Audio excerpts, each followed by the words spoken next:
There we go. Hello, hello, hello.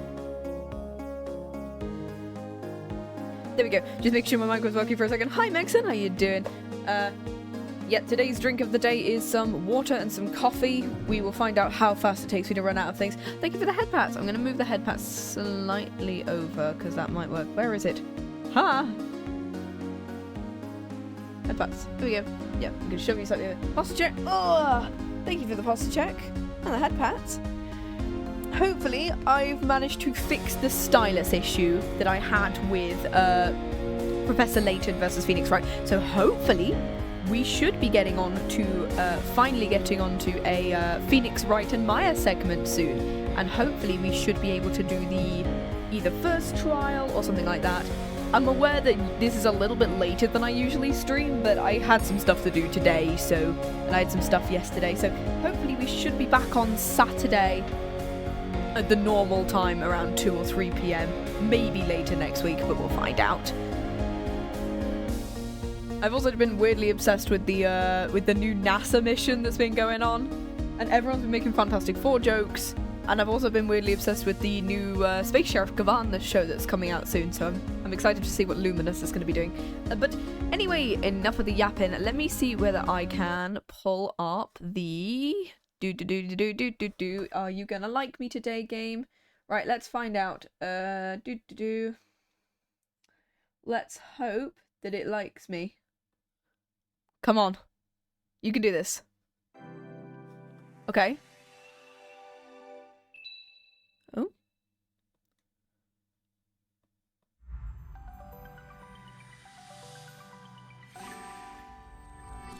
It should be this one, right? Go on. There we go! Yay! We're back. There we go. Sorry, I just clicked on the wrong window. It was from the last time I played this, and it feels so weird. But here we go. Let us continue with Professor Layton versus Phoenix Wright today. Let's go! Give me a second. Okay. Also, all different thingies should be working today. So pipe should be working, kitchen gun should now be working, and objection should now be working. So hopefully it likes me now. We'll find out. Let's go. Let's press some start. And let us continue where we left off at the town square outskirts. We were I'm assuming this is Layton, so I'm going to be doing. Finally remembered you're live. Yeah, it feels weird. I'm usually live on a Saturday, but today we're doing a Sunday because I had stuff to do yesterday. So we were pursued through the town by the local guard. Just as they almost had us, Espella suddenly came to our aid. We parted ways back in London, and yet, what exactly was she doing here? It appeared Espella had no recollection of what had transpired back in London. She informed us that she lives in this town and works at a local bakery. And we're going to meet our second pair of the game. Well, to be fair, we've already met the other two, but we're going to be searching for hint coins now. Okay, cool. A pile of discarded wooden crates. They're just crates, nothing to see. Oh dear, it's a scorpion behind a crate. Oh, it's just a piece of wood. Okay, where are these? Okay, many people come all the way here for water. Anyway, this definitely won't be a plot point later. Yeah, this is another replay, so it's me kind of going... I remember the plot, but not much else. And so it's me kind of going, okay, I vaguely remember. We went through the first trial and the entirety of the prologue last... Where's the final hint coin? Where's it at? Have I got all three? Or am I missing one? Oh, there it is. Yeah, because there's usually 3 in every single one, so we'll find out. Okay, move.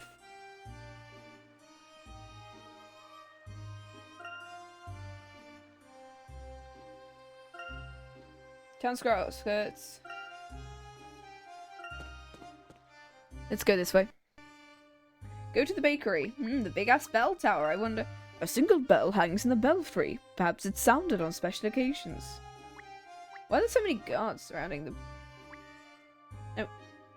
Let me click it. Some knights are standing guard at the entrance. It's plausible to the guard makes sense. No one rings the bell without permission. Which they could have used it. Oh, I'm assuming this is a hidden puzzle, right? Sob. That's enough already. Won't you ever stop crying? Why are you crying? The witch is coming. So you both read the story too, right? I'm afraid of the witch. You wimp, you're a boy. You should be the other way around. You should be the one saving me. You're the one who wants to be a knight. I can't be the witch. Will you stop crying? What about me? How do you think I feel? I'll never be a knight. Don't worry, you just have to be brave. You can still be a knight. And you can look after your sister too. It's just like in this puzzle. It's a Luke puzzle. Okay, cool. Okay, puzzle 12. Is it to get all of them lit up, I'm assuming? Use the clouds and build a bridge across. You touch a cloud to move it up or down with your magic spell. Clouds that are raised become sturdy. When clouds that are lower turns into gloomy grey rain clouds, unsuitable for crossing. Be careful, your magic is a bit off. As a result, moving any cloud will move its neighbouring clouds as well. Okay, so it's one of these ones where I'm just like, raise all the clouds. Oh, okay.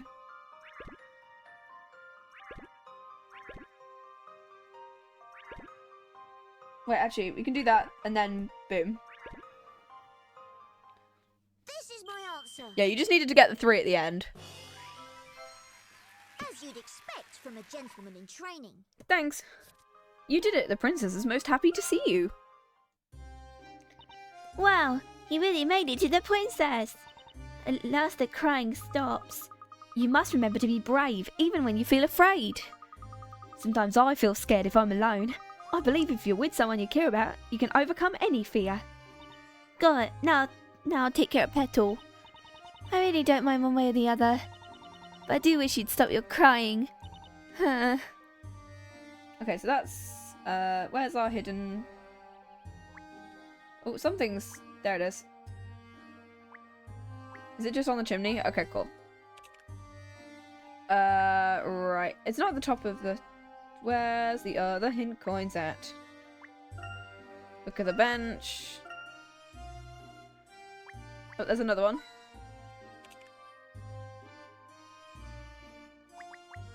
There should be another one. There it is.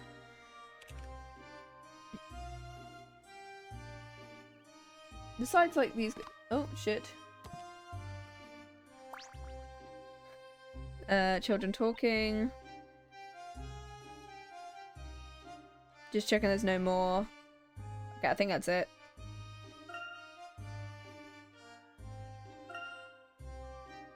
Oh, we want to go back here. Okay.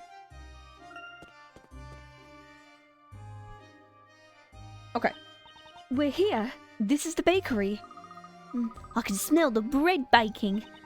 There are some excellent bakers working here. Come on, I'll introduce you. Bakery. Oh, hey! This guy's back. So, did you both read the story? We did. It said a witch will appear and 2 young people will be burned. It's a terrible story. There'll be a feeling of dread hanging over the town tonight. Aren't you afraid? You seem so relaxed. I'd be lying if I said I wasn't.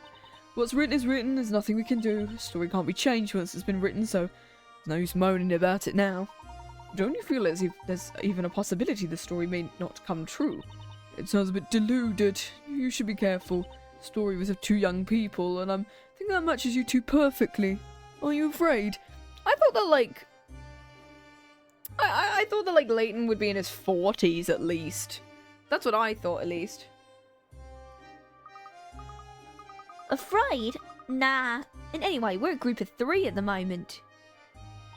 Hello, Petter. Have you come to buy bread again today? I'll move my mic ever so slightly, I think, actually. Because I feel like I'm... There we go. Oh, I think there's some freshly baked bread about to come out of the oven. Maybe I'll do that. Thanks, Espella. Okay, I guess we gotta go to the bakery.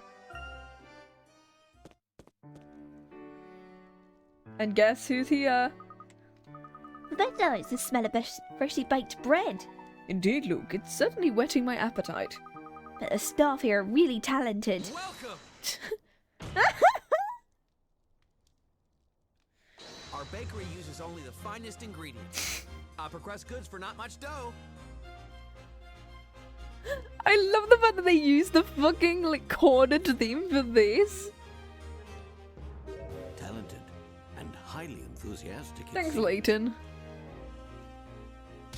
He's kneading the dough pretty hard, isn't he? Yeah, he is. I would rather liken the motion to pounding myself. Pounding. Oh, Mr. Wright, these gentlemen aren't customers. They're my friends.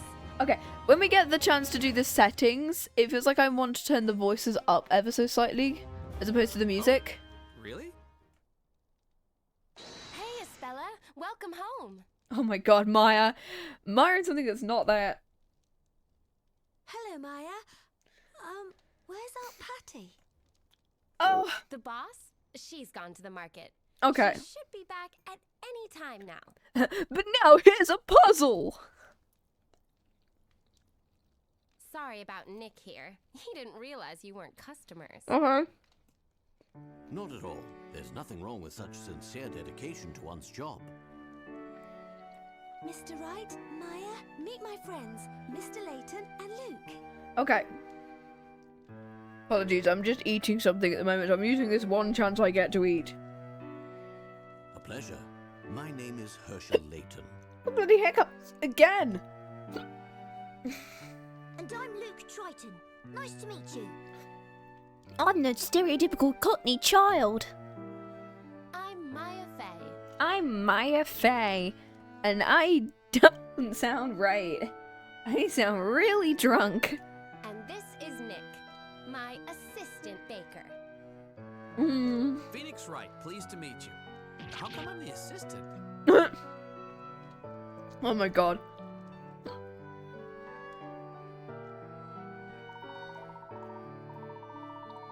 Give me a second. Can I have a drink? There we go. Mr. Phoenix Wright and Miss Maya Fey. Somehow not quite the kind of names I'd expect to hear around here. You don't sound like Layton characters. Have you both been working here long? Yup, must be going on 5 years now. Isn't that right, Espella? Ah.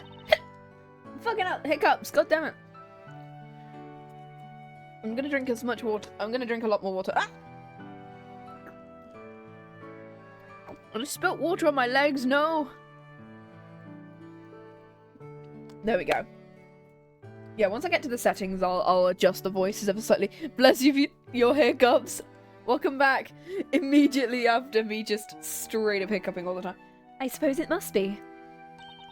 You know what? Here's a puzzle. Seeing as you're both friends with Espella, I think we can give you guys a little something. On the house, of course. Your hiccup brought me back. Wow, really? Sure, why not? I actually just took some freshly baked walnut bread out of the oven, so... So that's what that great smell is. I bet it's delicious. If you think the scent is good, you should try tasting it. You too, Mr. Layton. It's so good it'll knock your hat off. I'd be delighted to. That's most kind of you. I'm good. Oh, hydration time. Take that! Okay. What the fuck are you doing? What? What did I just do accidentally? Oh. How many times have I got to tell you, Nick? You're supposed to say, here's your order. I was like, did I accidentally click something that gave me history of my dialogue? I was like, what the fuck? Hydration time. How are you, lads? I'm good. Oh, yeah. That's right, I forgot.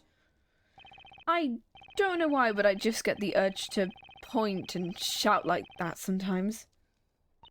Bad, Nick. Bad. You can't keep shouting at the customers like that. That boss will be all over you like butter on toast. I had that earlier, buttered toast. Oh. I do like the 3D models. I love the 3D models here. That baker, he's quite a character, isn't he, Professor? Indeed, there's something curious about both of them. They both seem somehow out of place in this world. Most intriguing. My room is upstairs. We can get there from behind the counter. Feel free to take something to eat. No! What's wrong? She seems to be upset about something. Let's ask her if there's anything we can do to help. It's a puzzle, probably, innit? Right, you are, Professor. Yeah, it is a puzzle. Okay. What's the matter, Miss Faye? It's these loaves of bread, and after I'd arranged them all so nicely too. Oh, it's this puzzle. Okay. It's all Nick's fault. His pounding messed up everything. But I was only needing the dough. What am I gonna do? I have to fix this before the boss gets back. That's most unfortunate. Perhaps we can lend you a helping hand. Thanks a lot. You'd be doing me the biggest favor in the world. Maya, you could try and show a little restraint sometimes, you know. Not at all. Helping those in need is the duty of any true gentleman. Not only that, but if you'll chip in and help, we'll soon have it sorted out. I don't know why I keep going, like, I keep fluctuating Luke's accent a bit. Because it keeps, sometimes it goes high and sometimes it goes low. And I'm like, okay, this is what it's going to be like for all of the series, isn't it? We should all help each other out in times of need, right? Sorry, that was just moving my monitor. Oh, that was not... So I could read what was going on. Okay. Puzzle 13. Use your loaf. 40 per gram. The neatly placed loaves of bread on display at the front of the bakery were thrown into disarray. In the process, it seems an extra loaf managed to find its way amongst the bunch. Take a look at the picture on the top screen and find the extra loaf of bread. Place it into the basket once you found it. Okay, okay, we have to rotate stuff. Okay, we can move stuff. And we can rotate stuff. Okay. What have we got that we can do? No, not that one.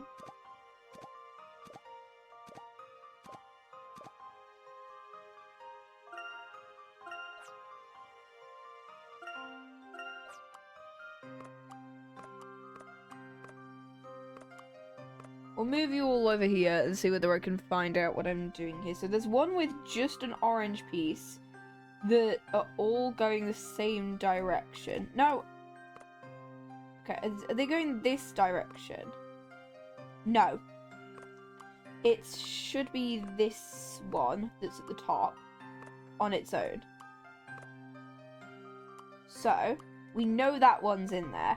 We also know the other orange one has to be in there because that's this one that connects to here. So these two are fine. There's a berry one on its own with... It's one of these two. With two down and that one. So it's this one's fine. Okay, I'm moving all of these guys just so I can find out. This could be used anywhere because there's two of them that are covered with something. There's an orange one with... There's something orange at the top with two of them going one way. So that could be this one, or that could be this one. So one of these two is here because they both go the same way. And then the berry one with two and this one goes here. There's also a berry one with two going that way. And there's a berry one down here, I think, with this one. So these two are fine. That one's fine because that one connects to one of these two.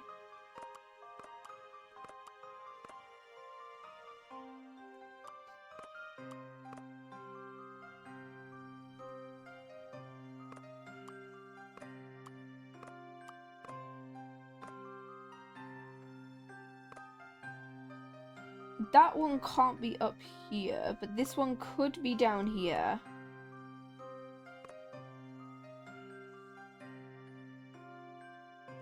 And so could this one. These two could potentially both be this piece here.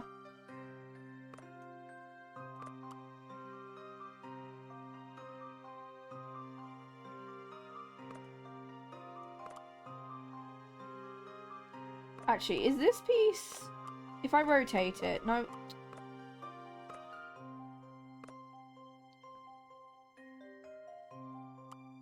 I think it might be this one. Because if I rotate this one, I think it's this one. Because of the fact that it's the only one that's lines don't match up with any of the others. Yeah. As you'd expect from a gentleman Hey. in training. Yeah. Because the other ones, yeah, because all the other orange ones don't work. Perfect. That's exactly how they were before. Thank you so much. Thanks, you really saved my bacon. It's no more than any young English gentleman would do. You said English? What's that? And where have I heard it before? Maya, the boss is back. Hello everyone, I was wondering what the commotion was all about. Oi, so you're back, Espella? Welcome home, Aunt Patty. Were Moira and Felix doing a proper job of minding the shop while I was gone? Of course we did. Naturally, you know you can count on us. They might be calling her boss, but she seems like such a warm and friendly person. Certainly does, and has a heartwarming smile too. Such flattery, you trying to make me blush. By the way, are these two gentlemen customers of ours?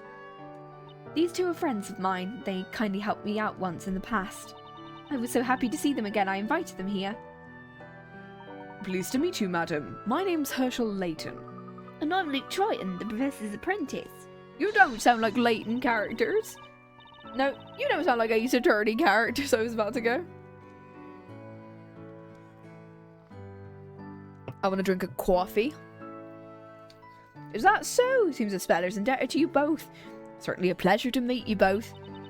So thank you for helping me. For helping Espella. Please feel free to stay as long as you like. We just happen to have an empty room that you're welcome to use if you wish. Thank you for your kind offer, madam. I imagine you must both be feeling hungry. Actually, I'm more than a little package. You don't say. In that case, let me offer you something special. My very own creation.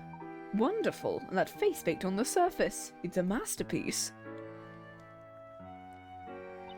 I'm proud of it. I use a secret technique to make it extra fluffy. Only the best for our special guests. This is great. Well, still we don't have a lot else.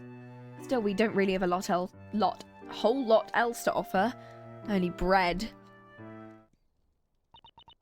Only bread? Only bread. I mean, Espella, shouldn't you show our guests to their room? Let's just forget the bread. Forget the bread. I mean, Mr. Layton, Luke, let's go upstairs now. What's going on? Trust me, come on. Oh, okay, no more hidden coins for me until I go. Only bread? Forget the bread. You really do expect me fully fledged bakers. Any more of this half-baked attitude and you'd... Alright then.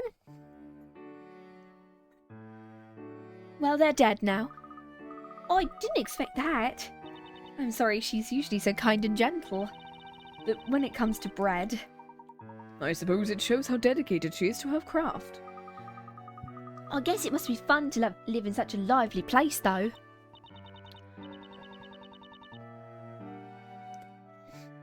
Yes, it is. It's thanks to them I enjoy living here as much as I do. Miss Eclair is always so cheerful and kind to me. So Patty Eclair. Okay. And Maya and Mr. Wright are so energetic. Maya especially. Certainly an interesting group. Particularly those two. But what about your family? It's a bit complicated. Is Darklaw related to it? Potentially. I didn't mean to...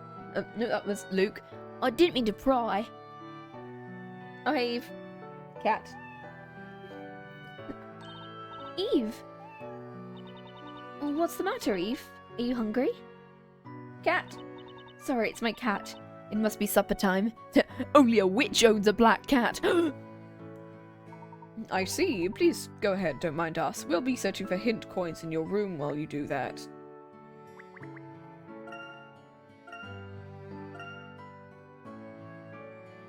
Hint coin. Hint coin. Oh, there's something over there. Such a cute cat. Thanks, Eva's a real friend. Cat. I'm sorry to have kept you waiting. Layton, you wanted to ask me something. What was it you wanted to know?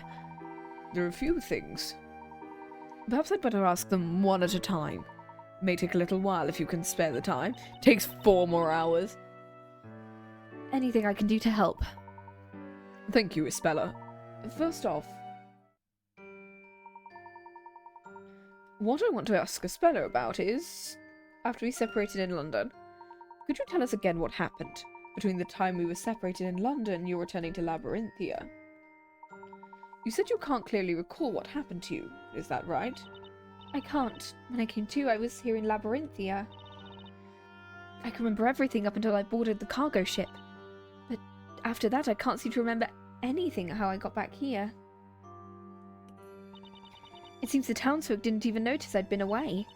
I always thought the whole thing must have just been a dream. Until the two of you appeared here in Labyrinthia. It seems I wasn't dreaming after all.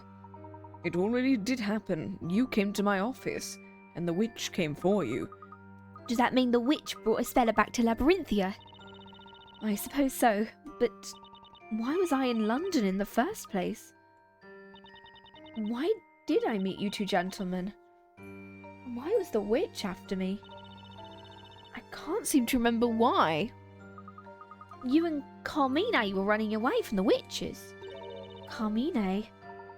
Do you mean to say you don't remember being in London with Carmine? Carmine took you with him and tried to escape. Carmine took me with him and tried to escape. I do have a vague memory of Carmine, but why was I in London? I can't seem to remember. What I want to ask Espella about her memories, because it feels like there's gaps in loads of people's memories. Why? Do you remember this letter? A letter? Carmine gave you this letter and instructed you to bring it to me. You followed his advice and brought it to me in my office. Could I take a closer look at it? Of course.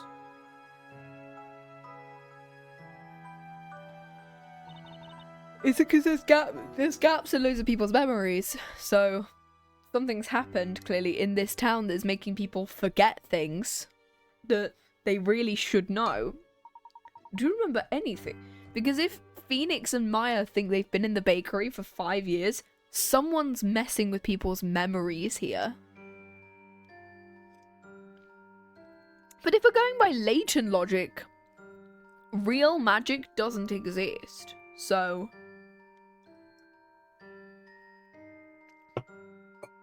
is it like some big machine or something surrounding Labyrinthia and like, I don't know, forcing people to remember different identities than they actually have? I don't know.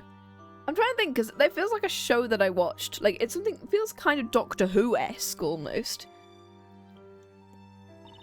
I don't remember the letter, but this writing does look familiar. I have a feeling there was someone there next to me. Oh, there we go, she's remembering.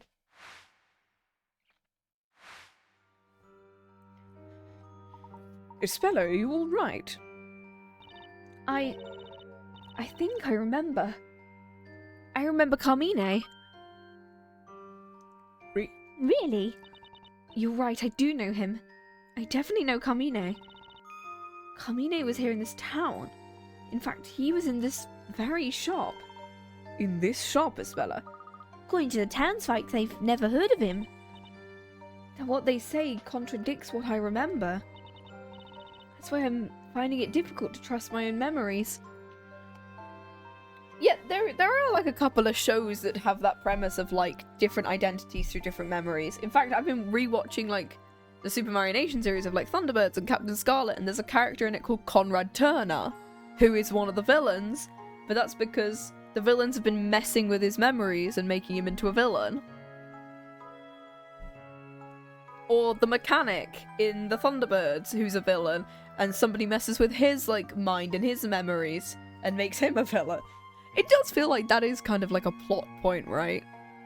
Perhaps that's what they're doing with Darklaw. Or is she potentially the one who's messing with people's memories? Or is the storyteller the one who's doing it? Are they using the story to manipulate people's memories, potentially? Because they will just believe whatever's in the story. So perhaps maybe when the story first started, they made, or the storyteller, or potentially whoever was working with him, made whatever was happening happen. And so everyone was like, okay, so the story is like a prophetic thing, right? So maybe because people believe in it so much, that the people are actively making the story happen. Because if it doesn't happen, people won't have anything to believe in anymore. That's my idea. What I want to ask Espella about is what she can recall. Please let us know what you can recall. According to my memory, Carmine was working in the bakery. But there were already 2 workers in the shop. Those 2 had been also working here making bread for some time. Or at least, I'm sure that must be the case. Claire and anyone else around here would tell you so. That's why I put no faith in my own memories. Yeah, she's the only person who questions what's happening, but if she questions what's happening, she'll be taken away. This difference in perception is certainly intriguing, and the fact that Carmine worked here has made me somewhat curious. Do you think all the townsfolk could be pretending not to know? I don't feel like we're doing a spirit of justice. I mean, maybe Carmine really was here and they're acting like they don't remember him. He did mention the letter he wrote he'd escaped. How about we go ask a few people around the town? No, I don't think that's a good idea, as you're no doubt well aware. I mean, we're on the run, aren't we? A single word out of place can be enough to bring in the knights around us. Not only that, I cannot believe that Miss Claire would pretend not to know him. She's always so... She's also so straight with people. She's never two-faced. I see. Perhaps, Luke, we should be thankful she took care of him. You're right. By the way, in that letter, Carmine claimed his town held a mysterious secret. He implied he wanted me to solve Labyrinthia's mystery. Do you have any idea of what that mystery could possibly be? Labyrinthia's mystery? I'm sorry, but I've never even suspected the town holds any secrets. You know, besides the fact that people are remembering things wrong, could be the big secret that someone's messing with people's memories in this town. Maybe to keep them here. Because if they realise that there is an exit somewhere, because maybe they covered the gate with, like, the brick wall to make it look like there was no exit, and if people just turn a blind eye and don't believe there's an exit, they won't want to leave. Because considering that not many people have even heard of England, despite this town being in England, it very much gives the vibe of, like, someone is trying to keep them here. It could be the storyteller himself, or his staff, or people who is working. I don't know whether the storyteller is working alone, or by judging the fact that Darklaw was on, like, his, like, parade float, she's working with him. So those two, I'm assuming, and maybe more people, and maybe the entire order of knights are, like, a big security detail. What might it be Carmine was investigating? What was Carmine investigating? Ah! I think I might know what it could be. One time Carmine asked me this. Why is it whatever is written in the Storyteller and the Historia Labyrinthia always becomes fact? Yeah, if that puzzle can be solved, we'll unravel the mystery of Labyrinthia. Yeah, I think that they are deliberately trying to make the things come true, and because of the fact that they're making the townspeople believe the story will always come true, the people in the town will actively do things that force that story to come true. Carmine didn't believe that's what written must...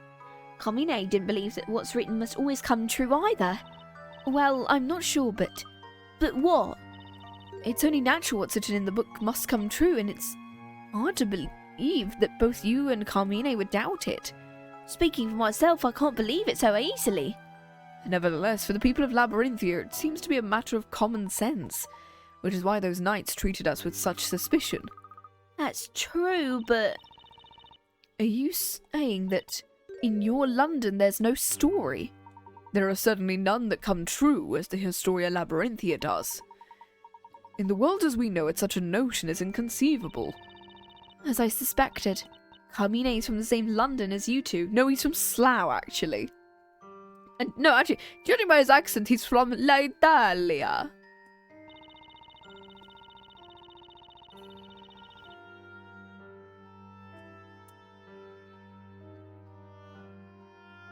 I'm just checking something. Wait a sec. There we go. Boom.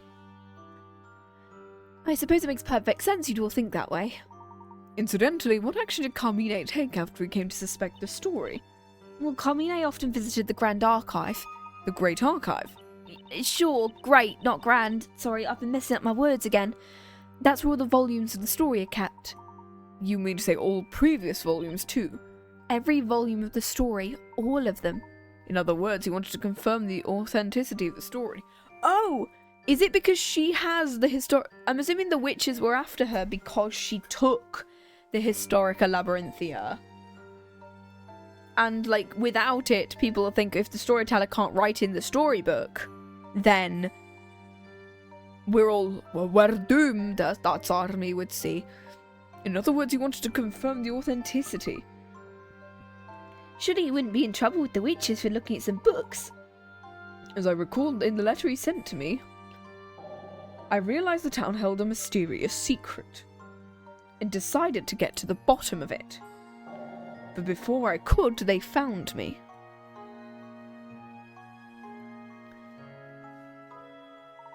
I believe that was it, which probably means it wasn't just ordinary books he was investigating. It's quite likely the books had something to do with the witches. You mean Carmine came close to unravelling Labyrinthia's mystery, and therefore became the witch's target? That's what you're suggesting. I believe that would be probable. Why did the witches... Have there been other stories involving witches? There have been many stories. All of these stories are being kept in the Grand Archive. What I want to ask Espella about is the witch's story. Stories about the witches are no doubt the source of considerable fear. So why is it deemed necessary to keep such stories in the archive? They're an important source of information for the Inquisition. The prime objective is to capture witches and protect the people of the town. No one expects the Spanish Inquisition! I'm not giving Barnham a Spanish accent, God no. We could give him Scottish potentially though. I think Scottish would be decent for Barnham, despite him in the regular version. I think his accent is just English, but I might just give him a Scottish accent because... Their prime objective is to capture witches and protect the people of the town. You're saying in order to fight the witches, it's essential to read about them? It's a right. Stories involving the witches are under the authority of the Order of Knights, and the Order of Knights was established to protect the town of Labyrinthia. The storyteller, the Order of Knights, and the Inquisition, they're the ones who govern the town. The entire fate of Labyrinthia is decided by the creator, otherwise known as the storyteller. So here's our, like, big trio. So the storyteller's at the top, Darklaw's on the right, and Barnham's on the left. AKA, these are like our... I don't think the storyteller's a prosecutor, but our two prosecutors and, like, the big guy who's akin to Damon Gant, not David. That person is the weaver of all life in Labyrinthia, including the current horrifying story involving the actions of a witch.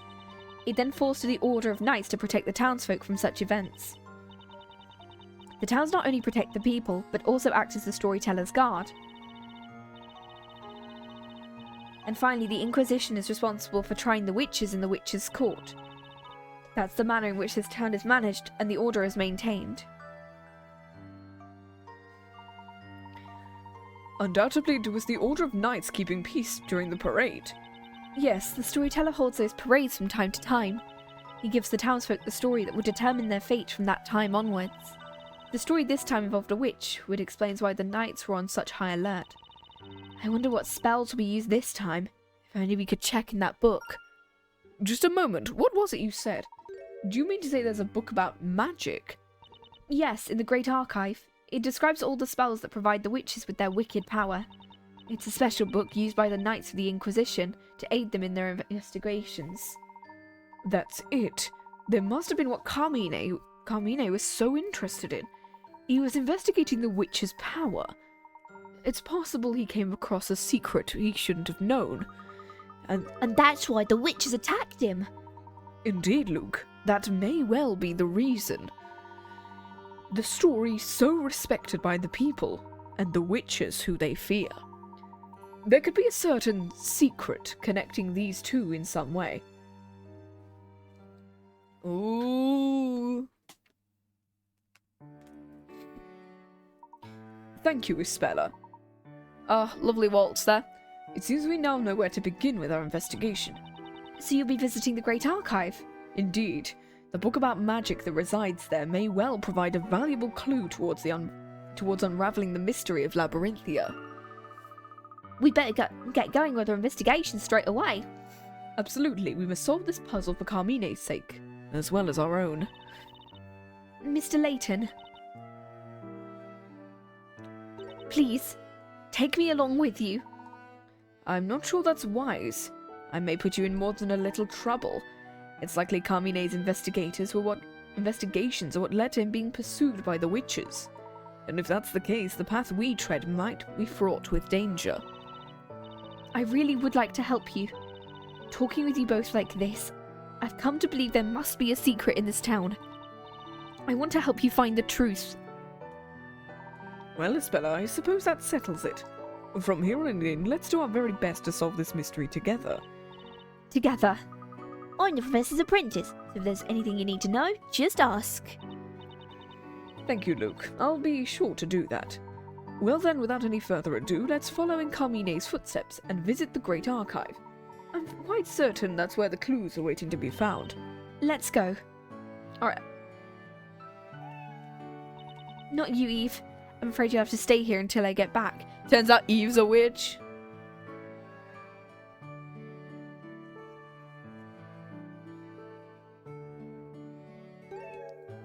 Oh, my pendant. I almost forgot it. That's a lovely pendant, Espella. It's very old. I can't even remember how old I was when I started wearing it. That definitely wouldn't be a plot device, will it? Oh, Espella, you off out somewhere? I'm taking the Layton and Luke to see the archive. But you might want to hurry. It looks like it might rain. That reminds me, could you get me something while you're on your... Oh, just on your way back would be fine. What can I get for you? Some goat's milk from Mary. I forgot to get some loaves at the market. I'll drop round to Mary's farm on the way back. But you, that's a milk bucket ready round the back. Milk, you say? Naturally, our bakery uses the finest goat's milk for our milk loaf. It's so fluffy and white, it's delicious. Sounds great. Let's be certain to try some later. I'm totally up for that. Okay, I want to see whether I can find the hidden coins in this area now. I feel like there's going to be a hidden puzzle here, so I need to just be aware of that one. 2, 3, here we go. I'm going to check if there's like a... 2 out of 3, so we're missing 1.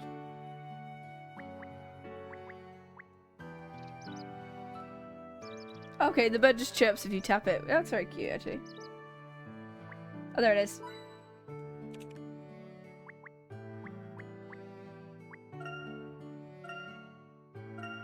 Okay. We'll go back down. I think we've got all 3 now from this area, right? Yeah, okay.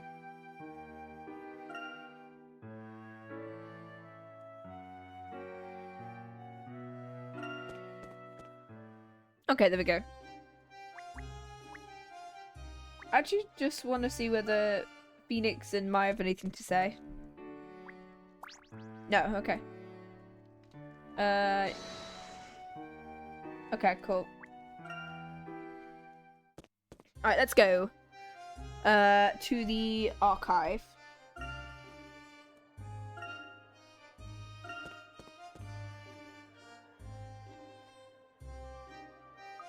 Looks like the knights have given up searching for us.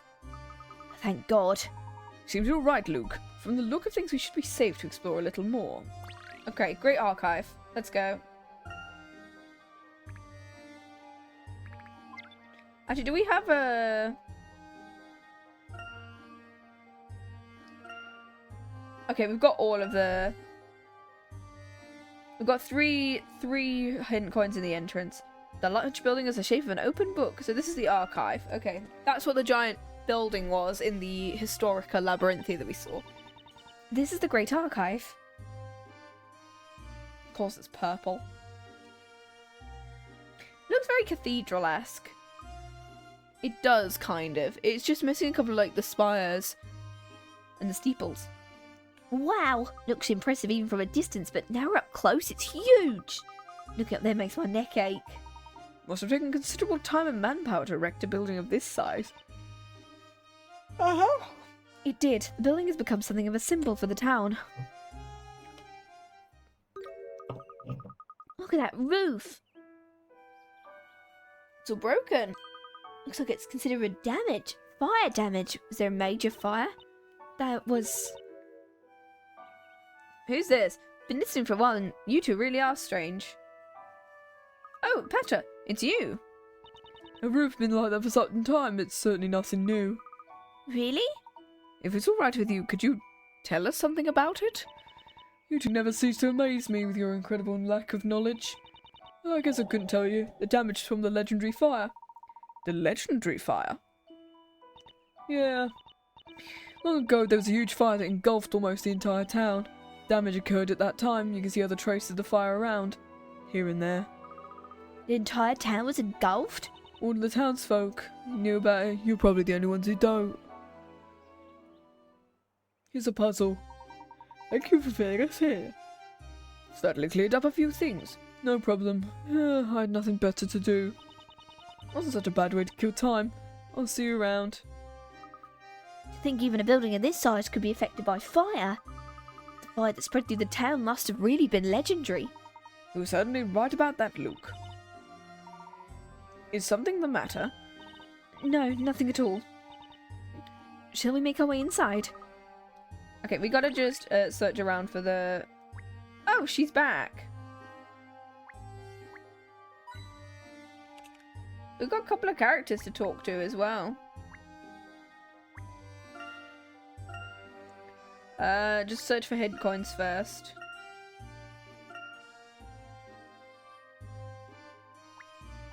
There's one down here. And there should be one somewhere else, right? Over here. And then we got to talk to these two characters. This lady, oh, hidden puzzle. It just won't do. It's completely unacceptable. What's unacceptable? There's no one in the world more splendid than Barnham. And yet every time it's the woman who gets to stand alongside the story teller. So unfair. You mean the woman who was distributing the story to the crowd? Yeah, that's Dark Law, isn't it? I found her a little scary. I'm sure it's a plan of hers. I feel sorry for my poor Zackums. If only I could get closer, I could offer my support. It would certainly be difficult to get close on that bustling crowd. I'd cry. Huh? I could float down beside him from one of the fluffy What the fuck? Oh, okay. Is this one where I need my controller? Cloud maze. Navigate Luke through the clouds and help him find the professor. Jumping into holds. Okay, cool. You can also use the control pad or the circle pad. Okay, I can...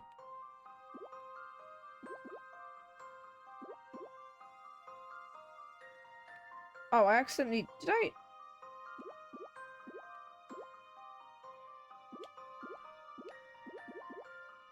Give me a second. I'm gonna just reconfigure something a second. I'm gonna leave the...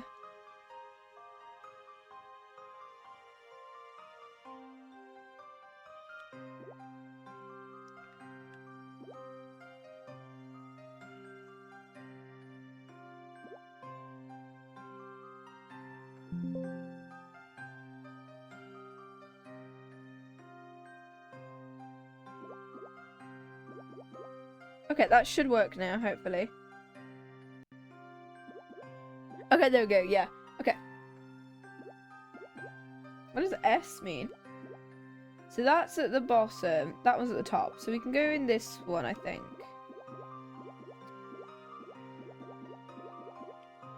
Can we? No, that's on its own section. this one we can get to, however.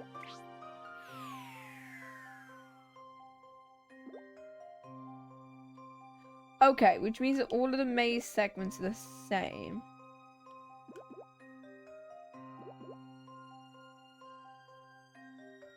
The only one that we can get to is this one, so we'll go to you. Okay.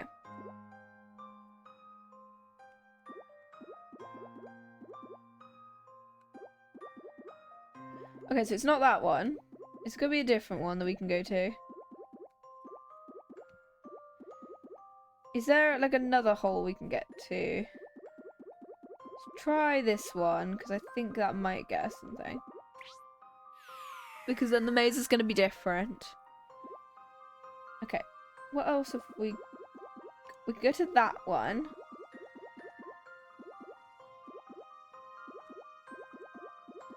Let's try you, because then I think there's another one that goes down.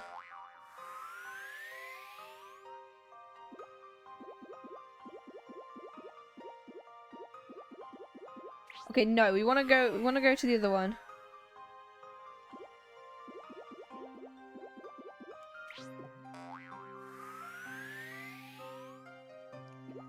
Okay,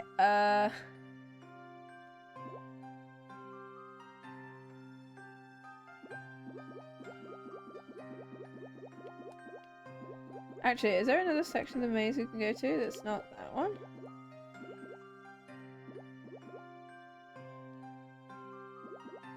I'll figure out how to get to this bit. If I go down here... Okay, there's only 2 bits we can go to do. These just basically take us back to where we were at the beginning anyway.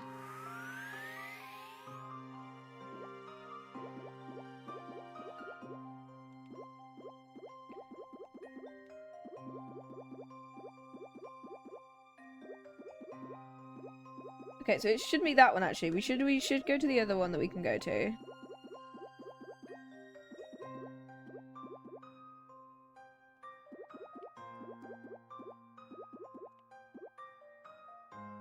Actually, if we restart...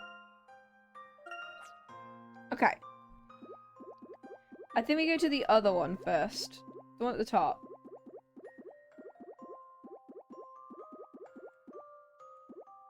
Not the one at the top. This one here. And then we see whether we can go to any of the other ones. Okay.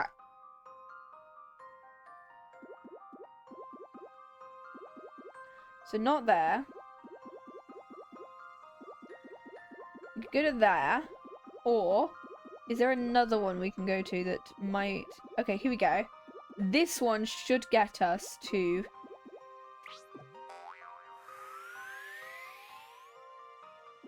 here, which then should get us to here.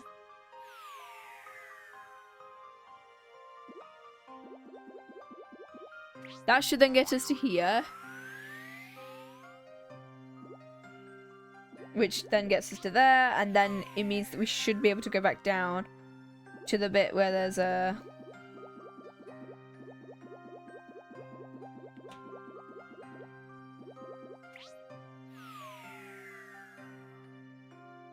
Oh, there's another section.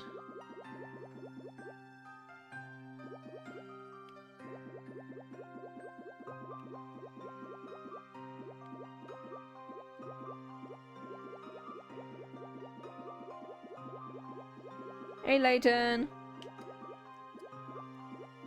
Yay! There we go, we got it. See what you think of this. As you'd expect from a gentleman in training. There we go. Amazing! The Luke and the Professor have been reunited. Okay, there we go. Better, I don't think she's coming back. We can only hope that she manages to reach the man she's after. Okay, cool. We can talk to Letty as well. Uh-oh, not good. What should I do? What's the matter? Something troubling you, madam? Oh, yes, something certainly is troubling me. Today's scary story is just so frightening. I may be afraid, but I have to do it. I have to finish my delivery. Whole satchel full of letters and letterfest, and I have to deliver them all. That really is a lot of letters. I could help by delivering a few for you. Espella! No, it's alright, it's my job. You look busy right now yourself. We should always help each other out in our times of need. Don't worry about me, I've got it covered. I can deliver them all, the letters. I mean, nothing can stop the Labyrinthia courier. Okay, girl. She's gone! She really was in a hurry. She really alright. She seems a bit flustered. I think she's just busy. Let's head to the archive. Okay. Let's go in. Ooh. Her books crammed in here from floor to ceiling. Truly remarkable. Are all of these books stories? They are, all of them. Says they were all written by the storyteller. All of them. Gangway! Who is this person? Oh, Dewey, as in Dewey Decimal. That's very clever. I've got a pizza cake! Told you, no problem. Sorry to startle you. I didn't think there was anyone here. Oh, that's alright. It's lucky you didn't drop any books. I don't think I've seen anyone carry so many at once. I love books, so feeling like a mother carrying a baby. If you love books, why not carry a few with me? I do love books, but I don't think I could carry that many. You obviously don't understand the true enjoyment of books. Embracing them, being buried in them, the feel of them, the smell of them. Listening to the sound of the pages turning, gazing at them part high. Surrounding them and playing, that's how to enjoy them. I'm not sure I agree with that. I think we should leave. Do we? Oh, that's Espella. There we go again. Please remain calm. We wouldn't want you to drop them. Just leave it to me, all under control. I didn't mean to startle you like that. We've come to find a book about magic. Magic? I should have known. Never mind. Well, if it's magic you're interested in, I suggest the Grand Grimoire. The Grand Grimoire? We'd like to borrow it, if I may. You'll need Miss Mystere's permission. Mystere, as in Saint Mystere, from the first game? Oh my god, we are just, like, bringing in all the references.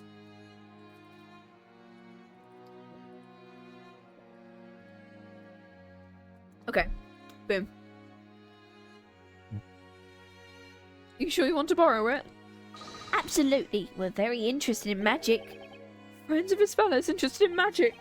These two must be also. Ooh, I'm losing him. Silence. Oh, her! I love her.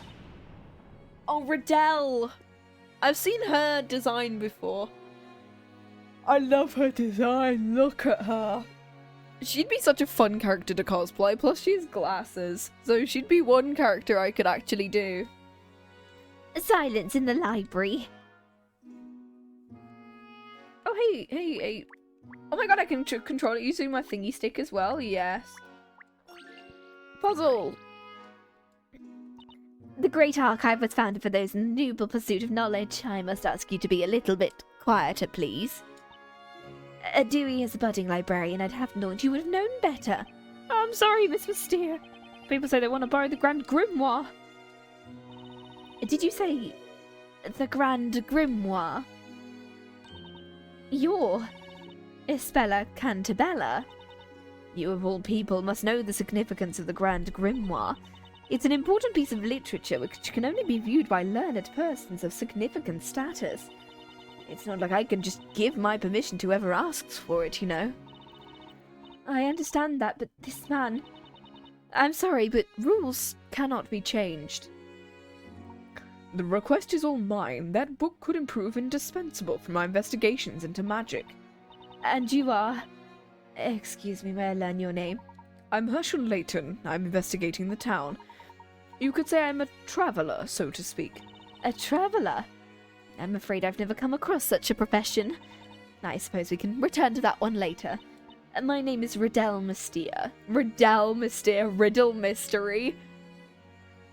I'm a librarian as well as a curator of the Grand Archive.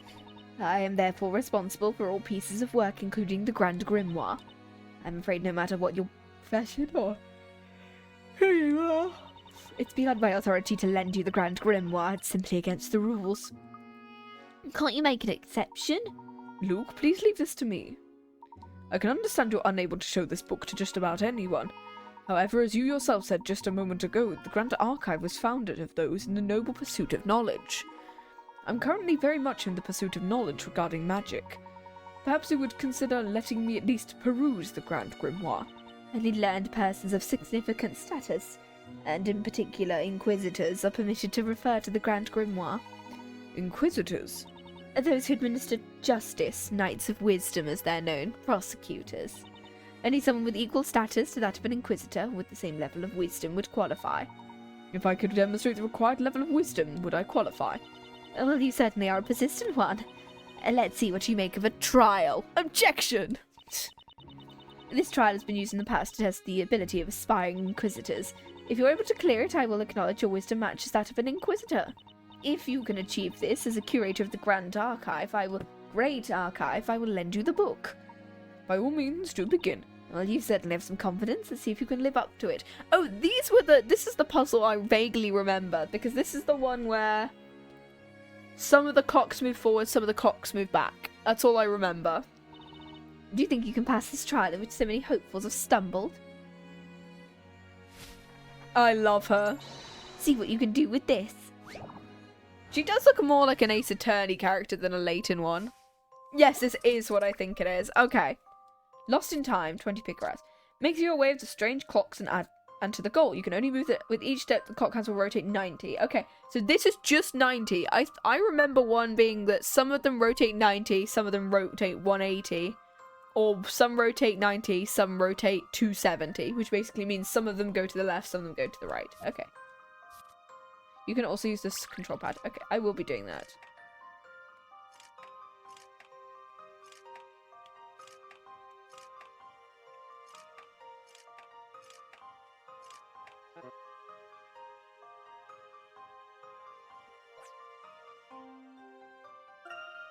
Yeah, I'll start over from the beginning because I clicked on one that I wasn't meant to. Okay, we'll go this way. You make sense.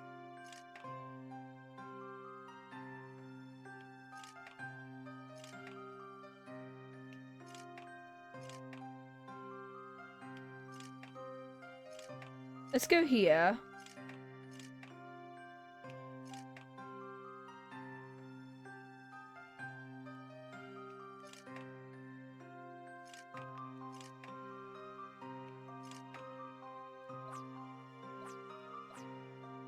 Okay, no.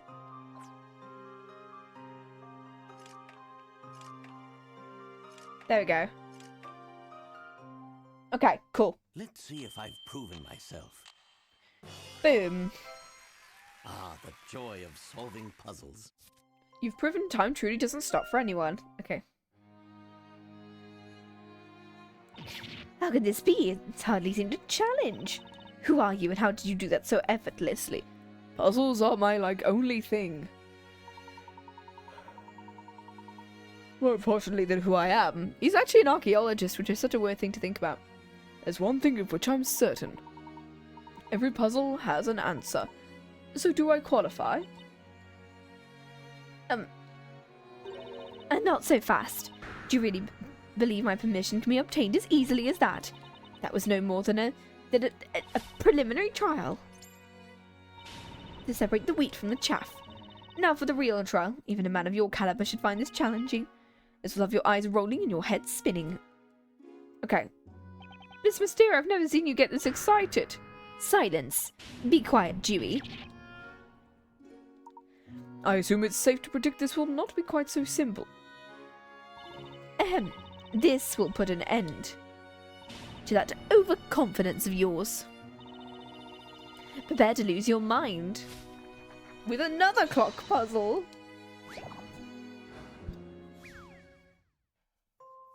Okay. Are they all 180 or is it just is it 90 again? Okay, yes, it is half and half again, okay.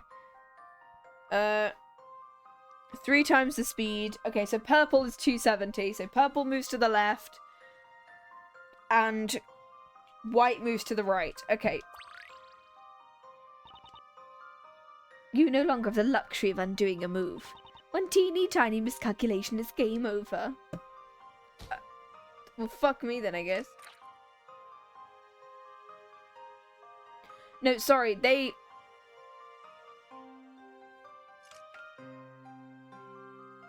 Yeah, they go backwards one. Okay, so...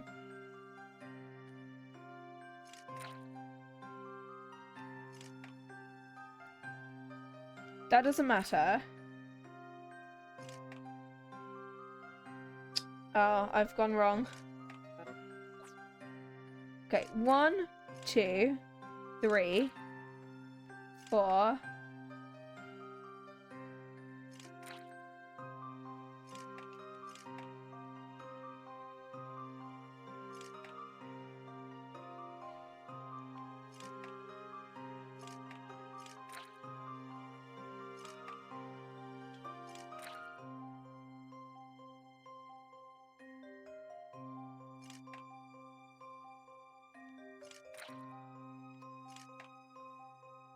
That should get me one of those. Yeah, there we go. Okay, cool. Allow me to show you my puzzle solving. I imagine just all the quiet of the puzzle solving now at this point, because usually it's like the trial segments are... Okay. How? My mind-bending puzzle, you didn't lose your mind. On the contrary, you found the solution. That's impossible. Oh. Trying to find her glasses. No, they're on your head, darling. Don't look. Don't look at me. Let me put them on.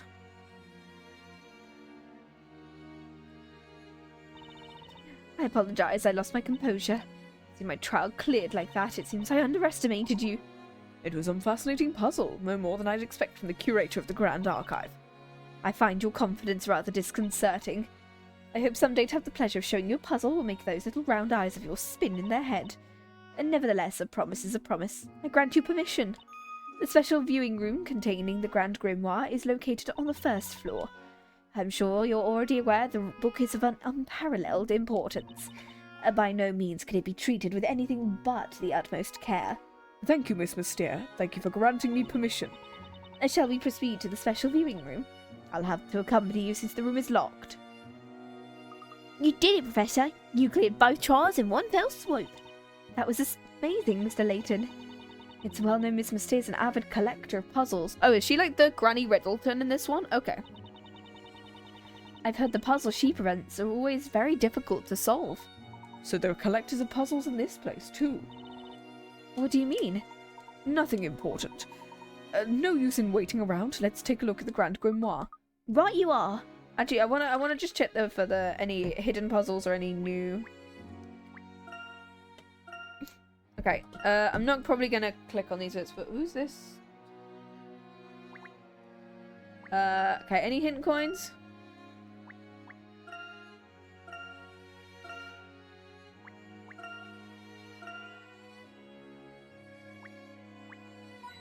There's one.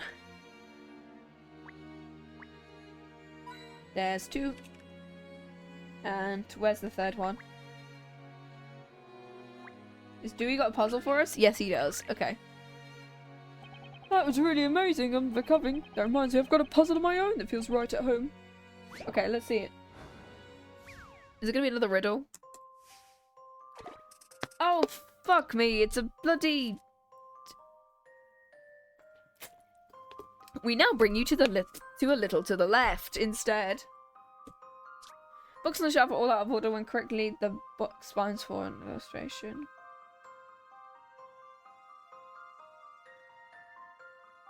A scene from below. Don't mind the burn parts, it's still as helpful. So 3 red. And then 3 blue. There's a green one on the end. 2 blue. Like, assuming it's there.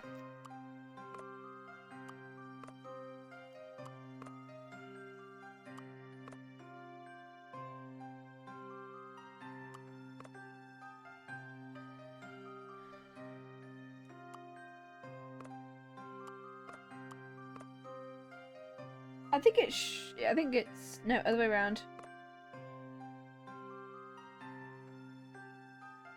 Other way around to these two.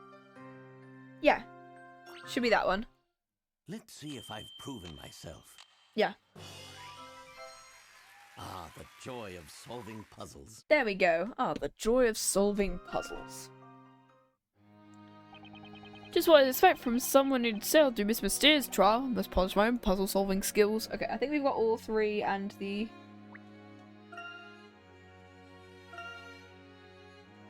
Just checking that I've gotten...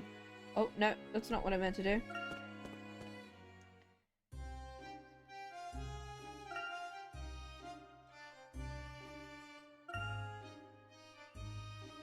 Two out of three, so... We do need to search for one more.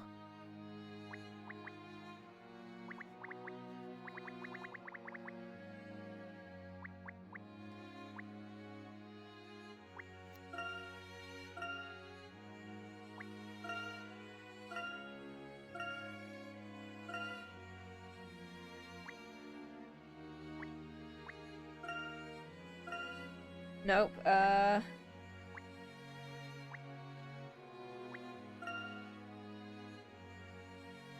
anything in this whole area? No, he just wants to talk now.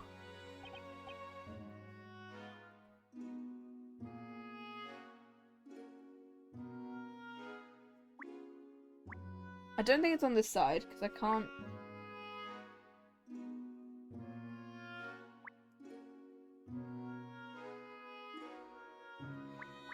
Oh, it's there. There we go. There we go, got it. Cool. Now we can go up to this place here.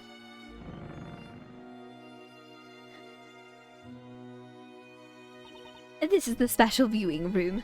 I'm sure gentlemen such as yourself will understand, but seeing this is a general room not open to the general public, I must insist you all be on your best behaviour. Oh, give me a second.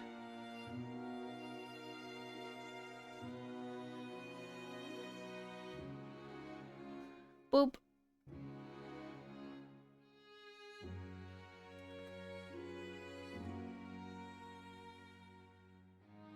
There we go.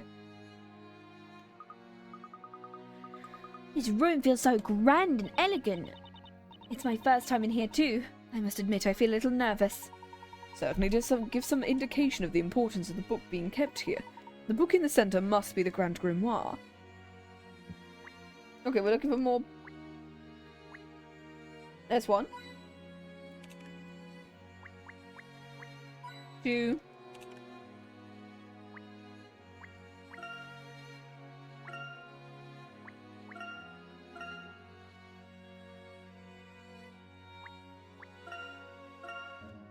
Okay. Where's the other hint coin? It's gotta be on one of these candles, right? Is it not?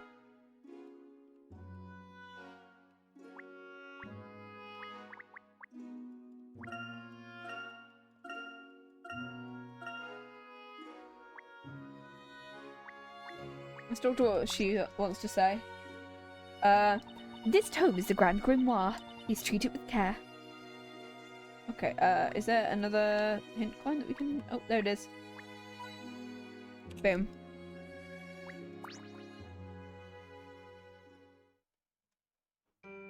Okay, here it is. This is incredible. It's crammed with information. People say it's the magic used by witches.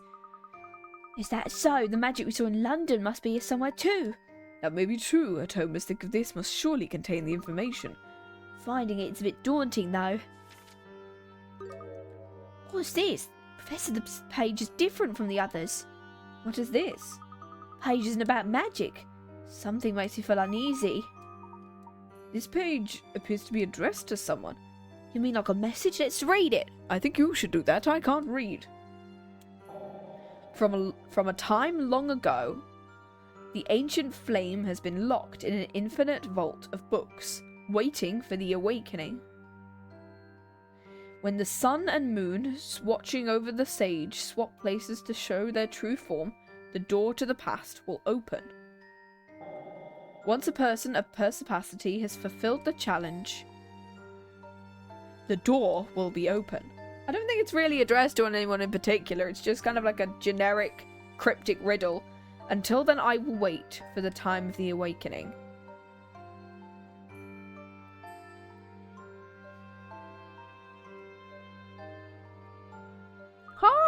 What's this? Why did this get in here? How did something like this get into the grimoire? I can't understand it. No one entered the special viewing room before you came here. Whenever someone enters, I always accompany them. Maybe just no one looked at that one particular part of the book. That means the page must have changed at some point. Could it really be possible? Perhaps with some kind of device, because, you know, time travel's real, but witches? Nah. Unthinkable. There's only one key to the room, so no one can enter. I assure you it's true on my honor as a curator. I'm assuming just no one looked at that particular page.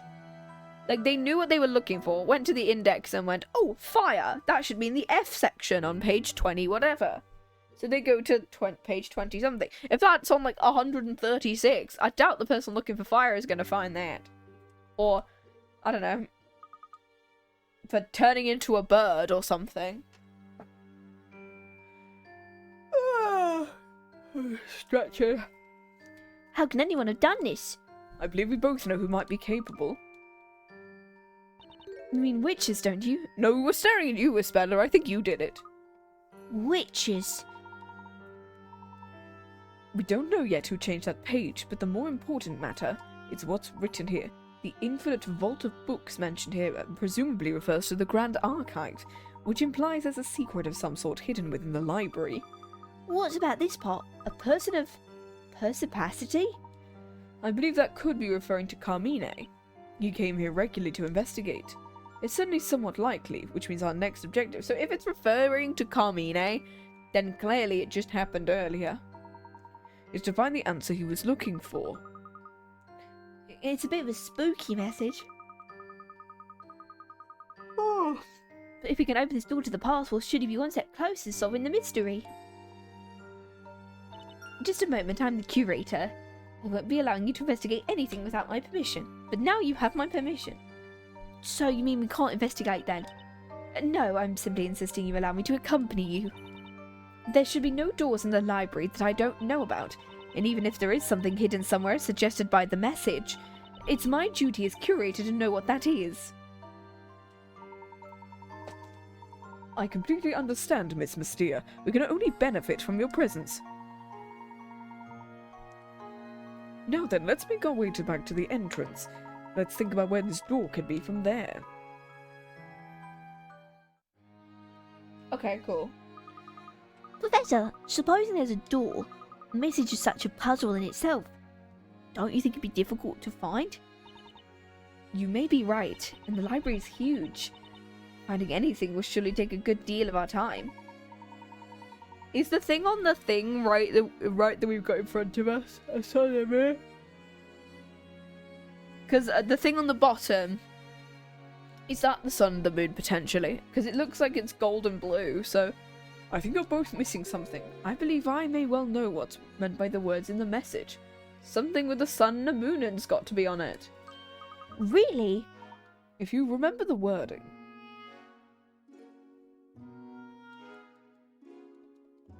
Yeah.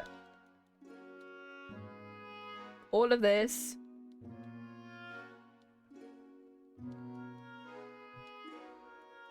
Yeah. We're aware this is part of the thing. If you'll both take a look around the room, we'll notice we're surrounded by books. There is probably nowhere else in the library with more books than we are here. Luke looking around as if there's nothing else except books here. It's like, yeah, I know. There are books extending all the way up. We're completely surrounded. The key to opening the door is the sun and moon watching over the sage. Ooh, wow. Is it the thing in the middle that we're directly looking at just above the text box? What could that mean? There are no windows, so light can't come in from the sun or moon. Which means it's not the real sun and moon that we're being referred to. And they're located over where they can watch over the sage, aka behind. Perhaps you've already realized who the sage is referring? Let's find it. Yes, we know where it is. It's literally right here. Wow, I was right. What's that? It's a sun and moon construct.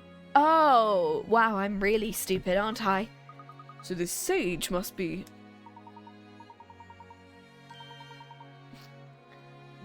The sage of the library refers to the curator.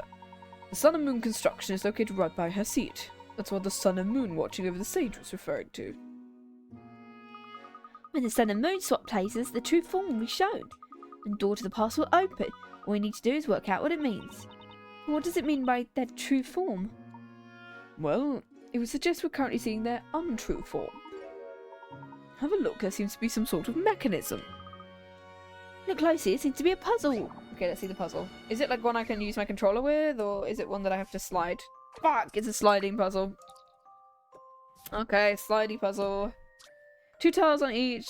Maneuver the tiles in the sun and moon swap sides. Okay. One of these has to move over, so...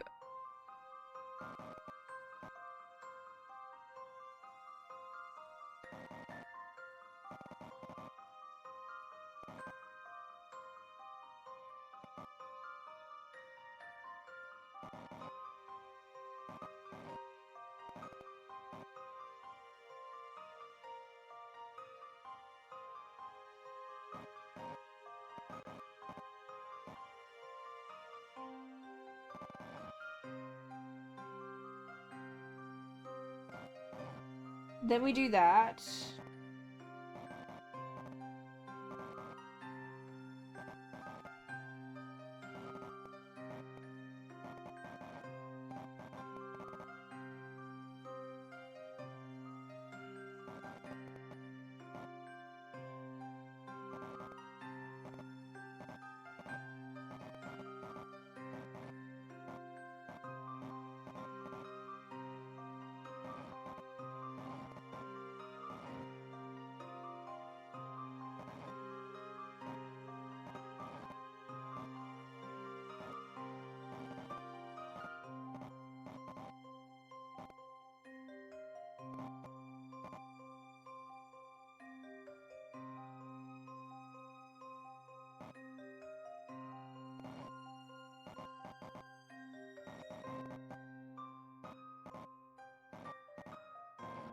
Okay, so you can come over here. Okay, you're the 2 top pieces. So you can come over here, you're over here.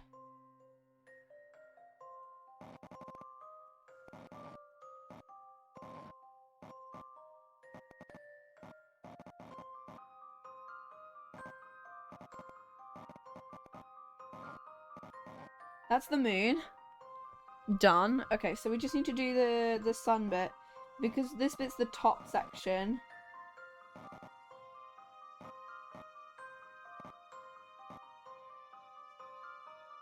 I'm gonna move you over here. Boom. There you go. Let's see if I've proven myself. It's gonna tell me like you could do it in under 12, and I'm like, I'm aware. I had. Okay, it didn't tell me that. Okay.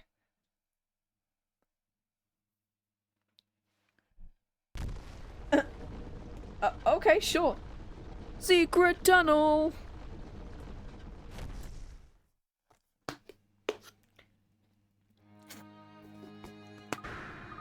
Treasure. It's a stairway. Who would have thought there could be anything like this hidden here? The ancient flame has been locked in an infinite vault of books. I wonder what we'll find.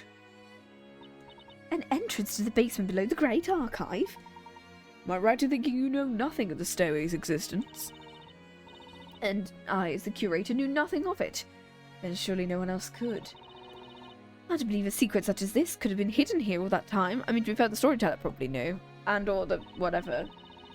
Who could have possibly left such a message? Probably the storyteller.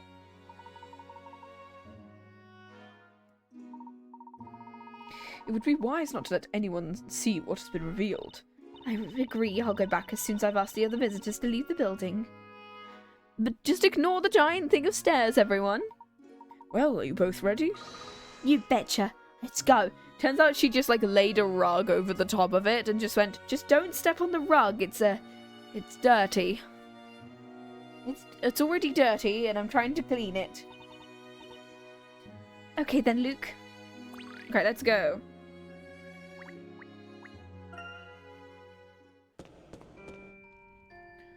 Ooh. This place appears to be some sort of historic site. Amazing to think a place like this could exist under the library. I wonder when it dates from. That mural. It can't be.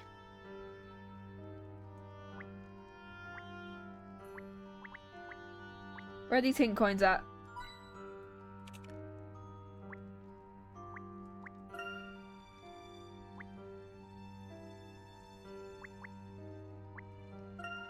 Where are these hint coins at? Do. There's gotta be one around this one, yeah.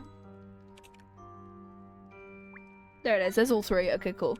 We're just gonna talk to Riddell and see whether we can get anything off her. That woman is the Great Witch. Miss Mystia. That certainly doesn't bode well. Painting of the Great Witch here. Do you know anything about the witch in the painting? You don't know of the Great Witch? How could that be possible from a man of your learning? That's... I'm sure you have your reasons. I don't wish to pry. I appreciate it. Would you mind perhaps telling us about the witch? The woman in this painting is the Great Witch Espella, and this painting depicts the infamous legendary fire that she caused. The legendary fire. She is the witch in charge of all witches, whose very existence poses the greatest threat known to Labyrinthia. The Great Witch Espella cannot be considered the same as other witches. She is the root of all of Labyrinthia's woes. The Great Witch Espella. What do you mean by the root of all Labyrinthia's woes? The reason for all of Labyrinthia's suffering at the hands of witches lies in the very existence of the Great Witch Espella. Would you mind elaborating? The Great Witch Espella is the source of all other witches. As long as she exists, something happened. While the Great Witch Espella is with us, the townspeople will forever live in fear under the shadow of witches. You mean if there were no Great Witch, there would be peace? No Great Witch? That's easy enough to say. While all of the knights have been searching for Espella, no one has been able to find her. There are very few clues, and no one's ever seen her in person. Nevertheless, the Great Witch Espella is undoubtedly present in Labyrinthia. So I'm assuming that's the one we saw in London. How can you be so certain? Because her deep claw marks can still be seen throughout the town. Claw marks? You must have seen them too. The traces of the fire when you entered the library. There was a part of the building that suffered damage. Esperla's a fearful witch who has all other witches doing her bidding. Long ago, this town was reduced to ashes as a result of her fiery magic. I'm assuming that the witches aren't real, but the fire was a real thing. And maybe that's where like the story first came from. Because of the fact that like this fire actually happened, and then loads of people went like they needed something to believe in, and they didn't know what caused, and because of the fact that they couldn't find out what caused the fire, perhaps maybe just like a firework went off and it hit one of the buildings and it caused fire because all the places were made of wood or something. But like one tiny spark may have set it off and they didn't know where it came from, so they blamed a witch for it, and then the story got out of control. That's what I think this might be, is like the fire is real, but the witches are fake. And maybe the storyteller was the person who found out that the town was on fire and tried to save people, but he couldn't figure out where it came from. And so they just kind of made up this stupid legend. But why they would want to keep the people in Labyrinthia with this legend is... I don't know. Reduced to ashes? It must have been 100 or so years ago. It was on the evening of the Fire Festival, held every year in honor of the Great Witch Espella. The Great Witch's fury was unleashed without warning as the entire town burned. So assuming the Fire Festival is a real thing, I'm assuming it's similar to Bonfire Night that we have in the UK, which is a celebration that we have when Parliament didn't get blown up that one time, which we celebrate on the 5th of November of the year. So it might have been like a big bonfire, like the bonfire and then fireworks and stuff like that, and maybe something went wrong on that festival night, and they didn't know what had happened. It might have just been like an accident that maybe someone had lit the bonfire, but then something fell either onto it or from it, and that like caused the surrounding place to burn. So like the grass burned and then the town burned, and then maybe they used the wrong fuel, or maybe something exploded or something like that. It could have been 100 or so years ago, but it also could have been earlier. It could have been later as well. It could have just been like a bonfire night festival. Or maybe like Bezella was like a legend at one point. This small community celebrated whatever it was, and then something did go wrong at the fire festival, and then everyone blamed Bezella because of the fact that, you know, that was what the festival was about. It was about getting rid of Bezella, maybe. I don't know. That's terrible. That was the legendary fire. Everyone knows about it. The legendary fire. The rebuilding of the town was a long and arduous process, and all the while Bezella must have been watching and laughing from the shadows. That's awful. Even now, the legend of long ago continues to cause real suffering amongst the townsfolk. To think a painting of that fearful witch could be right here in the basement of my beloved library. What's it doing here of all places? There's nothing for it. I'll have this room sealed shut. Please keep the existence of this room strictly between ourselves, for the good of the people. As for me, I shall do my best to forget all about this hidden room. I'm afraid I'd rather not remain in here a minute longer. It's time I started closing up the library for the day. Can't help but feel what we've done something wrong. Do you record the words towards the end of the message? Until then I will wait. That's right. When we opened this door, or rather, when we were guided towards opening the door, I could sense someone else's will at work. It's almost as if our following Carmine and coming to this library had all been planned out in advance. You don't mean we were beckoned here by Bezella?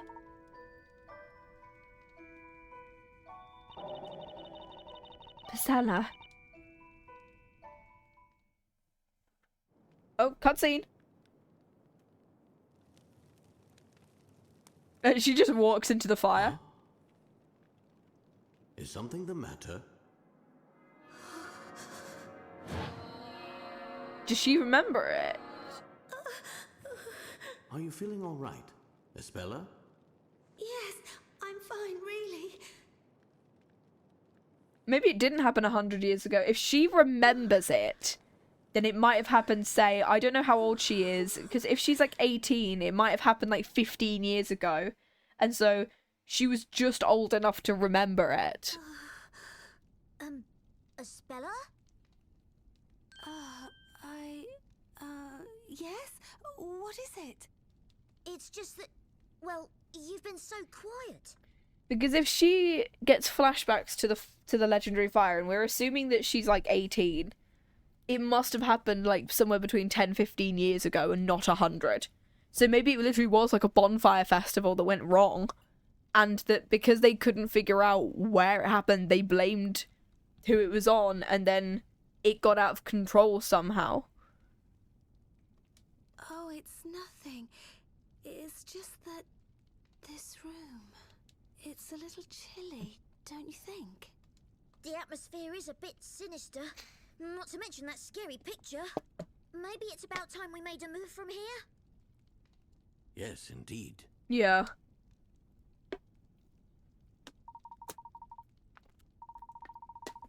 Those words at the end of the message. I will wait. What if we weren't the ones meant to be called here? Maybe it was Carmine who was supposed to come. Oh, new one. Okay, I thought it was an explosion, then there's fire, and then Carmine's been Let's see what it says.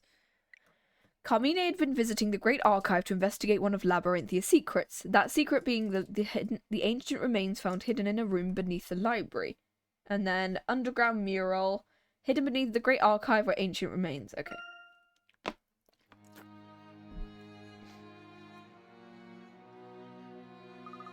Yo, much more relaxing here, isn't it?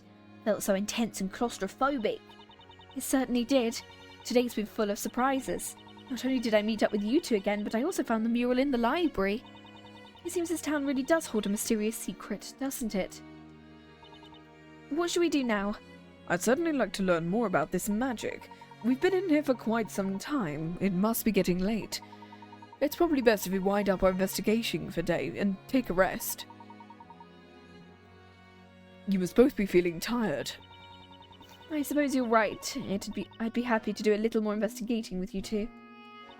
But I have an errand to run before it gets too late. I'm still up for investigating. Whatever the puzzle, I'm ready to solve it. I could hear your tummy rumbling just now. I can't pretend I'm not a little hungry. If you haven't arranged accommodation yet, why don't you both stay at the bakery? There's a room free, so I'm sure it'd be alright. And Miss Claire would love to have you. What do you say? If you put it like that, we'd be delighted to stay. And there's all that delicious bread. I'm looking forward to it already. Professor Layton, do you have to be going? I'm sorry for all the trouble we put you to. Not at all. Although I still can't get used to there being a secret room under the library. It's been a while since I last met someone capable of solving my puzzles. And as I promised, you have my permission to borrow the Grand Grimoire. If you've any need for it in the future, please do drop by and let me know. Thank you very much, Miss Mystea. It's been a pleasure. There is just one more thing. I have all of Labyrinthia's puzzles stored here in the library.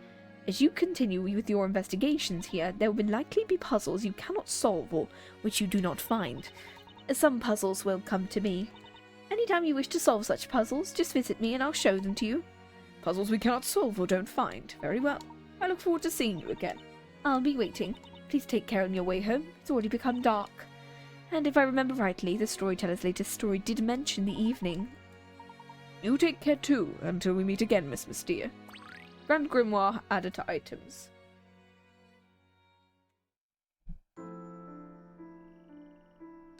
Wow, it's already this dark out here. I didn't realise we were in there so long. It looks as if it must have been raining up until a moment ago. The ground is still wet. And that reminds me of what Miss Claire was saying before we left.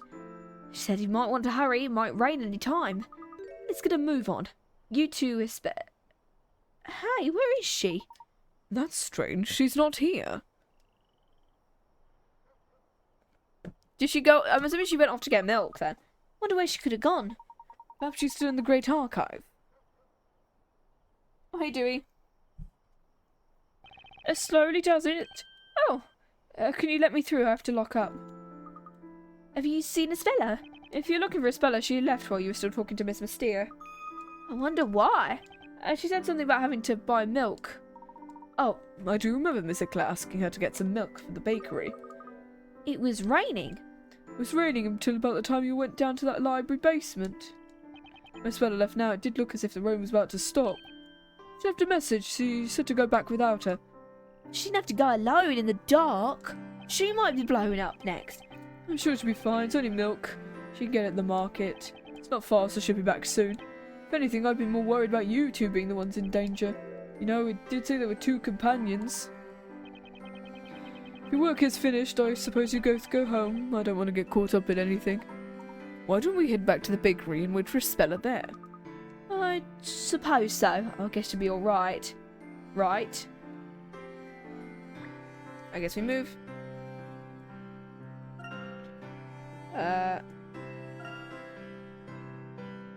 Hint coins, puzzles, 3. Just checking that I've collected all the hint coins.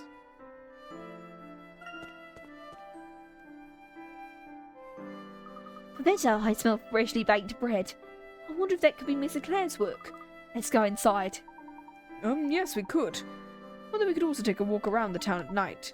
If there's nothing else you particularly like to see, perhaps we should head back in. Okay, I'm gonna go to the menu. This ace attorney just aced this puzzle. There we go.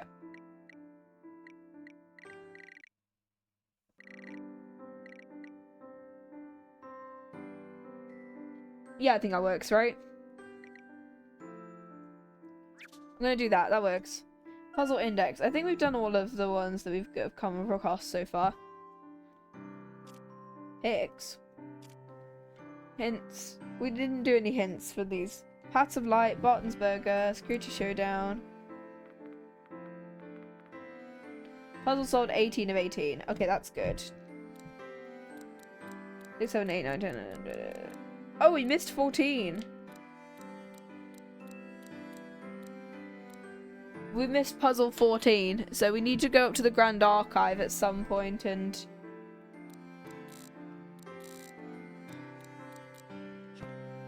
I want to see whether we can go back to Riddell and ask her what... These are all of the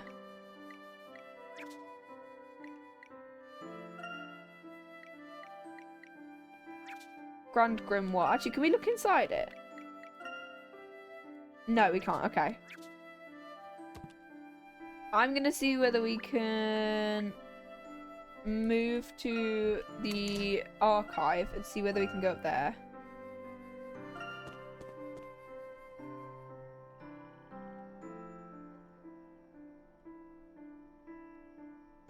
Okay, so we can't go in there just yet. Okay, that's slightly annoying.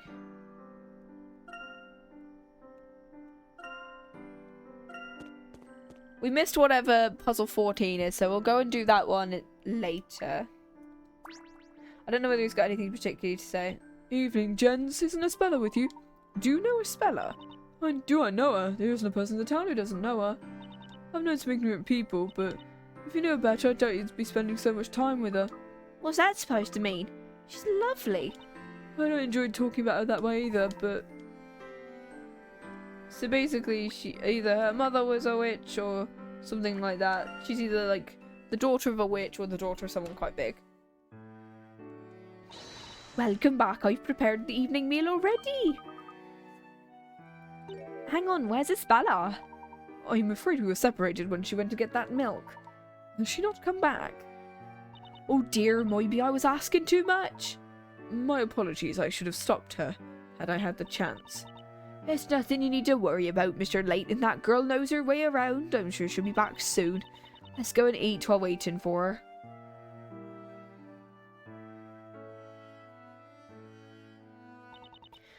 I love it when we all get to eat together. Meals are much more enjoyable that way. I've never had bread and jam that tasted this good before. I hope Espella gets back soon. You guys went out to the Great Archive, right? Did you find what you were looking for? Well, it's a bit of a mystery, really. What do you mean? We went there to investigate the mystery that is Labyrinthia. However, what we found instead was quite the puzzle. Alright, a puzzle, huh? I get the impression puzzles are pretty popular. Do you not know what a puzzle is, Nick? Not that I know exactly. Well, we spend all our time baking. It's not really the thing we're supposed to know about, I guess. Yes, you two are a little unsure about the concept of puzzles. Say, do you think you could give us a little Puzzles 101 crash course? Be my pleasure. I believe it'd actually be more handed a puzzle would be far more rewarding. Don't make me do fucking maths. Because some of these games have made me do actual maths before, and I'm like, don't make me pull out MS Paint for this. Now then, we have 2 long loaves of bread side by side. You'll notice they form the number 11. Do you see what I mean? I get it. So that's what a puzzle is. The puzzle is what follows next. What I'd like you to try is I'd like you to see if you can change this number into a number lower than 11. A lower number? How about I take one of the loaves? However, the one condition is you must add another loaf of exactly the same type. Just minus 11 then, I guess? You need to add another loaf? Or you could just go +1, because of the fact that that would just create 1. Even though we add a loaf, the number has to be lower. I think I've got it. I may just be a baker, but I bet I have the right answer. If I place the extra loaf sideways, then 1 minus 1 equals 0. Oh, give me a break. That's totally the letter H. We're trying to solve a puzzle here, not willing a spelling bee. I can't be the only one who sees 1 minus 1, right? Turning it into a matter of arithmetic is certainly an interesting approach. You think so? No, certainly. That's precisely the kind of flexible thinking needed for solving puzzles. Let's think again. Take a seat. Take a seat and leave this to a pro. You just take this new loaf and ta-da! Now that's 1 minus 1. Hey, eating is cheating. Really? Because it feels more like winning to me. You're full of surprises, Miss Fay. I didn't expect that kind of innovation. I solved the puzzle and enjoyed the bread. But didn't Layton tell us at the start we had to add another loaf of the exact same type? Seriously? That's right, I'm afraid I can't accept this as a solution. Is there really another better solution? What do you think? Minus 11. You both came up with creative answers. I'm sure you'll be solving puzzles in no time. But now it's time for the solution. The important thing in this puzzle is the angle. If the new loaf is placed upright like so... Really?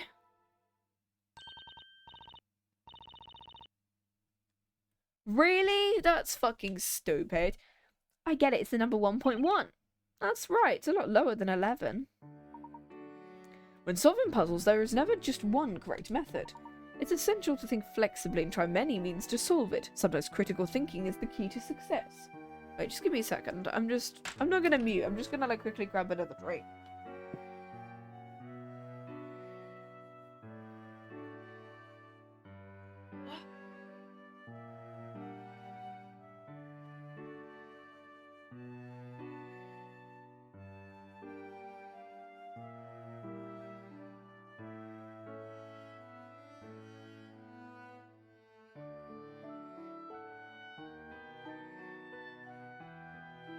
Okay, I'm back. There we go. I've just got a bottle of water and I was like, oh my god. So, apologies if you just hear me randomly drinking. Sorry, it's like, oh my god.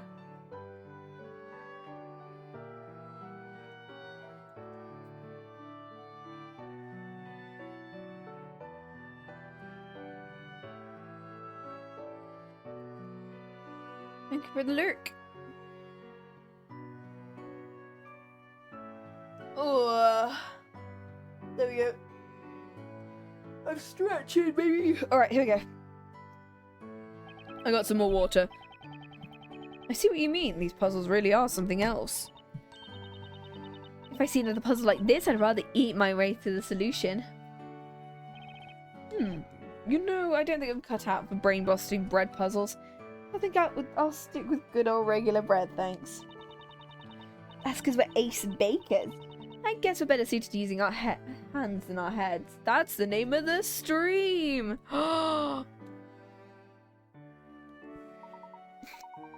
Is that so? In truth, I can't help but feel you're both a little out of place as bakers, considering you're in a suit. I won't force puzzles upon you, but if either of you should be interested, I would give puzzle solving a try. Professor, right now there's something else we need to try. Eclair's firstly bread's getting cold. Sure, it tastes better hot. So it is. You know how I can get when it comes to puzzles.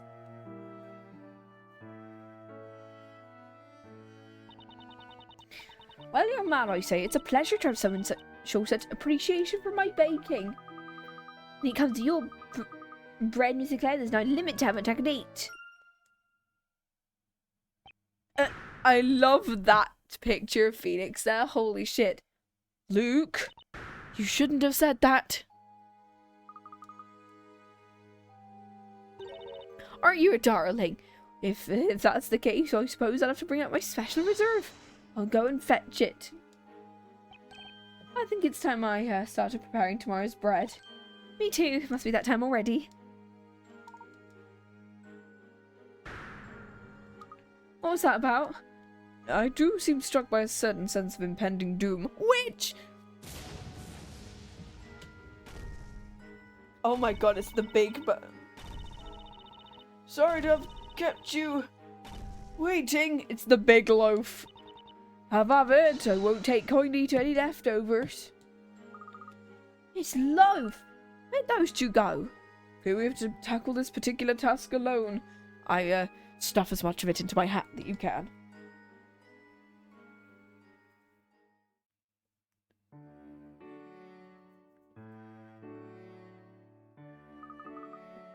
I'm stuffed.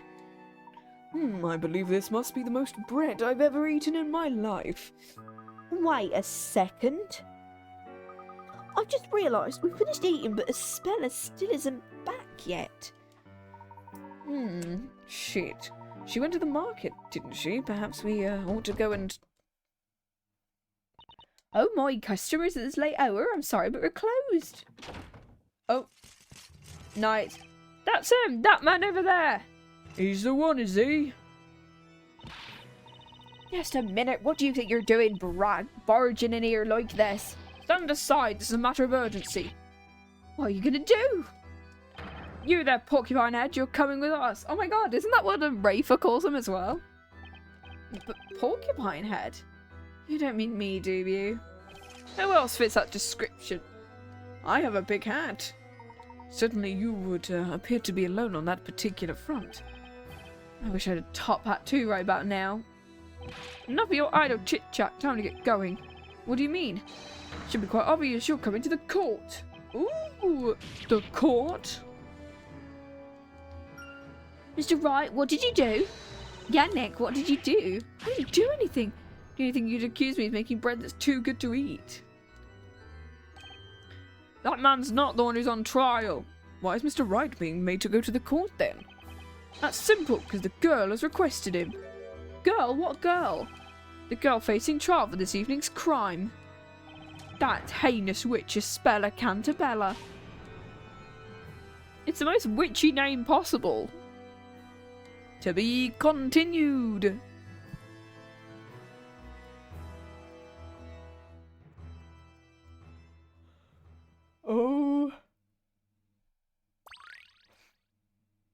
Oh, wow, we didn't do a couple of them, actually.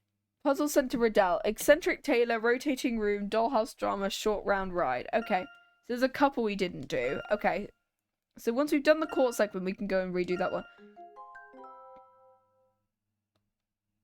Right, here we go. It's the court segment now. So I'm going to switch to my Ace Attorney module while this cutscene plays. Oh, what's happening? Oh, shit. Milk?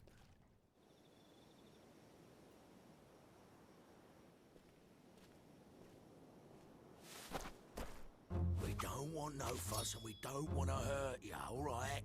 Yeah, we just want your money, that's all. Oh my god. You'll give it to us, won't you, without any fuss?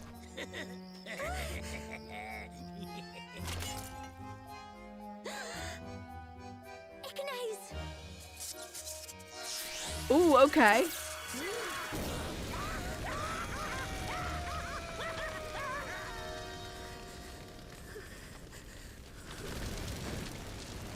Maybe it's not her that did the Ignace. Maybe it was somebody else.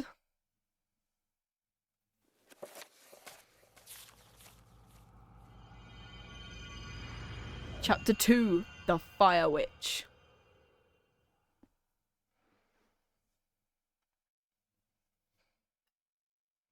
Okay, I'm gonna switch to the Ace Attorney. Where am I at? Here I am.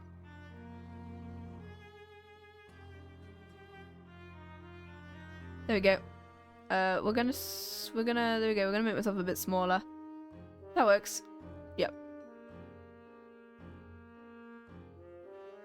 Okay, we're back to the Ace Attorney theme now. Right. Boom. What is this place? The room is lit, but it's still somehow dark. The atmosphere feels heavy. Nick, what are we doing in a place like this? How should I know? A couple of bakers, but I don't think they brought us here to make bread. Is it just me or is that guard staring daggers at us right now? But who's this? Is this Espella, I'm assuming? Also, oops, I just dropped my controller. Oops. Espella, what's going on? I'm sorry.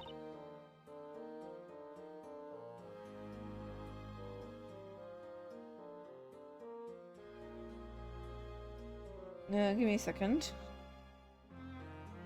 Whoop. There you go. I was the one who sent for you both. You sent for us? I'm being put on trial. Wait, what happened? I don't know. I don't understand what's going on.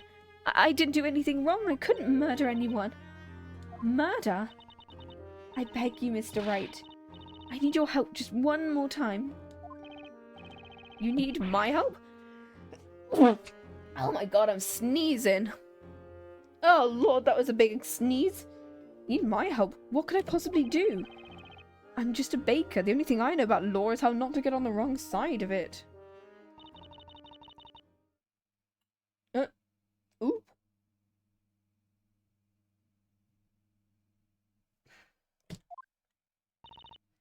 Wait, hold on a sec. Espella. What did you just say? You said you needed Nick's help one more time? One more time? I'm not quite sure myself, but when the knights came and took me, a vision suddenly appeared in my mind. It was Mr. Wright.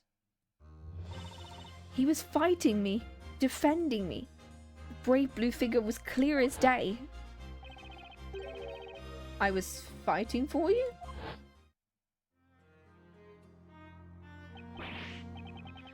No, wait. That's impossible. I mean, it's like I already said.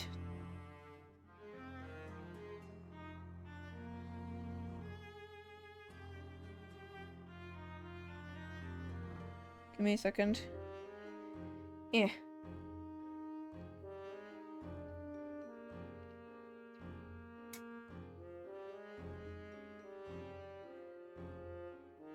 Okay. I'm just a baker. I have a hard enough time rolling dough, let alone defending someone in court. I thought the same thing too at first, but I don't think that's quite true. You and Maya at some time somewhere. You helped me. You fought for me as a defender. A defender? So that's what they call lawyers here. What's wrong, Nick? I wish I knew Maya. But hearing Espella mention a defender... I can't help but feel something inside of me just burning at the mention of it. Accused, defender, it's time. Head forth, you two. Head forth? Where are we going? To the courtroom which today's trial will be taking place. The Chamber of Fire. Chamber of Fire? Make haste. If you're a moment late, a guilty verdict will be delivered. No way. Mr. Wright, I'm truly sorry, but I know this is all so sudden. It's a lost cause, isn't it? At least with this one, the lawyer doesn't get executed, I don't think, alongside the person. Whereas Spirit Justice, they were like, no, we're gonna kill him. Let's head inside, Espella. Huh? This overwhelming pressure. Feels so familiar, like deja vu. Mr. Wright. Let's go, Maya. Maybe we'll get a better idea once the trial gets underway. Alright. Let's do it, Nick.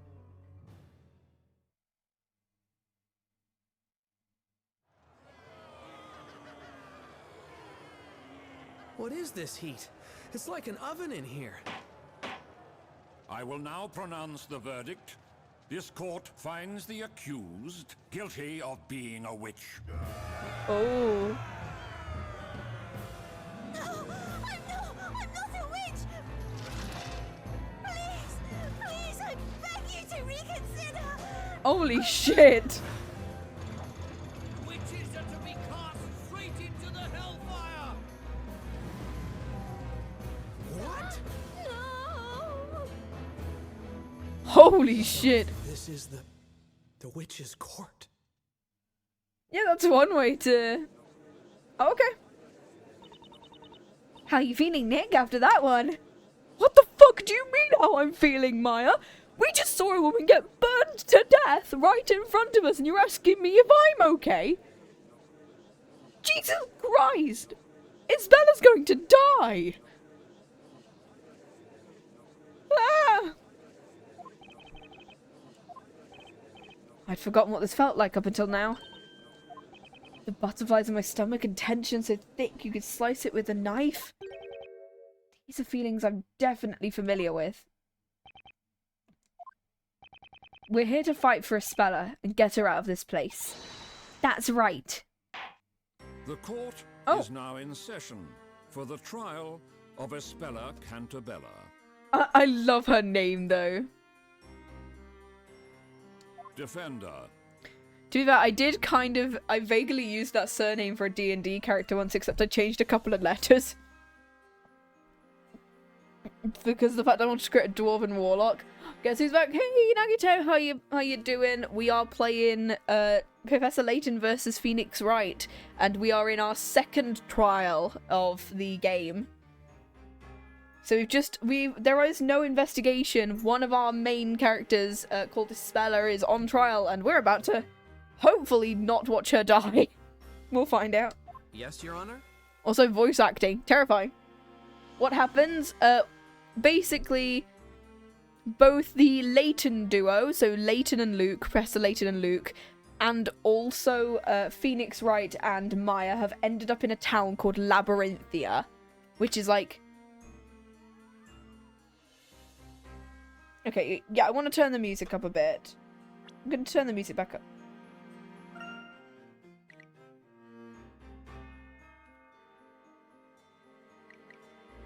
Yeah, I think it's there. That's fine.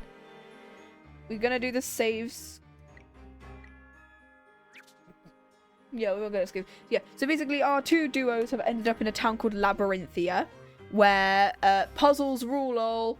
Yeah, basically they got isekai'd. They literally got isekai'd. So they were both. So Phoenix was on a trip to London with Maya for an attorney's exchange. So he'd get to meet a bunch of attorneys from there, and somebody else comes over to America. And while there, he has to defend a young lady called Espella from in an assault charge. When he's done defending her, he gets isekai'd, and we found out that Layton and Luke have also been isekai'd to this place.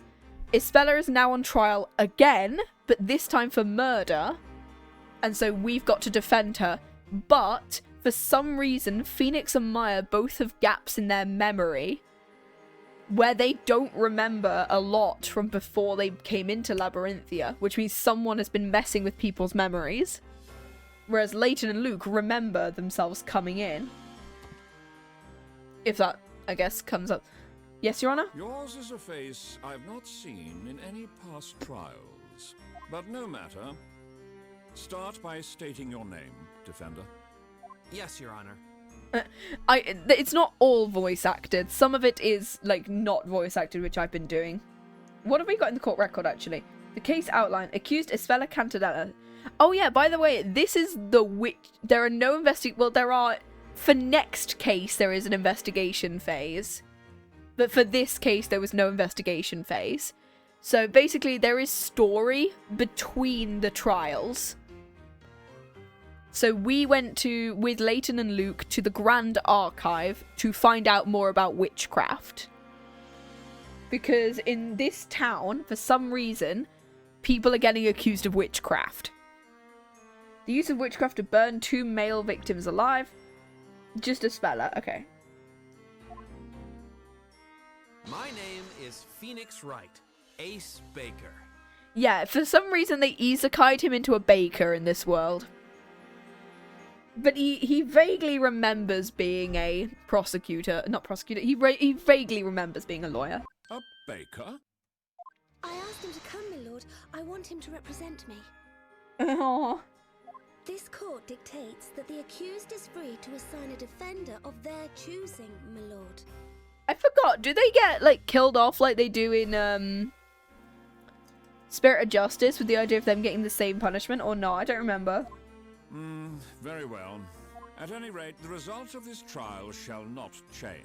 I'm assuming they just get someone to represent them. They don't necessarily... Okay. That aside, I've not yet seen hide nor hair of the Inquisitor assigned to this trial. So the Inquisitors are prosecutors, if that helps. Inquisitor? Oh, right. I should have noticed earlier. So there are 2 Inquisitors that we know of, and those are Inquisitor Darklaw and Inquisitor Barnham. So Barnham is the one I think I'm facing now, and then we'll face off against Darklaw later. No one's there. I think there are 4 trials in this game, and this one's the second. Should the assigned Inquisitor fail to appear in court, I will have no choice but to dismiss all charges. They'll give us some evidence as we go on, because I'm assuming Barnum's going to tell us what the evidence is. He is an Inquisitor of high caliber, but if he does not come forward soon... I'm going to give Barnum a Scottish accent because I think it'll be funny. Despite him being very English in terms of voice acting, I'm giving him a Scottish accent for the funny. This trial will end, and victory will then be declared in favor of this baker. Hold it! Here he is. Here is our first prosecutor of this game. Well, second, technically, because we did Lynch in the first game. Hello, Barnum.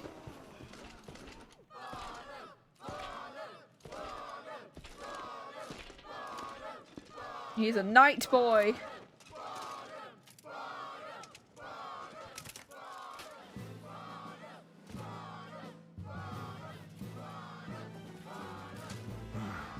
He's a knight. Knights of the court, I have but one question for you both. Yeah. Are you prepared to cross swords? It's more fantasy setting because of the fact it's a Layton game. But, so that is Zachariah Barnum, our prosecutor for this game. And so because of the fact it's a Layton game, so in the world of Layton, fantasy is, it's very fantasy-esque, but it can all be explained with science, is basically what the Layton games are. Because it's like, there are lots of things in the Layton games, like time travel canonically exists. And robots canonically exist, but vampires and witches, no, they can't exist. You gotta... The fact is, I can't exactly say what the reason... So witchcraft shouldn't exist, no. But something is wrong here, but we haven't found out what is causing this, or whether witchcraft is real yet. Which I'm assuming it's not. Okay, what's his point? Inquisitor Zacharias Barnham. I'm indeed prepared Zacharias. to do battle, my lord. Very, very ace attorney name, Barnum Burnham. Something amiss, Baker? Something amiss, Baker? Okay, I'm still giving him a Scottish accent because I think it'd be funny. Sorry, Your Honor. I just didn't realize we could have swords here in the courtroom. It is the way of the court knight. A knight must always ensure that he rides with a blade at his side. Thanks, Barnum. Now then. Zach Burnham, yeah, What's your basically as it name? is. Sir Blue Knight. Sir Blue Knight. That's just what he's going to be called throughout the rest of the game. Huh? My name's Phoenix Wright. I'm a baker. You're a baker. How many times will they make me say it? A baker? I have upped the voices, haven't I? You should expect no less from a gentleman. Okay, we're gonna...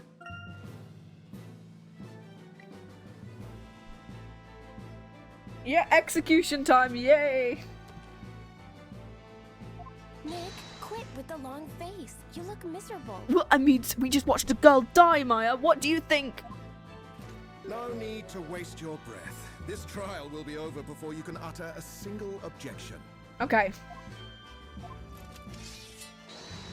For the security of all of Labyrinthia, my blade shall rend your defenses swiftly and without mercy. Imagine the game pulls a Lost Turnabout. Ooh. I mean, to be fair, he is slightly brain damaged at the moment. So it might... I think Lost Damage is Lost Turnabout 2-1. Game 2, Game 1 with Rich Dwellington, with the thing and the bananas and Maggie. Yeah. I think he is slightly brain damaged at the moment. So this is the reason to give a tutorial to anyone who started playing this game for the Layton segment. That's it, Barnum. Put another one out of their misery. So this guy is like the valiant knight prosecutor is what he is. As opposed to like all the other ones. So it's like, they're not a prosecutor without a weapon, clearly. Because of the fact, they're not a prosecutor unless they have a weapon. Because it's like Franziska has her whip. This guy has a sword. Excelsius has his like lighter. And a spray bottle. Flamethrower style. This trial is pointless. Hand down the verdict. Put that doughy defender on trial too. Godot had his coffee. Exactly. All the prosecutors need a weapon. Van Zieks has his wine bottle. Edgeworth has basic logic. Oh boy. I mean, Taka even has his samurai sword and his bird, so... What's with all this excitement? You'd hardly think this was a courtroom. The crowd doesn't seem very interested. It's like they're all hoping for a guilty verdict. This very much feels like Spirit of Justice-esque. Inquisitor Barnham, you may begin your opening statement. As you wish, my lord. First, let us begin by recounting the events leading up to the murder. Is that acceptable, Sir Apprentice Baker? At least he's nice to us, this one. Nayuda had his ninjutsu or whatever. Yeah, he had his throwing beads at people. As you wish. The murder occurred this very evening. Yesterday there was heavy rainfall in the area. Eventually it gave way to sunrise, which came just in time for today's parade. Although a few hours after the parade ended, the rain set in just once more. That must have been when Espella and the others were in the Great Archive. Welcome back, Maxon. What? What is it? Continued to rain just before the incident, which took place on a small path leading to the market. Care package! Ooh! Thank you for the headbat! The accused had been out doing some shopping at the market. She returned home on that very same path. Hydrating posture check. Ugh! Stretching. And then, water. I think we'll see how long this trial is, and if we make it to like 4 hours, then that means we can cut it for this week. Depending on how this one takes. I think it'll most likely be like 2 hours. Oh, we're in court. Yeah, we're in court now. We're in the second one. This is the second trial, because we had the first one with Espella getting accused for assault. I think it was the first one. The accused had been doing some shopping at the market. She returned home on that very same path. On that forest path, 2 rogues named Rob and Mug, fucking hell, are said to have accosted the accused. I don't know whether that objection came through. I'm hoping that worked. How would the objection sound like? What, for me or the new Phoenix? Because Phoenix's voice actor has been changed slightly. One could assume the accused simply acted in self-defense. It did, the new Phoenix. Ooh, I don't know, because I know that Sam Riegel's Phoenix sounds very different, and this one sounds a bit different, because this is a different voice actor. I see Robson Mugg supposed to have appeared in court a number of times. 2 rogues, huh?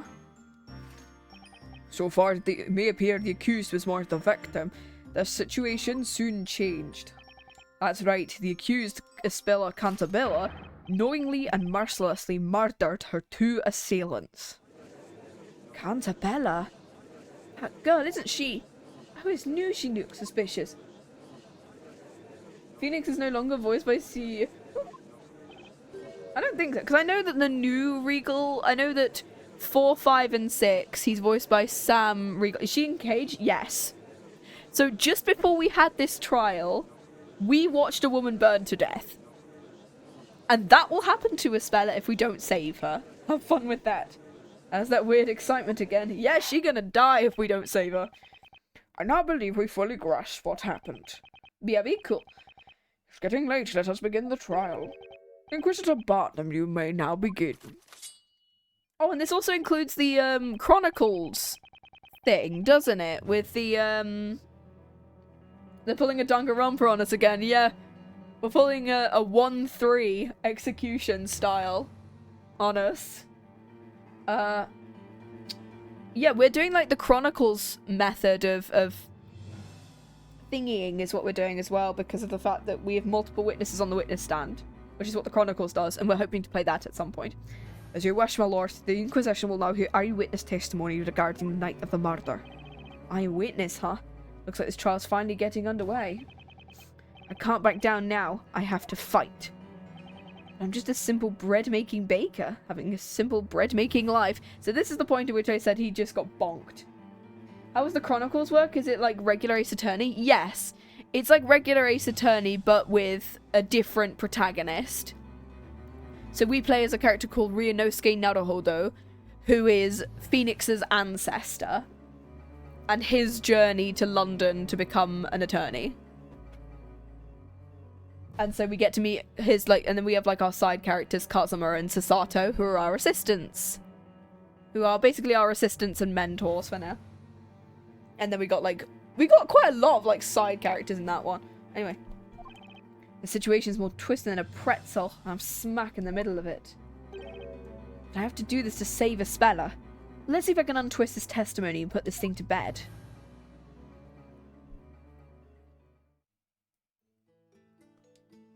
Oh! Okay, yeah, it is like 4 people.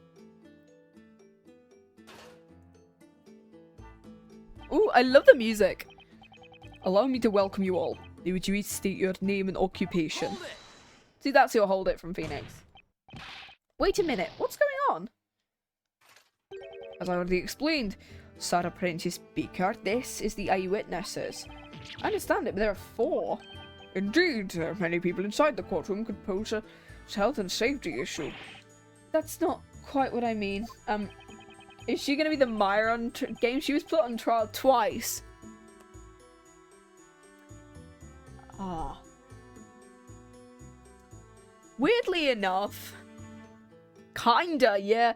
Also, not many people think about these things, but Myra is accused 4 times total. Myra's accused 4 times total. But, like, Phoenix is also accused 3 separate times. Edgeworth is accused twice in the investigations games and twice in the first game. Espella's accused insert number that she's actually accused per times. I will not say whether it is 2 or more than 2. Could be more. And it's like, okay, sure. What are you talking about, child? Don't we be here all night if we did that? That's right, young man. We've witnessed the very hand of fate. Could we hurry this along, perhaps? These flowers won't sell themselves as much as my boss wishes they would.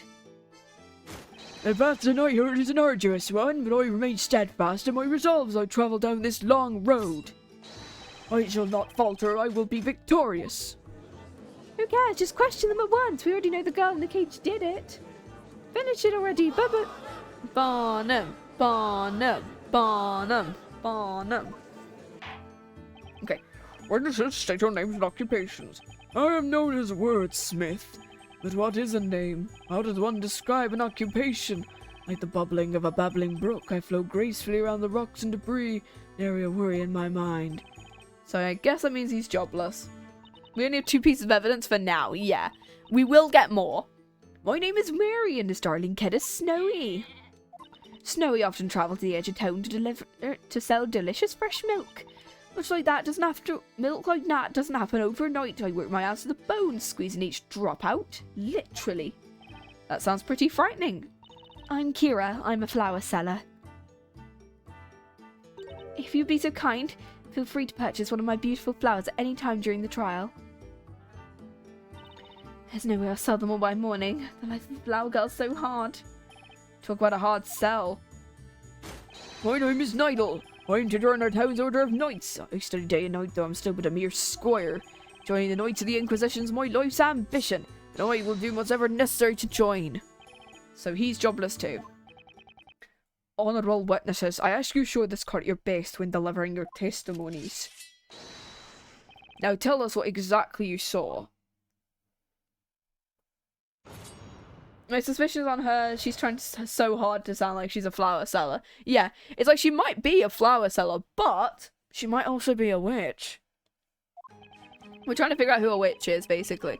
And we know that, I think it's, from what I remember, it's only ladies who can be witches according to the story, so. Delicious scent of mid-evening dinner permeated the air. A soft light shone in the distance. Mugs grabbed the girl by the arm. It looked like you almost pushed her to the ground. I heard a faint voice. The next moment, those 2 villainous men burst into flames. There was not a trace of fire to be seen in the area. Without doubt, magic must have been used.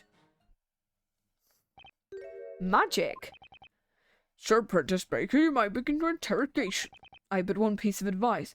No, I have one piece of advice. I suggest you pay it heed. Do not waste the court's time by grilling these witnesses over irrelevant nonsense. You're right, Nick. He's sure loving calling you an apprentice baker, huh? I'll be honest with you, I have no idea how I'm feeling right now, but I know it's all up to me. As her defender, Espella's fate is in my hands. I have to believe in her, and I need to start believing in myself. Okay. That's the spirit. We can do this thing, Nick.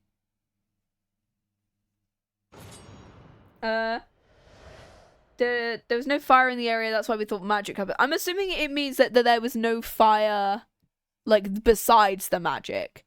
I think we need to, in the cutscene that we saw, Espella was holding a lantern, so I'm assuming what we need to do is try and figure out how to get the lantern into evidence if we don't have it. Because we only have the case outline. We don't have... So Nightle, Mary, Kira, and Wordsmith. Oh, thinks only about leaving the court ASAP to sell her flowers. Mysterious old guy, owner of a farm near the market, seems to have a fixation with goat's milk, passionate about becoming a knight. Can we press? Yes, we can press. Muggs grabbed the girl by the arm. It feels like we don't really need... I heard a faint voice cry out. What do you mean? What kind of voice would it be? We'll press those two, and then maybe we'll press the other two if we can't get anything from it.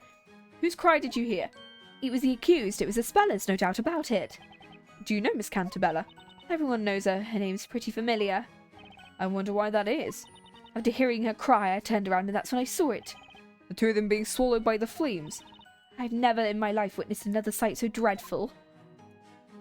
Okay, we'll also press him.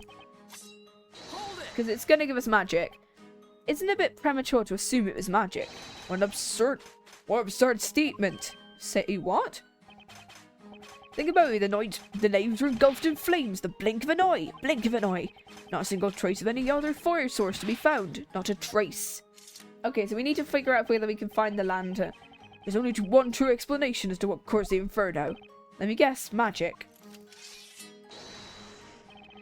There is no crime in simply not knowing, but refusing to accept the plain truth. There lies the true crime, Sir Apprentice Baker.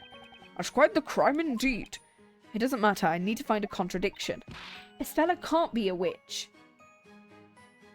Can we press the lantern? We don't have the lantern at the moment. Maybe. We've never okay, so we do need to just cross-examine everyone. Okay. Okay, we need to get as much information as possible. We've not pressed this guy, so we'll press him. A soft light shone faintly in the distance. This might be how we get the lantern. And then that means that if we get the lantern, we can press it against the knight who wants... Thank you for the head pats. Hold it! What time would that be? Dinner time? When else would the scent of dinner be in the air? Not so much. The sun had already set by the time it should be adequate. The sun had already set? You clearly witnessed what happened tonight. I've been dubbed a witness, thus I must have clearly witnessed something. How much light was there in the immediate area? Enough to see the nose on my face, but not enough to see the trees ahead. That doesn't add up. Is Wordsmith just a person that adds words to a dictionary? God, it sounds so wrong. I have no idea. Wordsmith is currently unemployed, and that's all we know about him. He's just a guy who vaguely knows words. If the area was completely dark, you couldn't have witnessed anything. Do you see? Nevertheless, something caught my eye. Ominous is what the sight was. I get it, it was ominous. Objection. Oh, this is Barnham's objection. Port form, Sir Apprentice Baker. I hate to disappoint you, but there was, in fact, light in the area. Okay, so this is how we get the lantern, and then we can present it against Nightle. Thank you for the headpats. Take a look at this. This is a drawing of the crime scene based on the witness's accounts as penned by the court illustrator. Because this is an isekai, they're not using technology, so they have to draw what happened. As penned by the court illustrator. The court illustrator? I've never heard of that before. Which, honestly... Oh, neat! 20! Holy shit! That's insane. Wow, thank you. Look carefully shows what the scene looked like at the time of the murder. I love the fact that he was like, I don't know what a court illustrator is, although he probably would have become a court illustrator had, like, he continued with that art degree of his. Okay. Illustrator of the highest quality, as always. We've established by the time the murder occurred, the sun had set. The only time I even hate isekais is now, yeah, fair. So naturally, the defendant we see was carrying a firelit lantern. A lantern? Eureka! That's what I was saying. There was a lantern. You totally forgot. To be honest, I didn't imagine it would be necessary to present, but... My lord, here is the lantern in question. This is what was responsible for the light illuminating the area. Very well, the court accepts it into evidence. Okay, cool. Speaking of which, in this drawing... Bucket. Who is this? Certain to be holding a milk bucket. That's... Couldn't someone have taken the lantern? I mean, we have the lantern now. But the bucket's gone. So someone took the bucket, but they didn't take the lantern. The milk bucket disappeared. There's been talk of wolves living in the nearby forest, as they often make off with the items they find on the ground. Wolves that steal your stuff remind me to never set foot in that forest. I thought Luke can talk to animals.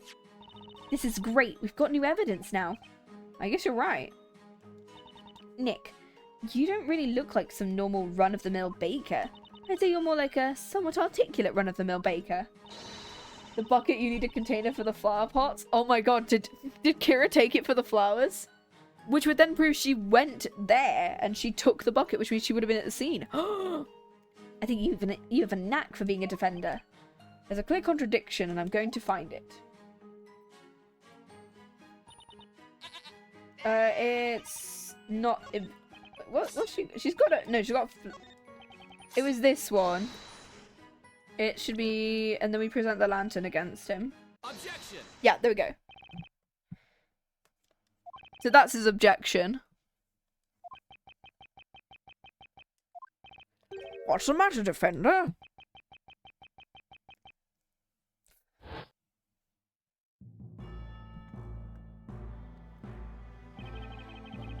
What's this feeling? What is this feeling so sudden and new?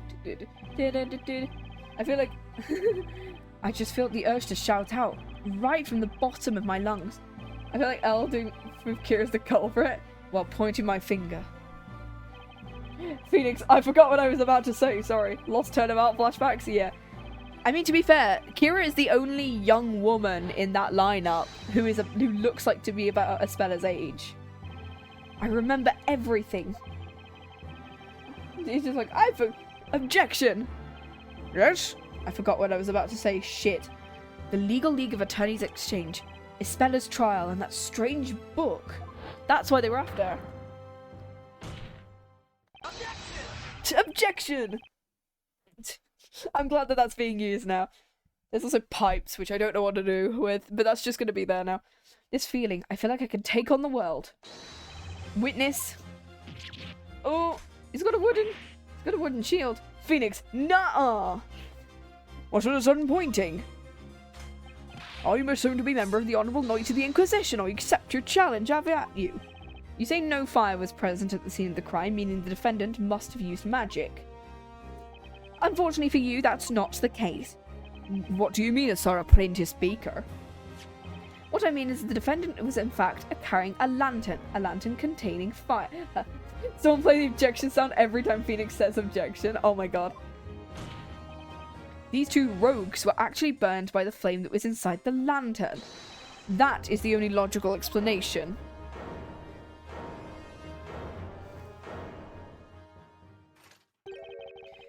What a startling conclusion you've come to. What do you mean? The only logical explanation. Do you agree with this statement? Presumptuous a man that knows nothing to claim he knows something, but which he really knows nothing. Besides, how could one teeny tiny flame be strong enough to set them both ablaze? There were two of them. How could that flame engulf them so fast? Furthermore, if they did burn as you claim, there had been somebody soaked in oil. What? Wait, didn't we just prove she did it? No. Someone's hiding with the speaker just to play the sound. Well, Sir Blue Knight, it would seem you've bitten off more than you can chew. Oh. I definitely didn't see that coming. What say you, my lord? Do you have any thoughts on the proceedings thus far? We didn't prove that she didn't know. We proved that all four of them were there and could see something, and that magic was used. Magic, quote unquote. Not gonna spoil the rest of the game as to how that actually happened, because they do actually explain. The flower petals could use them to increase the firepower. Kira could do it. The next thing you're gonna tell me the milk had oil in it. Given the testimonies we've heard at the court has come to its conclusion. 'Twas a truly gruesome and merciless act. Of only one thing could be held responsible. The nefarious crime of magic. Oh yeah, they do explain how it was done though in the magic segment at some point during the game. I do remember that they do that at some point. I don't know when. Because I vaguely remember the plot of this game. I don't remember the puzzles though. Or how to get through the trial, but I do remember how... that they do explain how it was done. Wait, just a second. Is there something you've forgotten to mention? Knowing these games, yes, it could have been full of oil. Turns out it wasn't milk, it was oil. She splashed the oil over... Oh wait, no, that's just implicating Espella again. Not exactly. It's just, you said magic. What are you suggesting, Sir Apprentice Baker? Witches use magic, which in turn brings about disaster, such as the way of this world. Of this town? Yeah, sure, but I'm American. Well, yeah, that may seem to be the case. In no way is that actually possible. I'm sorry, dude. Dude, you have a spirit medium on your side. And you went through all of that bullshit. I'm sorry, can you... Huh? Oh, he's on that. Anyway. So, I'm looking at chocolate. Espella? A witch? A witch's existence in this world is a crime in itself. Also, she was accused of being a witch. Remember that? The ability to use and control magic is a criminal offense indeed. Any witch found practicing magic will be sentenced to death by fire. No, you're wrong. I'm not a witch. Sir Apprentice Baker, I do not envy your current predicament. My lord, hand down your guilty verdict against this witch immediately. Objection. But there's no evidence to prove that any magic was really used. Put a suck at it, Brett boy. We all had to cast the spell. Objection. Huh? That's right, Snowy. Now you heard it. You heard that incantation quite clearly, so they have to say it, okay? That frightening voice. It was no mistaking. It was Espella's. Or, you know, the other lady in the lineup. These ears don't lie. I heard the most sinister Ignace. Incantation? Ignace? I just can't wrap my head around this topsy-turvy otherworldly court. Is this what all courts in England are like? Well, them it seems that the fence has no flat earth objections. Here's so, the court finds the use of magic of the time of the murder to be an undeniable fact. Furthermore, the honourable witnesses have stated they each had an incantation being recited. The court finds it no reason to delay this verdict any longer. Just throws the hammer and hits Barnham on the head with it. Shit, did not mean to do that. Oh no. Yeah, compare voices. It could have been someone that sounds like her. Yeah. I mean, it could have been Kira or Mary. Because if it was a lady's voice that they heard, assuming that they thought it was Espella's voice, if those four were the only ones in the area, it has to be one of them. White chocolate. Sorry, I'm getting excited. Yeah. Nick, we have to do so. All I could think was, oh no, I've been hit on the head and I forgot who I am. Dark Lord just comes in and goes, what the actual fuck are you doing here? They don't have alibis either, yeah. I know, but what exactly can we say? In this world, our sense of logic is completely useless. Shit, Miles would be crap here. This court is ready to hand down its verdict for the case of Espella Cantabella. Oh my god. Hold it. Layton, hold it.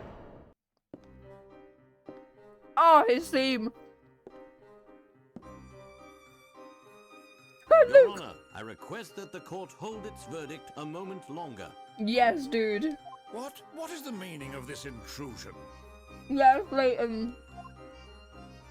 I have something I believe will be of use to the defense. A weapon of sorts. A weapon of sorts hits Barnham over the head with the book. Alright, he's knocked out. Which means he can't continue with the trial. Which means we win, right?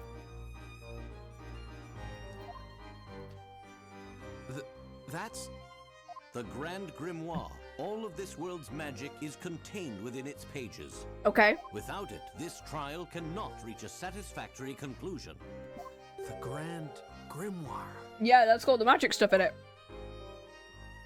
We gotta flick to the Ignace page. We meet again, Mr. Wright. Well, it seems things are already afoot here. The real contest begins now. Are you fully prepared? You here to help us? I love that there's 4 people on this stand now. And all the witnesses are going, what the fuck? Why are there people here? Layton came in and gave us a piece of evidence that we might need to use. And so now there's 4 of us on the stand. The professor always helps people in trouble. It's the duty of every gentleman. Right, Professor? Professor? There's a saying I find useful in situations such as this. Also, I'm a professor of archaeology at... I think it's Greenwich. A university in Greenwich or nearby. So... yeah. I'm fairly... it was something like that, right? Everyone who knows Phoenix here is going to come behind the stand. Exactly. The fact we're doing it in this trial does not bode well for later. I will say, I need to add a random question thing. Because if I do have like a top 3 Ace Attorney trials, and the next trial is one of my top 3. Next to 2-4 and 4-1.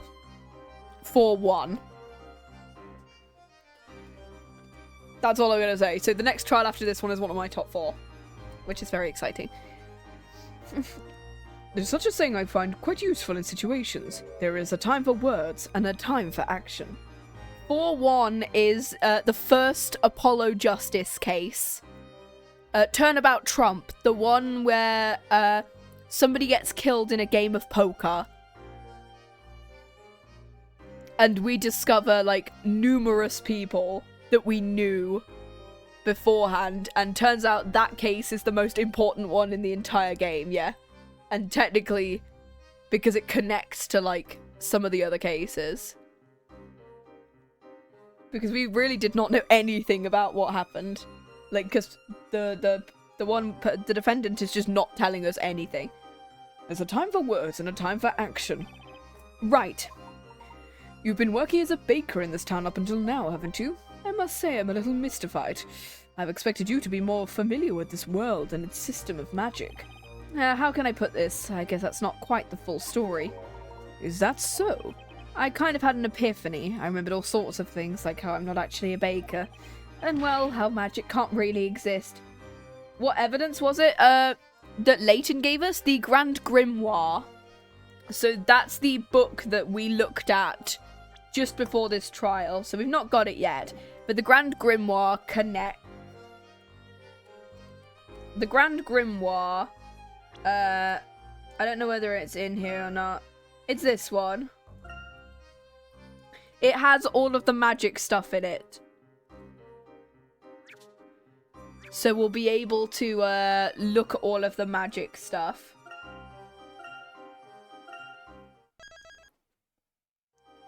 Kira had the grimoire? No, I think... no, nobody had the grimoire, I don't think.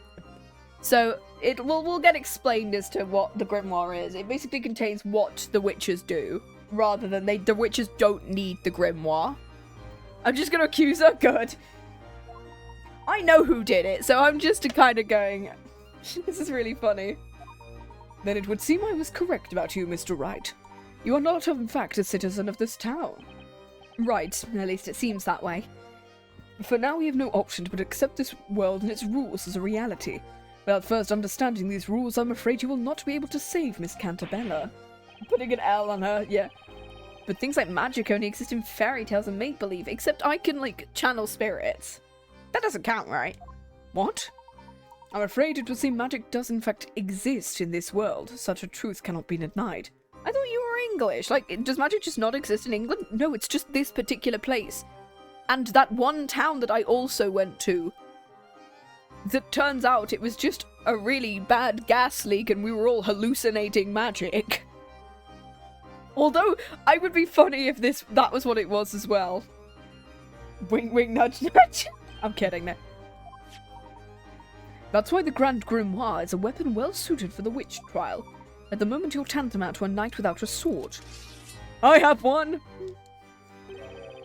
I feel more like an attorney without a chance, actually. Where the fuck did you go?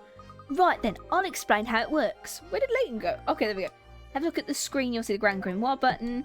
Touching the Grand Grimoire will open up the Grand Grimoire. Okay. Ignace, Inferno spell.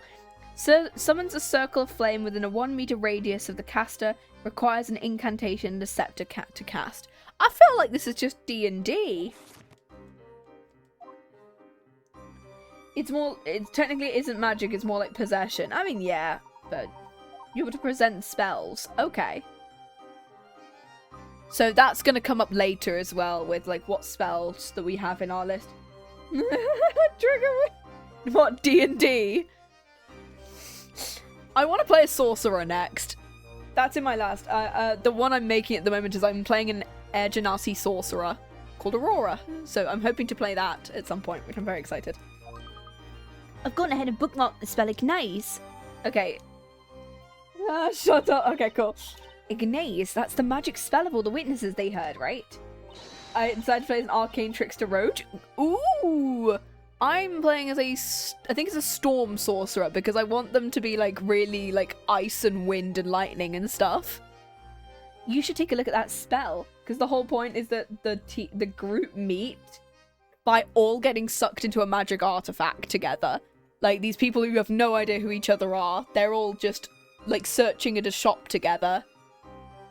In like different areas of a magic shop and they all like, yeah, I should channel Kira's spirit. That was the only option. It's only her ghost. Don't joke about that. Please don't joke about that. You should take a look at that spell. All I have to do is touch the Grand Grimoire button. Yeah, Ignace. Okay, cool. Oh, shit. The defender did something. I don't know what I just wrote. Is that understood, Sir Apprentice Speaker? The case is quite straightforward with little room for doubt. The witness's testimony, coupled with the illustration of the time of the murder, makes it quite clear what have occurred. This murder was the result of magic, and furthermore, the caster used was none other than the accused. That, Sir Apprentice Speaker, is the truth. What does Ignace? Does it need... Requires an incantation. Oh, and a scepter. It requires a scepter as well. Do we have the drawing? We don't have the drawing. Not yet, is all I'm gonna say. Not yet. Oh. Is everything okay, Mr. Wright? Yes. It does seem that photographs do not exist in this world. Photos don't exist? I guess this makes sense. Ye olde time period. The sketch drawn by the court illustrator lies your final chance. Oh, it's the, I won 700 golden cards as a rogue. I used Invisible Mage Hand to change cards and to set them so it may not notice moving cards. Oh, that's incredible. Wait, I just predicted something. I was just bullshitting. It's partially correct, is what I'm going to say. Partially, I think. From what I remember in the thing. My final chance? Yeah, she needs a... From what I'm thinking, it's because the fact that Ignace requires a scepter. And she's not holding one in the photo. I understand the witnesses have already finished their testimony, but... Yeah, she's holding the bucket in one hand and lantern in the other. She can't have a scepter on her. I'm on level 1, so I gotta act like I'm the poorest? Yeah. There's another contradiction. In that case, I can still hope I can turn this around. Yeah, look at Luke's little sprite. He's dancing. You have to hurry, look, the judge. I'm going to hit Tom with this head. He looks ready to deliver his verdict. This is it. This is my last chance. Point out. Hold it! Hold it. 1 second, Your Honor. Hero's a level 10 wizard. The defense requires permission to have another look at the court illustration. I think there might be a contradiction in there. Damn. We're already out of time. All testimony and evidence given thus far has been proven to be accurate. I'm accusing Kira, don't listen to me mostly. I wouldn't be so sure, Inquisitor Barnham. There's just one thing you've overlooked, a piece of evidence within this book. The Grand Grimoire. Absurd. Overlook something? You're the defender. You should have examined the tome earlier. Well, you're right, I should have. But unfortunately, I was nothing but a simple baker until now. Interesting. Yeah, someone's been fucking with my memories, so clearly something is wrong here. You've certainly begun to show your true colours, Blue Knight. Let us see what type of knight you truly are. Have at you. For anyone now shows a supposed contradiction. Court illustration and the Grand Grimoire, there's a contradiction between those two when I've got a chance to find it. Defender uses magnifying glass, yeah, contradiction. It is here. It's there. Got it! The contradiction is right here. The hand of the accused. She seems to be holding a lantern. What is your point? There is a flame in that lantern up until the point it's dropped, but we're trying to point out the fact that she doesn't have a scepter, because the fire spell requires you to say something and be holding something. According to this tome, using the spell Ignaze requires the use of the witch's scepter as well as an incantation. Unless she hid it up her butt, I don't think where it's gonna be. She a stick. Like, where else is she gonna hide it, judging by that photo? I don't know, like the bag ain't gonna be that. Like, I'm assuming it's gonna be a big scepter. She hid it in the bucket. Ah, yes. Maybe the actual witch dropped it in the bucket, and so that's why it's not in there. For a witch to use magic, they must be in possession of a witch's scepter known as a Talia Magica.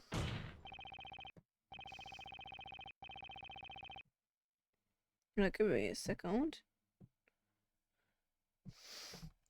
If that's the case, there's one thing that doesn't add up. Take another look at Cantabella's hands.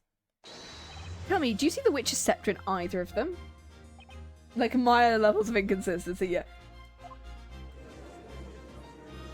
There's so many people in this goddamn courtroom. Let's see you point that sword at me now. You did, Mr. Wright, but wasn't that contradiction just a little too obvious? You may be right, Luke.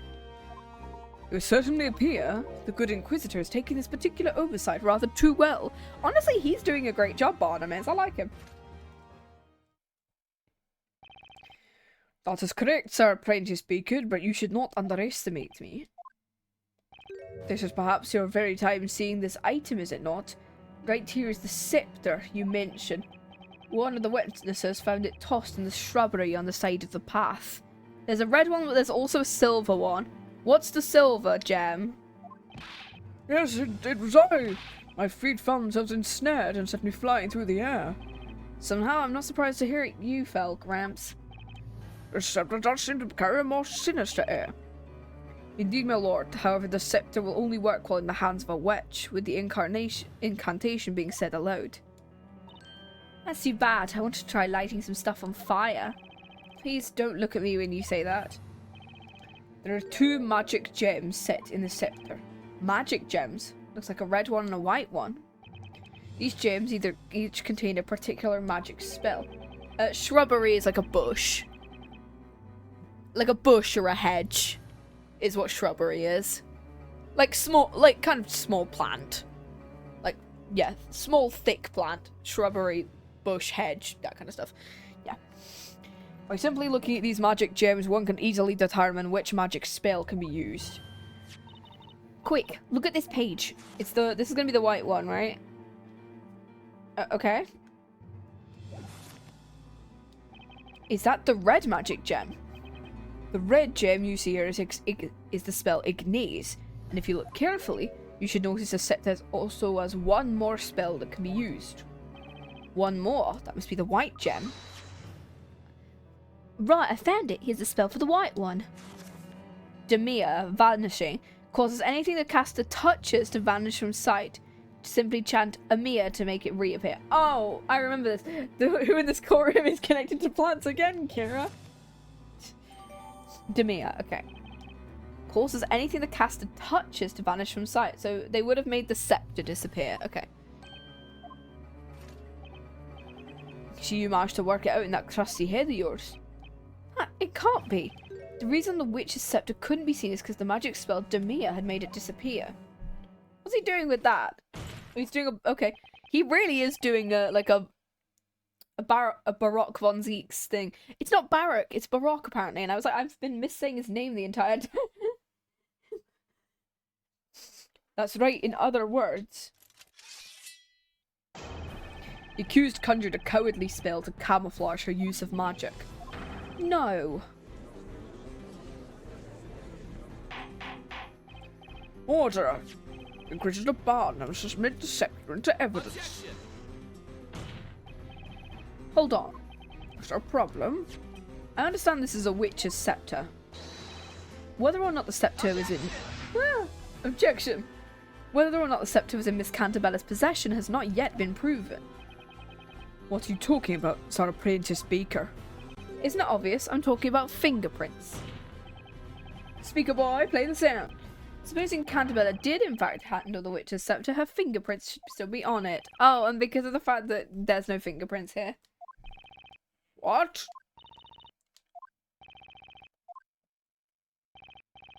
What's with the silence? You said fingerprints. Tell me, what's this Blicker babbling about? I haven't the slightest clue. It's the Baker's first time in court. And Layton going, no, don't do that. I'm afraid it's no use, Mr. Wright. In this world, it does seem the concept of fingerprinting does not yet exist. Hence why we had to do the fingerprint section last case, because that was the only time we're gonna get to do it. What? I can't believe it. As I've said already, bsky back to the bakery list, you continue to serve this court more of your half-baked ideas. They're about as half-baked as your terrible puns, Barnham. Forensic science does not exist. Instead, there's a world where witches and magic are accepted as fact. Truly fascinating. Okay. Oh my god. What the hell? There are way too many things I don't know about this world. I believe you may be able to take these things you don't know and use them to your advantage. Use the flower on it. Oh my god. Huh? The Inquisition believes there's no room for debate. The accused clearly attempted to conceal her magic. Better next time, Sir Apprentice Beaker. Perhaps your next loaf will not leave such a bitter taste in our mouths. Now then, I believe it's time I ask you to render your unwavering verdict. Objection. Oh, Layton. Layton's on the stand now. Oh, and it's his theme. Pardon the interruption. May I have a word, Inquisitor Barnham? What's that? Who might you be? My name is Herschel Layton. I am a friend of the accused. Inquisitor Barnham, please allow me to confirm what you believe happened on the night of the crime. You claim the witch's scepter was made to disappear through the use of magic, is that correct? Indeed, though the magic spell Demir. If possible, would you mind providing proof of this particular claim? What? You claim the scepter was not seen. Indeed, that is one possibility. However, a wise man must almost consider every possibility. What say you, Barnham? Can the Inquisition fulfill the request presented by the gentleman with the unusual hat? The Inquisition cannot honour this request for proof, as I'm not a witch. You can use flowers as fingerprinting pad. I mean, I don't know whether it'll let me do that in this game, to be honest. Emma Sky's not here to do that for us.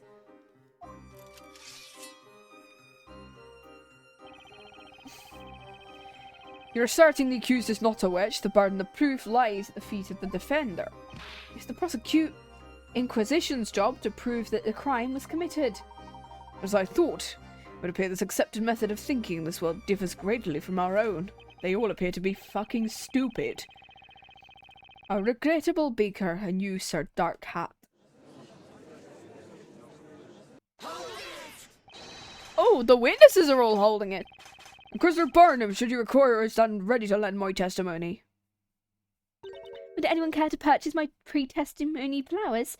I've got a lovely array of bewitching lilies. I'm not a witch, I promise. Snowy, no, you will not be dismissed. We came to expose the identity of the witch. A witch's scepter? I know such a scepter. What do you think, Barnham? The witnesses appear to have something to say. Very well. Most honourable witnesses, I grant your request to testify once more. Tell the court what you know regarding the Telea Magica. Well, we've somehow managed to keep the trial going. I owe you one, Dark Hat. If you put Kira's hood down, what does her hair look like? I think she has, like, brown hair that's tied up into a plait on one side. Please, Mr. Wright. Mr. Layton will suffice. Just call me Layton. Everybody else does at this point. Okay. I'm sorry, the witch was carrying a large milk bucket and a lantern in the other. The girl with the lantern hanging from her wrist. Her hand was contorted in a strange way. I got a good look at her hand. It looked like she was gripping something. Witch was holding a scepter in her right hand. Right. Whoa, right hand?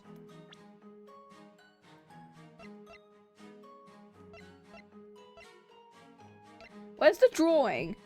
Can we not have the drawing? Because the fact that can we not get the drawing back up? Objection! Cruz's hand was because no, it is right-handed, right? I'm assuming in the I don't know which way she's facing in the drawing. I don't know whether it's in her right hand that it's holding. We saw it too. I assume it's the girl up there. As well, these eyes don't see as well as they once did, by which the hazy, blurry form of the accused. Don't tell the court you're blind. I always told you as sharp as the edge of my trusty blade. A toy sword, how fascinating. Although I wonder if he understands the implications of that analogy on his vision. Sir Baker, you may proceed with your interrogation. Layton's given me another chance. I can't let it go to waste.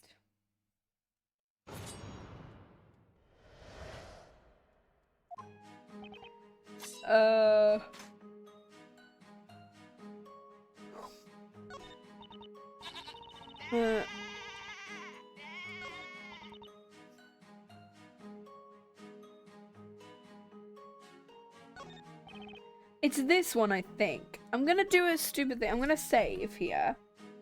And I don't know whether I can save scum or not, but we'll... She's holding the lantern in her left hand, so the bucket was in her right. Okay, so it makes sense to present the lantern because of the fact that that was in her left hand.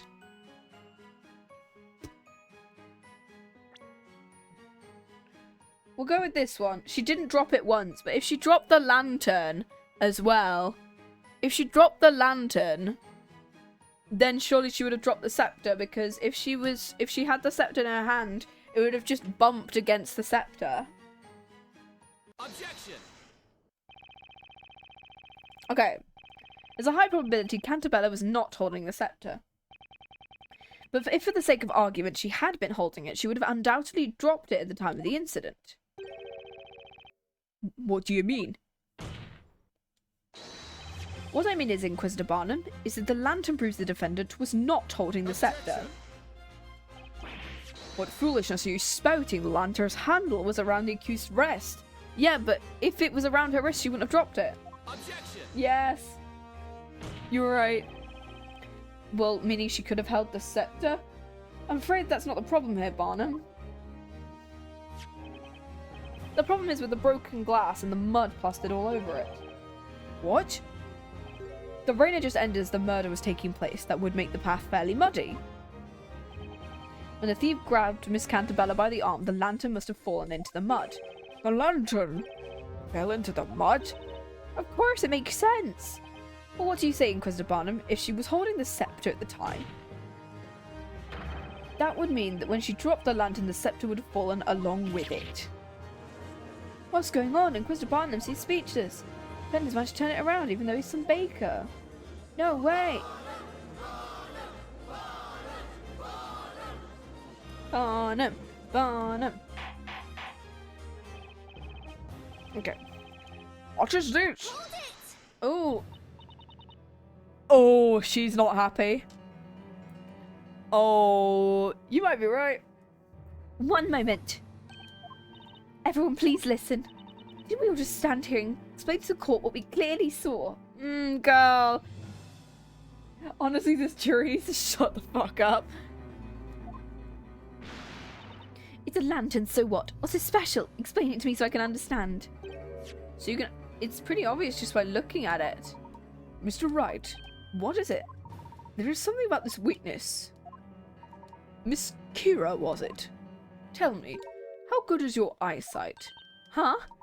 As you just heard Mr. Wright explain, the answer to your query is quite obvious. Tell me, are you able to see the mud present on the lantern? What mud? What are you talking about?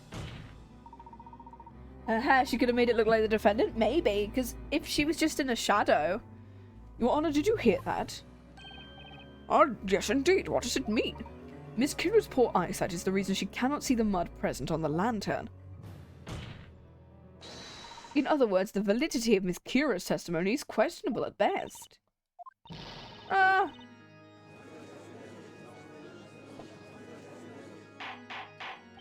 Order in the court, what's the meaning of this? What do you say in your defense? I highly recommend you give us nothing but the truth.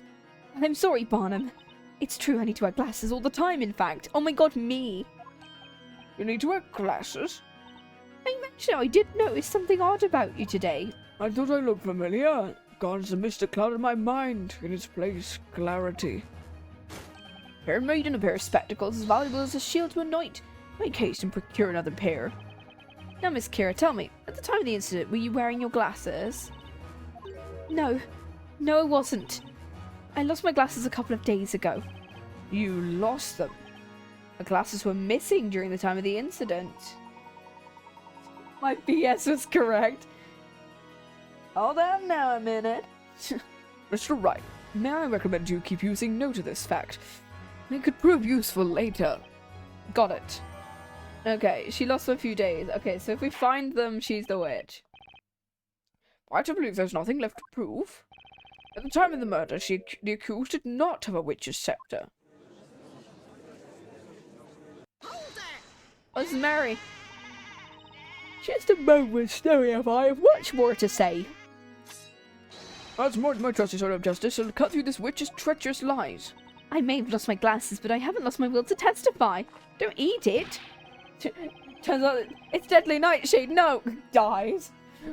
I remember old age as I was sneaking up on me.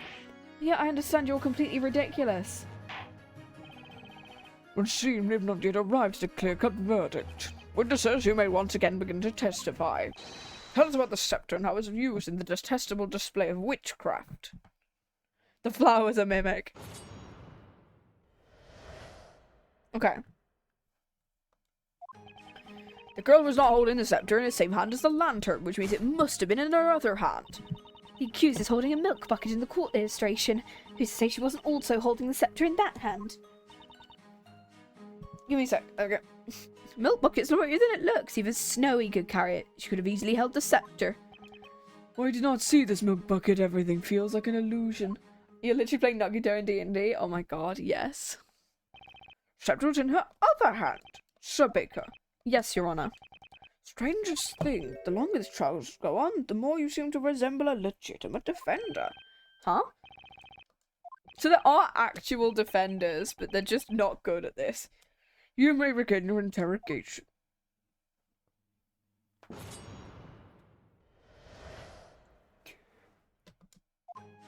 Okay.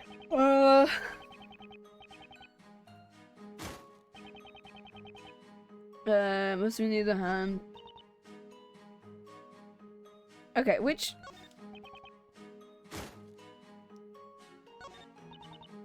Okay, I'm gonna save again.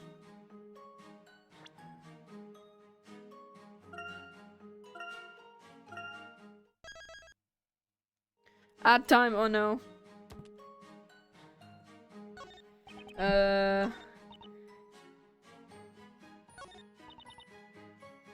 That rope bucket is lighter than it looks. Even Snowy could carry it. She could have easily held the scepter as well.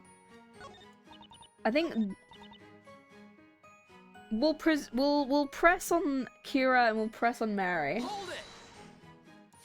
The court illustration. That's right. Judging by the sketch alone, it does look possible for her to have held the scepter. However, if you try holding that thing, you'll notice how thick it is. No way she could have been holding it. That's nothing more than mere speculation. You cannot say for certain she was unable to hold it. Look at it, though! You say speculation, I say it's a fact. There's no way Espella could have been holding that thing in one hand. This testimony is filled with nothing but assumptions. Mr. Layton, you know there does not appear to be any usable evidence present in the court illustration. It does look that way. The milk bucket ended up disappearing. Could it be an important piece of evidence? Yeah, we see where the bucket is. I'm gonna press her as well. I'm assuming she knows her. I give him fireball for very obvious reasons. Yeah. Yeah. As someone who has played Danganronpa 2, yeah.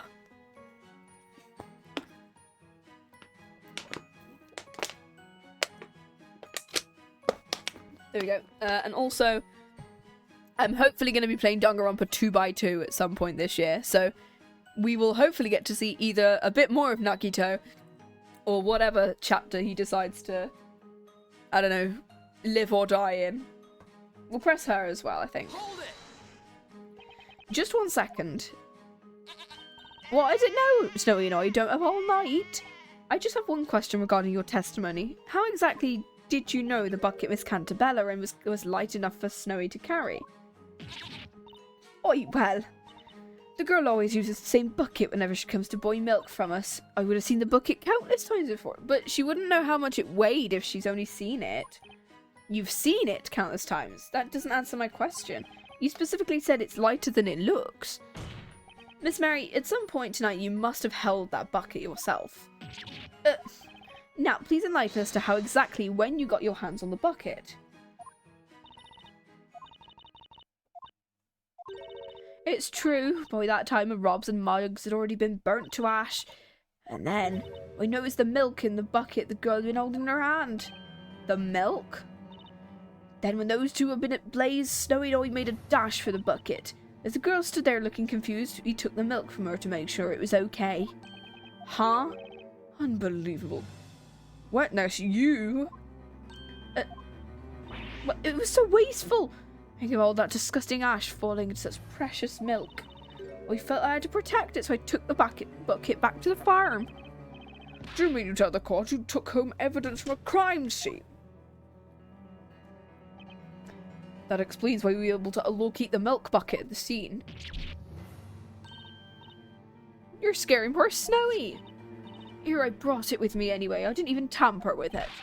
I'm sure you didn't. The court should accept this milk bucket. Are we gonna find, like, something in it? Look, there's one more piece of evidence for us. Okay. I'm assuming, okay, so now we've got to probably present the milk bucket on something else. Well, I mean...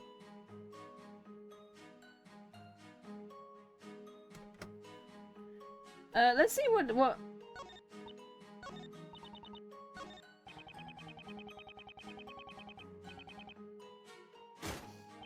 I was gonna give a mage hand for some less obvious reasons. Fair. Is it the... I'm thinking of something else. I don't know whether it is... Oh!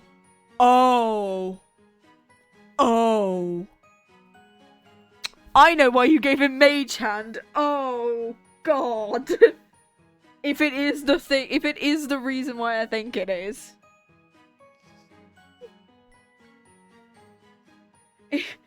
It's the... fucking joke that that he's into hands, isn't it? I'm assuming I'm gonna do it. Present. Objection. Sure.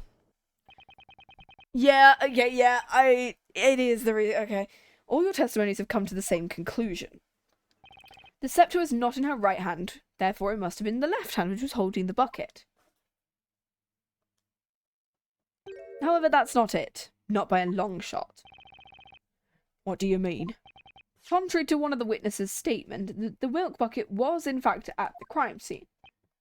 And so you'll also notice something about the bucket. Take another look at the court illustration, and something about the bucket seems a bit odd. Objection. This game seems easier than actual Ace Attorney. I think it's a lot more Layton than it is Ace Attorney. Hence why all of the trials are one day, and it's a little bit easier. Because it's more targeted towards Layton than it is to Ace Attorney, I think. It's also why the puzzles are a tad easier than the Layton games usually are. Because of the fact that you're not forced to do maths in this one just yet. Because I'm going to have to pull up MS Paint and do fucking algebra when I go through Curious Village again. That's going to be a fun one. The illustration was based on eyewitness accounts, so a small discrepancy or two is conceivable. Objection. Actually, Inquisitor Barnham, it's highly likely this illustration is much less accurate than you think. In fact, there's a blatant contradiction present in the illustration. Oh, the bucket. It does at first look possible Cantabella was holding the scepter and bucket at the same time. However, algebra, yeah, it's a lot of forcing me to do fucking algebra when it's not supposed to be an algebra puzzle.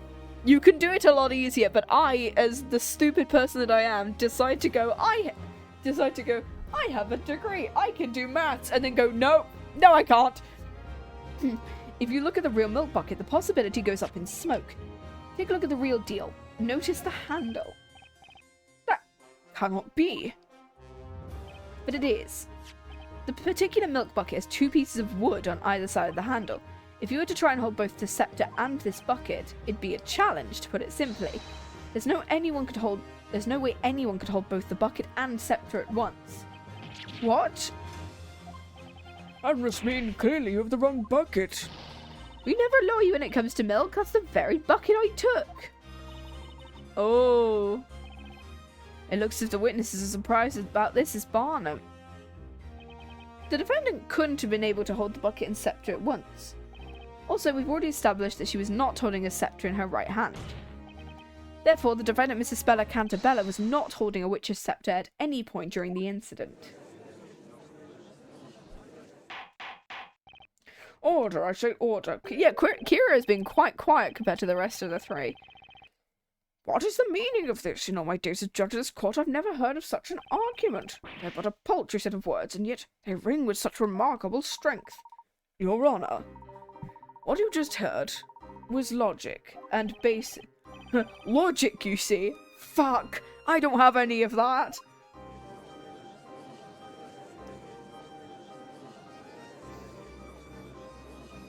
What's with these two? You silenced Inquisitor Barnham with mere words. Foolishness! This must be some type of witchcraft. Do you think... could they be witches? No, then, because in this version, old ladies are witches, so... Okay. It would seem the concept of logic does not exist in this world.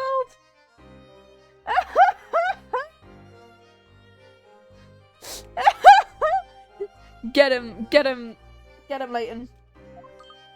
Let's take this chance to knock the case down a peg or two.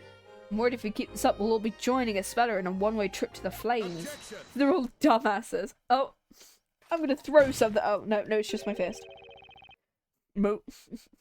Most intriguing. A knight allows his sword to speak for him. You've spoken with a sword of words.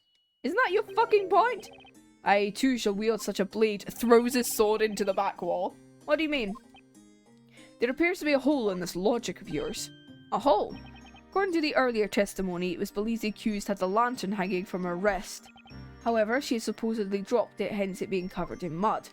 That's right. While that may be true, it doesn't mean the accused was therefore unable to use magic. It's merely a question of when she dropped the witch's scepter. What do you mean? It's very simple. The accused, while first holding the lantern and the witch's scepter, cast her magic. Then she dropped both the lantern and the scepter. Witch's scepter was dropped after. What say you, Sir Blue Knight? I'm supposed to taste the knightly knowledge of the Inquisition. Okay. Sir Barnham cut you that baker's witchery like a hot knife through butter. Barnham, yeah. Oh, to be able to shake that powerful hand someday. Barnham, Barnham. That Inquisitor isn't quite what he first appeared. He can use logic, shit. Sure seems that way. Just a moment ago it seemed like he'd never heard of logical debate, and now he's using it against us.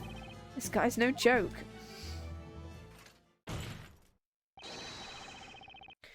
Now then, most honourable witnesses, I ask you to lend your aid once more. Oh. I request you all testify once more. Okay. Tell us what you card first, the dropping of the lantern or the casting of the spell. Witnesses, you may begin your testimony. Wouldn't the lantern disappear with the scepter? Yeah, that... Because if she cast Demir, or whatever the hell it's called, the invisibility spell, because she's touching the lantern with her wrist, surely that would go missing too, but okay. Tell us caught in your own words.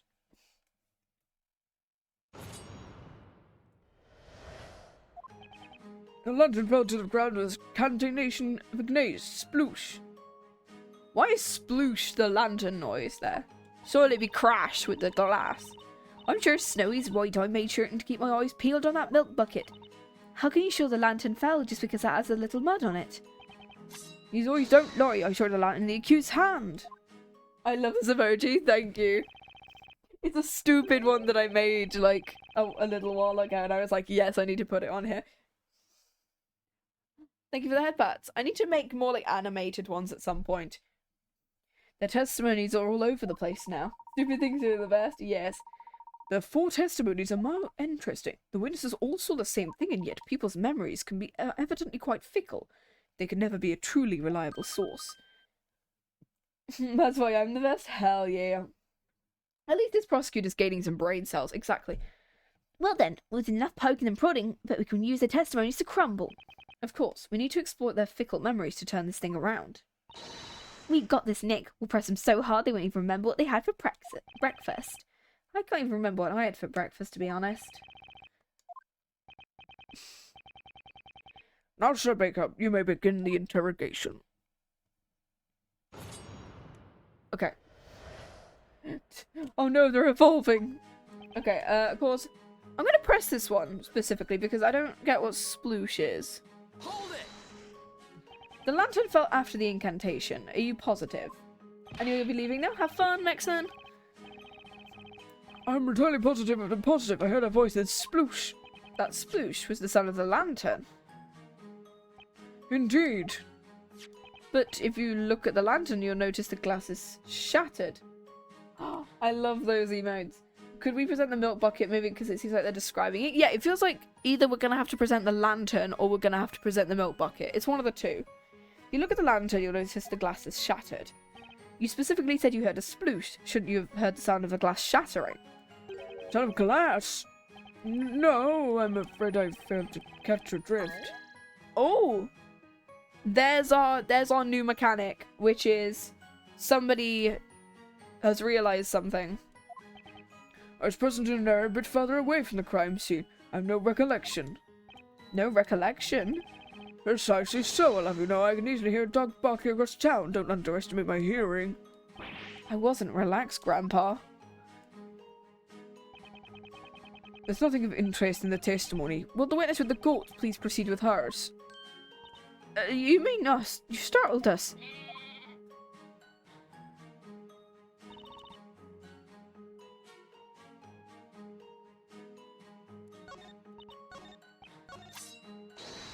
I feel I'm assuming we're going to press him again, maybe. No, he's not doing that movement. What do you think, Nick? Possibly. I think that's something I can use. I didn't hear anything special.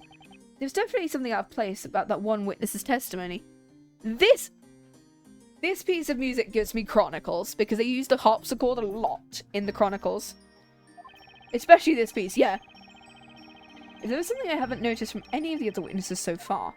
Because you have found something, Mr. Wright. A 4-minute cross-examination. That's something I've never done before. But then, maybe there's another way I should be tackling this. I believe it's worth trusting that intuition. Okay, got it. I wasn't sure whether I had to, like just go through it and then repress them again or something, but yeah, okay. Oh, so we did just have to press it, okay. Press, and then we go and see whether we can find thingy. Yeah.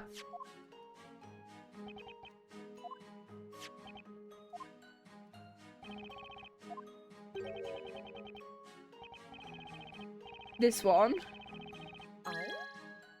This. Hold it. There it is, right there. I knew I heard something strange. But old Greybeard didn't say anything weird. It's not the old guy that said something weird. It's the person next to him. Next to him? Look, the goat lady looks really deep in thought. It would seem. She's noticed something odd in the elderly gentleman's testimony. That's right. These cross-examinations have 4 witnesses. Looks like we're not the only ones pay attention to these testimonies. Which means if they're all listening to each other's testimonies... Correct, Mr. Wright. Each witness is fully aware of themselves and their own actions when in the middle of their own testimonies. However, it's not listening to the testimonies of others that the witness may sometimes reveal the most valuable information. I see, it's habitual. They can't tell they're doing it, but I can. Oh my god, we're doing the Apollo Justice thing of your involuntary doing something. I'm going to use it to turn the tide. I do believe I've spotted our first opening. Could I draw your attention to the touch screen? Pulls out the DS and goes, what the fuck? The touch screen. Hello, little stylus. Hello, Mario. Slide the magnifying glass during a witness's testimony to allow you to shift to another witness. Okay. Okay, so the important thing here is the witness that's in mid-testimony isn't the other 3 witnesses listening. It's just a matter of catching them off guard and questioning them. What are you waiting for? How about we try questioning the goat ladies next to a Greybeard? All I have to do is slide the magnifying glass over. The sound of glass shattering? No, I'm afraid I failed to catch your drift.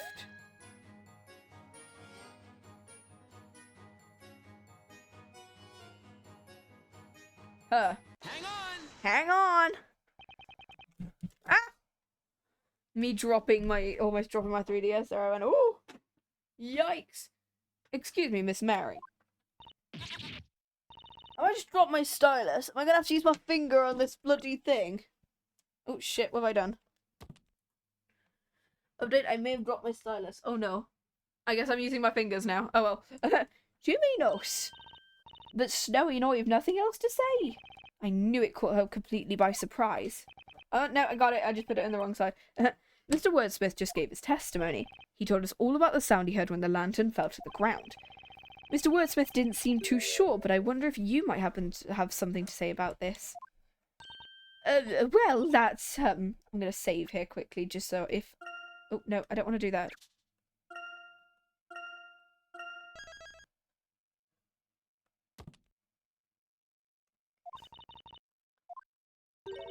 Is that all right, Sir Barnham? Maybe answer the question. Do what you will, madam. There's no need for formalities. Well, we try and explain, won't we, Snowy? The truth is we did hear something. We heard the sound of the lantern's glass shattering. We're sure of it. It was frighteningly loud. It's quite startled us, so I looked in the direction, but I didn't see anything, let alone the girl or those 2 thieves. It was a tad dark. When the glass shattered, the flame inside must have gone out. That seems to be the gist. I peered into the darkness. I heard it.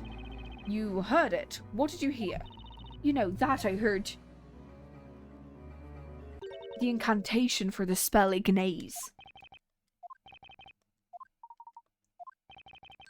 What? Hold it right there, witness. Yes, my lord. The glass shattered when the lantern fell, and after you heard the incantation. Do you swear to this court this is without a doubt correct? Yes, maybe, I think. I'm of mine! Brought a spell ignite occurred first, and the lantern plummeted to the ground. I heard no such thing. There was no sound of shattering glass. Simply sure the lantern fell and glass shattered. I shall not change the fact this girl is a witch. Objection. I hate to disappoint you, but that's not quite the case. In fact, this testimony changes things a lot. Wouldn't you agree, Inquisitor Barnham? What is the meaning of this? Let's go over what we know so far. In order for a witch to use any magic, they must be holding a witch's scepter. And yet none of the 4 witnesses saw the defendant holding a scepter of any kind. Because the scepter was made to disappear using Demir. At the time of the crime, the 2 victims grabbed Miss Cantabella's arm, causing her to drop the lantern on the ground. At the time she was if at the time she was using an invisible scepter, then the scepter must have fallen when she dropped the lantern. Let's say hypothetically Cantabella really is a witch. In order to use any magic, she would have had to recite the spell before dropping the scepter. As our witness, Miss Mary had just stated in her testimony, she heard the incantation for Ignace after hearing the lantern's glass shatter. Ooh. You do all understand what that means, don't you? It means Miss Cantabella, the supposed witch you've locked up, could not possibly have cast any magic. Therefore, the defendant, Espella Cantabella, is clearly in no way, shape or form a witch. This is one of my favourite pursuit themes in all of Ace Attorney. It's called, depending on the version, it's called Casting Magic or Spellbreaker, depending on which version of the game you have. I just want to, oh, I love this song. I also love the intro song a lot, it's so good. Oh, you can hear it, yes.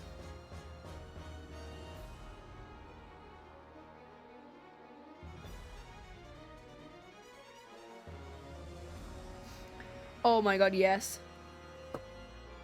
Defendant Espella Cantabella is clearly in no way, shape or form a witch. Oh, okay. Bye. Such primitive, do you realize what you're insinuating? Do you really think she's not a witch? That's nonsense, we've listened to my testimony. We did, but you're wrong, there was no glass. You calling me a lawyer? You wouldn't even see the mud on the lantern. What ridiculous claims all of you? Oh, hush. Take your little toy sword and go back to playing pretend.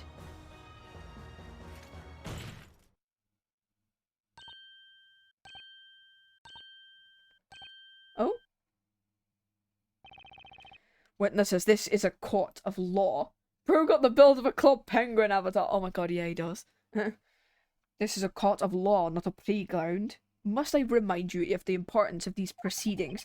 Witches of their magic threaten our fair town of Labyrinthia. Your words here today could decide the fate of every single citizen within our walls. Do you understand that? As such, I expect each and every one of you to take your role seriously and testify honestly about what you saw.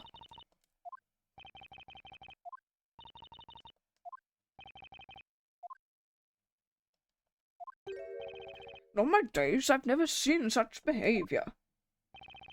Behaviour that leaves a cloud of doubt over the credibility of each of your testimonies. Indeed, my lord, quite a miserable set of witnesses this lot. I see. It would appear this trial has come to a sudden halt. So that must mean... It means you have won this trial, Mr. Wright. We've won. I can hardly believe the situation we found ourselves in, but I feel like we haven't yet. I did not anticipate this trial ending with such a strange turn of events. But due to these witnesses' dubious credibility, I see no... Ah! Fucking hell. Every time that happens, it's much louder on my end, and so it's me getting scared every time that happens. Due to these witnesses' dubious credibility, I see no reason to continue. What say you, Inquisitor Barnham? As you wish, my lord. What's going on? They're going to let this witch run free? Wasn't that witch and her friends? I thought the Barnham's like, yeah, fair enough. Oh, new character.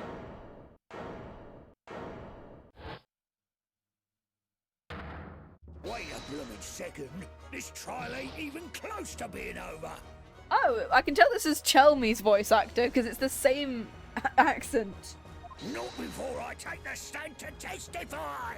Oh, there's another witness. Okay. This is our stupid reoccurring character, man. Order! Who is this buffoon? Oh my god, I love him. Oh, he's down. Behold! Some guy. Who am I? Why? I'm the man that's gonna single-handedly save this trial. I'm the 5th witness. Oh my god, he's drinking. Speaking of, give me a second. Pulls out the alcohol. What? What? Even Barnham didn't see this one coming. Just as I thought. The trial was going down the drain before I got here. Okay, you lot assemble. We need a strategy meeting ASAP. Who are you? Thank goodness you showed up. You can't give up now. I'll come down to this. To arms, everyone. The judge looks like a RuneScape character. Holy shit, he does. What the hell is going on? Truly fascinating. It seems a new witness has taken the stand. What's more, he appears to be quite formidable. What the fuck are they doing? What in the rugby scrum is this? This trial is still far from over. Oh no, is it to be continued? Fuck! Still gonna carry on going. I think we're gonna try and go to the end of the trial. We'll try and do to the end of the trial. And I'm gonna grab a drink. I'm gonna quickly BRB and grab a drink as soon as we get some music and as soon as we get like some non-voice acting characters.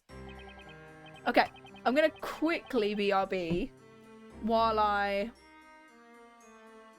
grab A to be continued to be continued without the JoJo's music. Oh, that'd be cool.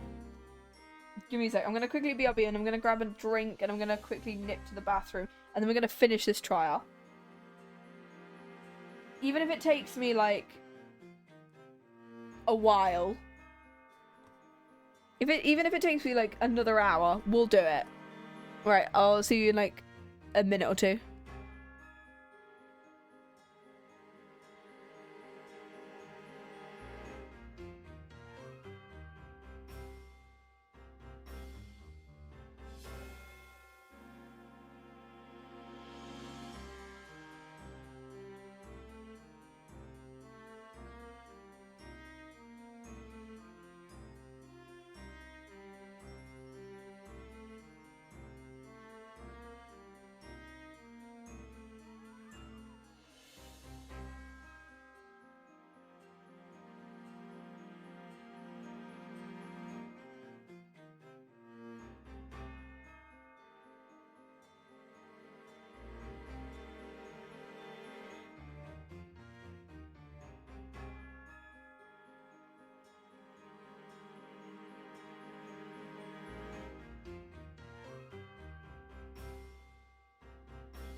Okay, I'm back.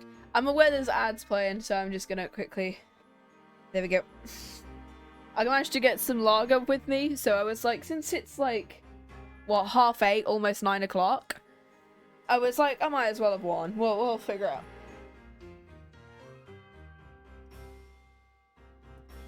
It's decent stuff. Anyway. We now continue with the trial of Espella Cantabella.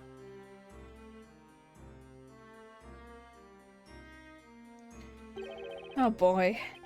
A group of witnesses huddling up for a joint testimony in a witch trial. You can't make that stuff up. Inquisitor Barnham, if I may ask you a question. Yes, my lord. We now have 5 witnesses on the stand, so I must ask, Why was this obnoxious-looking man left out of your initial group of witnesses?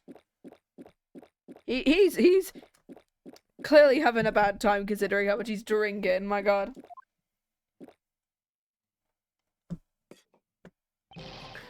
Well, he's right, Barnham. That's just cold-blooded, isn't it? Oh, he's Cockney, ain't he? For one reason, my lord. He's Scottish, the other three are Cornish, and then you got these guys. Scotland. There is but one reason, my lord. I didn't know this witness existed. You failed to come forward. When you were asking for witnesses for this very trial, you were nowhere to be seen. That's because I didn't hear a peep about it. I'm usually around at night, except for maybe at Rouge's Tavern. You're basically telling us you were up all night drinking. I love the fact that as soon as we're out of the main Ace Attorney universe, level 5 are like, nah, this guy is getting drunk. It's not grape juice, that is just wine, straight up. Anyway, so all water under the bridge now as far as I'm concerned. Just leave the rest to yours truly. During the last interrogation, the defender brought forth some surprising proof. Namely, there was little possibility the accused could have used magic. I've never heard such a claim. Must be the doing of this logic. What rubbish. Logic. I ain't got a clue what that is. I do know it's this bread baking baker. Order it back to the bakery. Eloquently said. Gramps, give me partners over here a chance to speak. You want to know how this witch managed to be holding that scepter? Oh, Gramps, you would mean me, right? I don't see anyone else meeting a description. We'll show you she's a witch. Meh. And guard. Okay. Alright, team, let's do this. Oh, wow, don't call me that.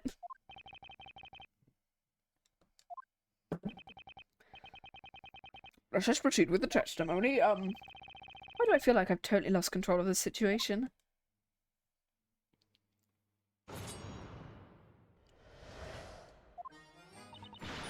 It's clear as day. Espella is a witch.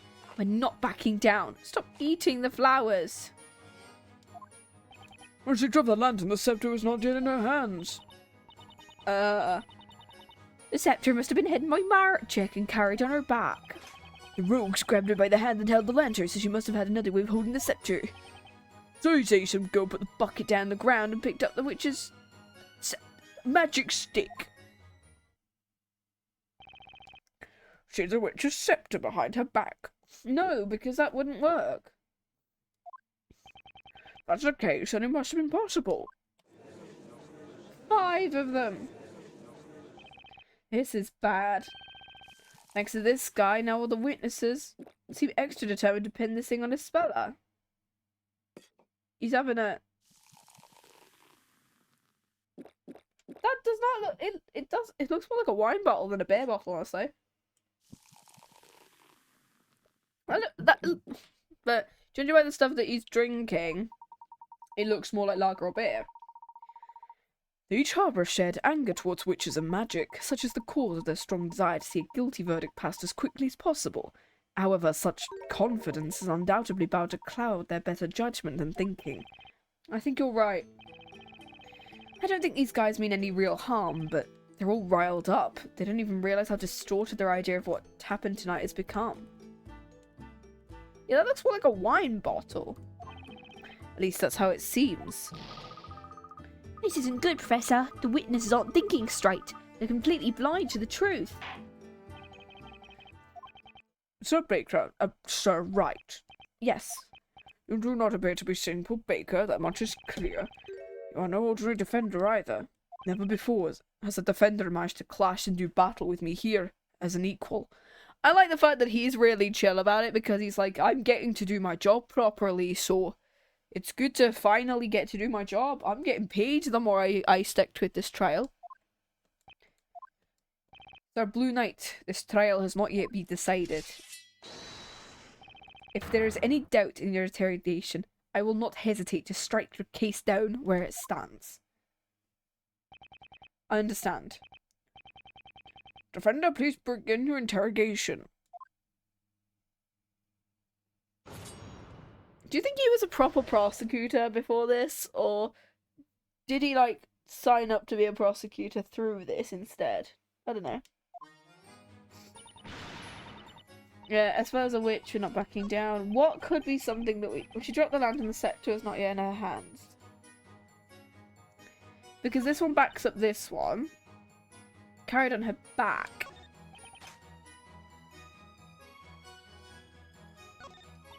I'm going to press her, and I'm also going to press maybe someone else. Hold it! The scepter was behind her back. It's like my little snowflake. Whenever my darling gets too heavy, I hoist him up and carry him on my back. You mean your baby goat?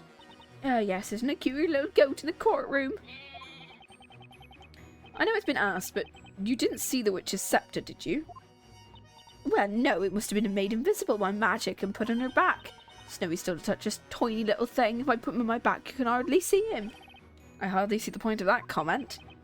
So the accused grabbed the witch's scepter after the lantern fell.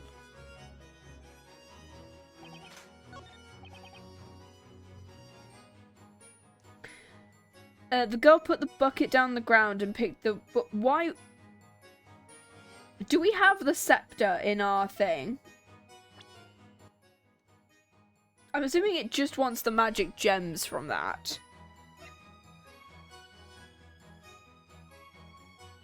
I mean, if the lantern was on the floor, it would have been covered in mud. Why are these two things not covered in mud then, if one of them was down on the floor? I'm assuming perhaps the scepter may have been, I don't know, on there before the rain. So it wouldn't have been muddy, maybe, but... Imagine this old geese is the witch. Oh my god. I'm gonna save. I'm gonna press him first. And then I'm gonna see whether I can... Whether it's a press or a... Or a present. Because I don't know whether I can save Scrummit or not. She put the milk bucket down. Reckon if she did that, she'd have no problem holding the thing. Objection! No, not Coronesh. None of the other witnesses have said anything about her putting the bucket on the ground. But no one said anything about not seeing her put the bucket down neither. Oh, Kira.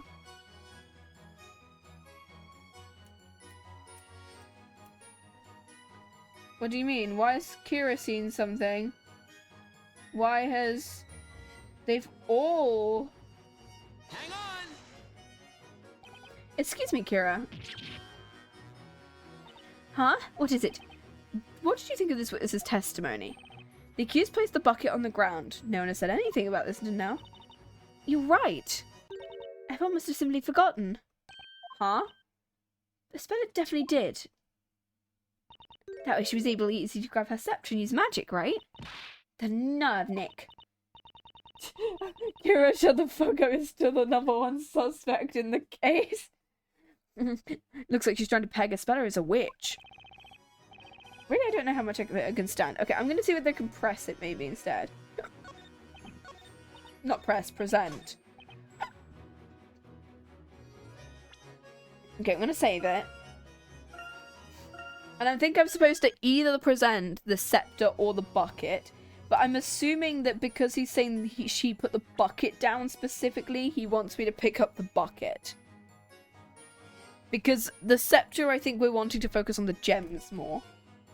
Objection! Okay. I'm afraid what really happened is not quite so simple. What? What are you talking about? It only just stopped raining moments before the crime took place, and as a result the ground was very muddy. If Miss Cantabella really placed the bucket on the ground, then it should be caked with mud like the lantern was. Imagine Kira pulls out the death note. No! Well, I'd say that clears up your muddy testimony. Barnham! What? You gotta see it looking pretty. Come on, give me a hand. Flattery will get you nowhere, other than perhaps to a dungeon.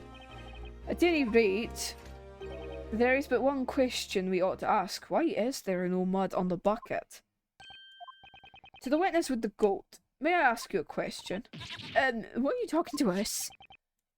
You admitted to the court you returned home with the milk bucket. Illegally, I must add. My harsh words, Inquisitor.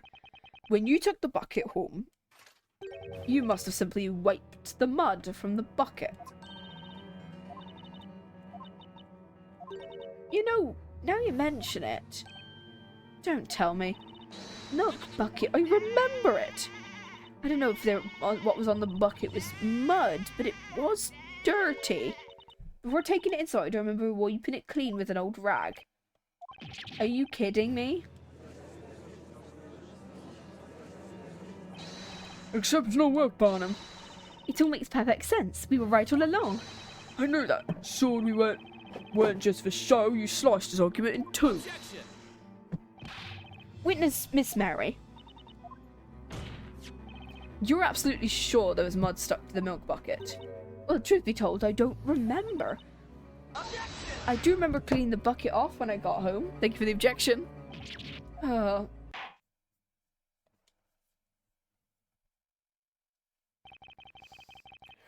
Would seem the defense has failed to disprove the witness's claims. Of that we can be quite certain. Okay.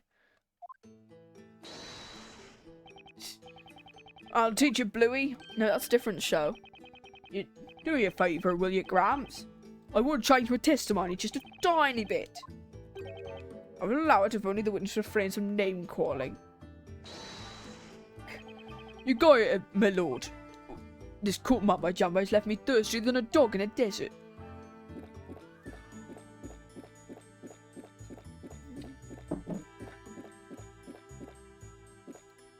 Well, I gotta hydrate every time. This is just tampering with evidence at this point, yeah. Which was holding the stick. I even heard a... Oh, what?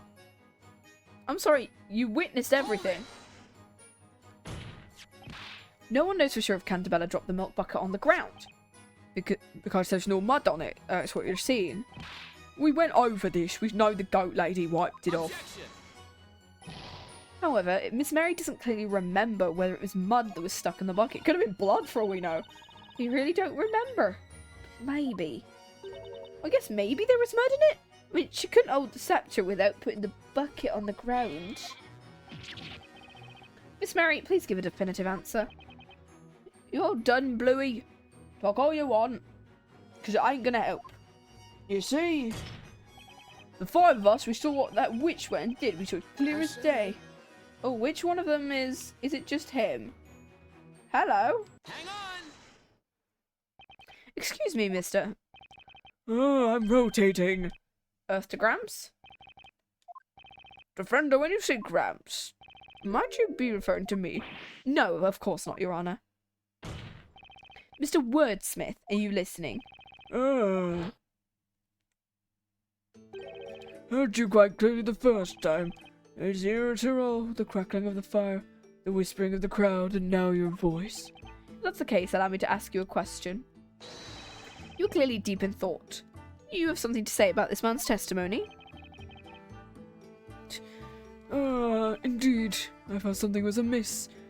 However, what that means I cannot say. Amiss? Could you tell us? What precisely was amiss with this third-rate testimony from this third-rate witness? What a burn, Barnham! Burn him!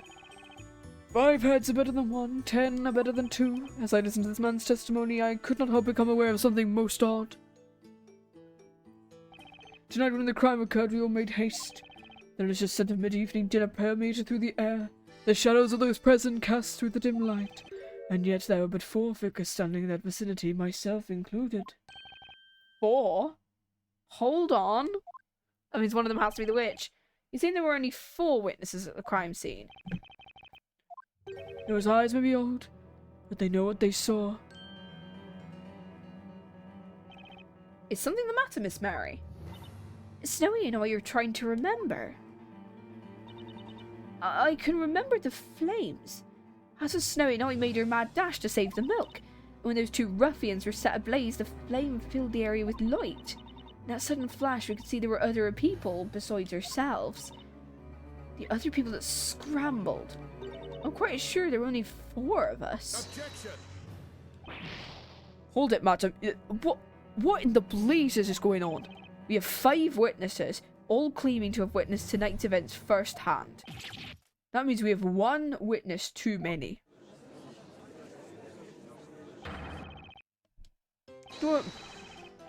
Don't be stupid. You lot better stop speaking out of turn. All for one and one for all. We'll probably take this witch down together. It's not quite that simple. We saw what we saw. I was late all about the numbers. I'll have you know my counting is flawless when I was late. Right where sleep eludes me, I can count sheep from moonrise to sunrise. Ah! 4 witnesses, 5? What difference does it make? Oh, she's saying that because, oh, she might have done it, girl. Things all started getting muddled when you showed up. What the? You're saying it's my fault? I was there! My testimony is as strong as steel if it's not, even if it's not completely stainless. It means one of them witnesses absolutely committed the crime. I wonder who it could possibly be. Order, I said order. Maybe it's the one who literally said it doesn't matter how many witnesses there were because everybody else has gone over it. You claim the number of witnesses does not add up. I've never paid witness to such an outrageous conflict. There's but one answer to this puzzle. A single possibility. What do you mean? Without a doubt, magic must have been used at the scene of the crime. Furthermore, it would indeed appear there were only 4 witnesses present at the scene. And yet, currently, we're faced with 5 witnesses testifying to the court. That certainly is quite a fatal contradiction, with only one possible answer. Would you not agree, Mr. Wright? The answer? It can't be. Out with the supposed answer, Sir Blue Knight. What's your number? One of them is the witch. The one named after the faint person with the death notebook. While it may seem far-fetched, the reality is actually rather simple. The real witch and the real murderer in this case is actually one of these 5 witnesses. What?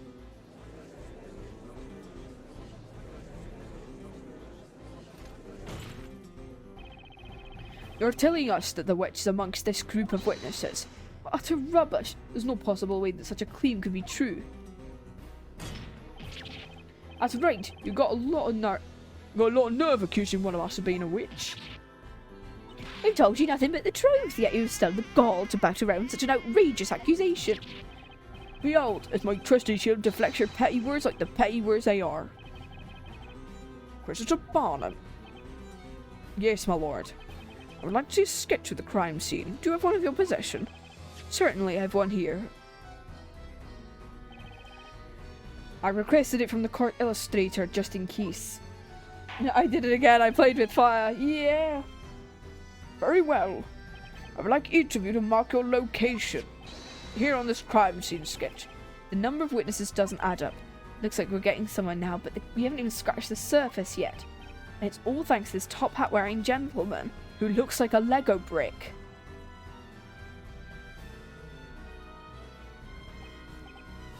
The court accepts this crime scene sketch into evidence. If one of the witnesses is the witch, that could only mean one of them isn't telling the truth.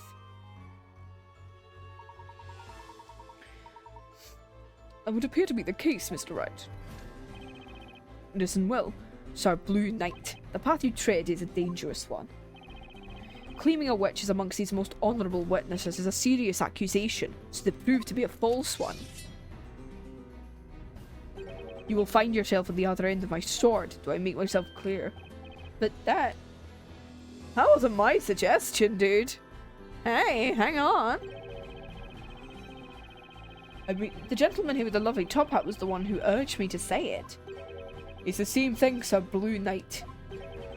Indeed, it is the same thing, Sir Baker. It is the same thing, Mr. Wright. Oh boy. Now, ready your sword. Ready? Were you listening? Kira, you might be lying. Though that would be a reasonable placement, yeah. You claim the witch is not the accused and that someone else at the crime scene was the true culprit. If what you say is true, surely you can tell the court exactly where this person was at the time of the crime. Come now, Sir Blue Knight. Only you can enlighten us as to who this real witch is. Sir Doughy Defender. Show us where the witch was at the exact time the murder took place. It would literally have to be in the middle of all of these. Right?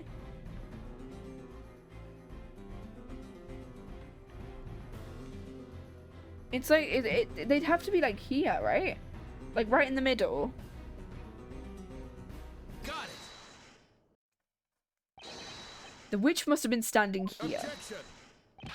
Damn it, Kiri, outsmart us again. What's the meaning of this? Unfortunately for you, that spot has absolutely nothing to do with any of these witnesses. Objection. No, because he has to be cast in a certain amount of radius, right? Inquisitor Barnham, I suggest you try taking a look at the grimoire. The grimoire?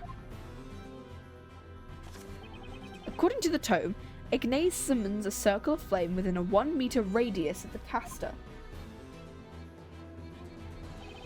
In other words, the witch had to have been within 1 meter of the flame when casting the spell, but also they had to use Demia on themselves to make themselves invisible. So they could have made themselves invisible, gone to the middle, and then hurried to where their spot was, right? In that lineup. In other words, the witch had to have been within 1 meter of the flame when casting the spell. Objection. Of course, you needn't say any more, Sir Blue Knight. First off, notice there's no one else in the area other than the accused. Present in... Well, to be quite obvious, there's clearly nowhere for anyone to hide. There aren't any hiding spots, however. There's one other possibility, if a witch wanted to stay hidden from sight. Yeah, all the men couldn't be witches, so it's automatically one of the two ladies, right? Most intriguing, since you seem to love showing evidence, prove it.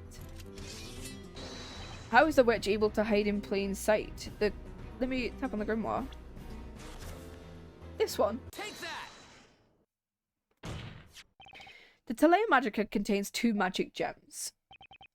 Ignace and the one other spell, the spell Demir. Demir cannot be. That's right. There was most certainly a witch present at the crime scene, only they were completely invisible. All thanks to the magic spell Demir. What foolishness is this?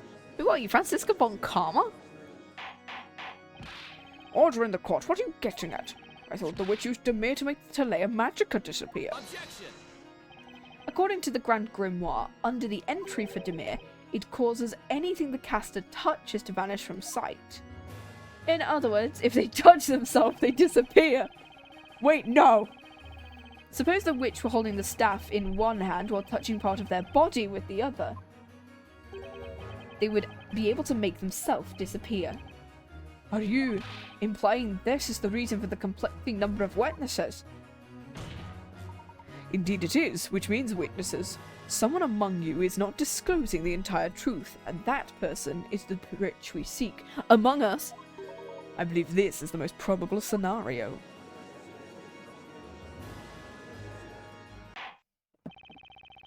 Honourable witnesses, testify to the court one final time. Tell us exactly what you saw and what you did not see at the time of the crime.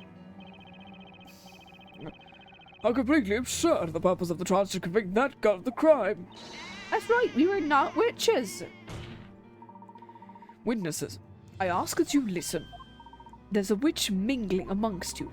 That's right, I'm afraid you are no longer brothers in arms. The true opponent is within your own group. The real witch is one of these 5, huh? Fine by me. Time to put an end to this trial.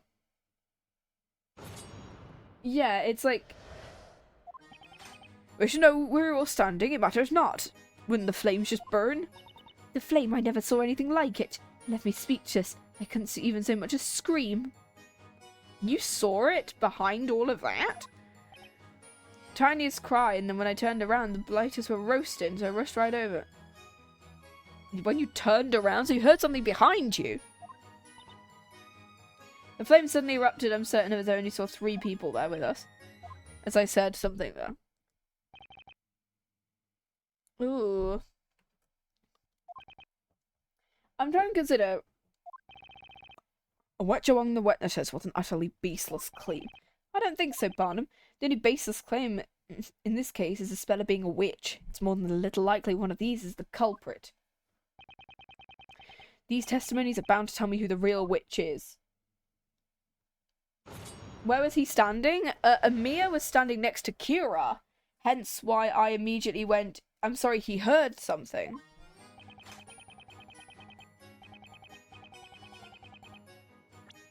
I'm gonna save again.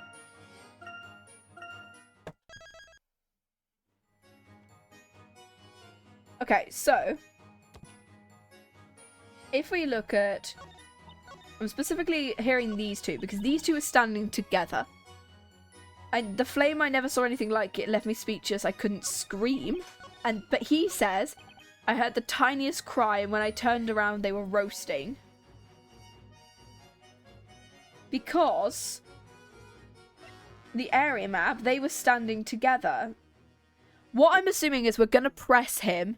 She's going to get like a pop-up. And then you've got to contradict the pair of them with this.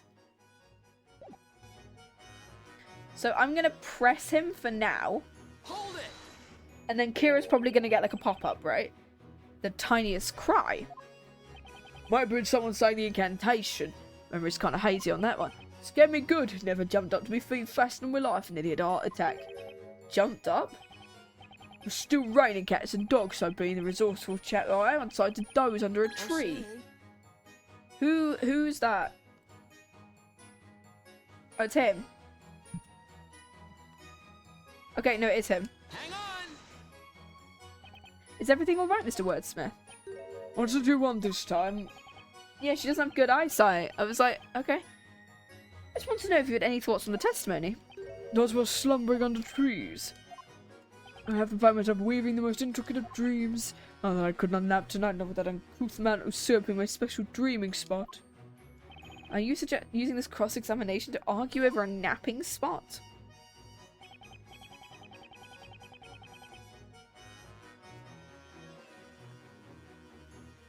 Okay. Let us hope such arguments do not lead to any criminal acts in the future. Let us please continue your testimony.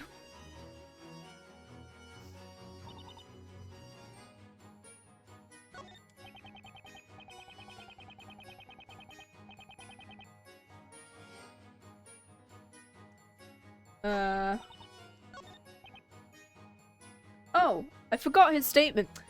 As I said, there were only 3 others, like that man there who was stumbling around like a newborn calf. So he was there. Hold it! Including yourself, there were a total of 4 witnesses at the crime scene. Oh, that's how it's come to pass. What do you mean by stumbling around like a newborn calf? Quite a man as inebriated as he was loud. Quite the humorous sight. Must mean the witness permanently glued to his cup of whatever he's drinking. I saw the flames, I wondered to myself, my word, what could that be? I could not simply walk over, my knees were a bit weak from shock. As when the wobbly-legged gentleman came running over. Oh, that's him, okay. Hang on. Hang on! Is there something the matter? Mister. Tone down the volume.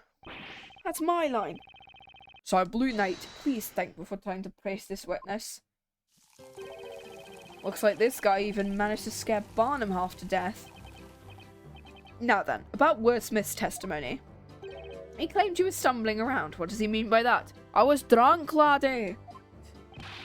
I'm going to set the record straight. I was in no way stumbling. I'd like to think of it more like staggering with style. Responsible now should know better than to go stumbling in the dead of night. Look, I don't go stumbling like some clumsy idiot. I've got more sense than that. I kind of tripped over a large stone. You don't exactly see what's on the ground in front of you when you're running at full pelt. So, you could say I really put my life out on the line, proving you really need to watch where you're going. How courageous. Someone give this guy a medal. This testimony is a meaningless waste of everyone's time. Well, defender, is there a point to this particular line of questioning? Is there anything worth pursuing here? What should I do? Sure, question it. The witness stated earlier he tripped over a large stone. One question for you. Why weren't you watching?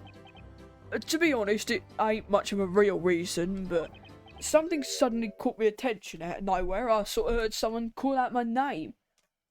Is his name similar to one of the spells then? Like Demir or Ignace? Ooh. Okay. You heard your name. Of course I turned around when I heard it. Who couldn't? When a woman calls your name, you pay attention, am I right? Oh! So one of the two women did call it. Behind him, that very much puts Kira under suspicion here. So you heard someone call out, "Hey you," from behind. What? No, I said they call out my name. How many guys do you know called "Hey you"? My name is Amir. And don't you forget it, Bluey. Amir, as in... Simply chant Amir to make it reappear. Oh, someone behind him reappeared. I must say, this gentleman really does not strike me as an Amir.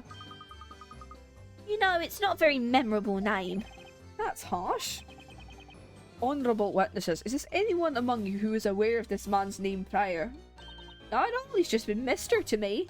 Knight's game is only as good as his name of the sword. Nuh-uh. First day I've ever heard of it. I didn't expect his name to be one such as Amir. I'm sorry, I didn't know his name either. I only remember the names of my most loyal customers. Okay, looks like absolutely no one knew this witness's name. Ain't really much of a surprise. Seriously. Never heard someone call my name. You get to be my age, you really start to wonder where you'll find your true love. Well, that pretty voice tonight might be my sweetie.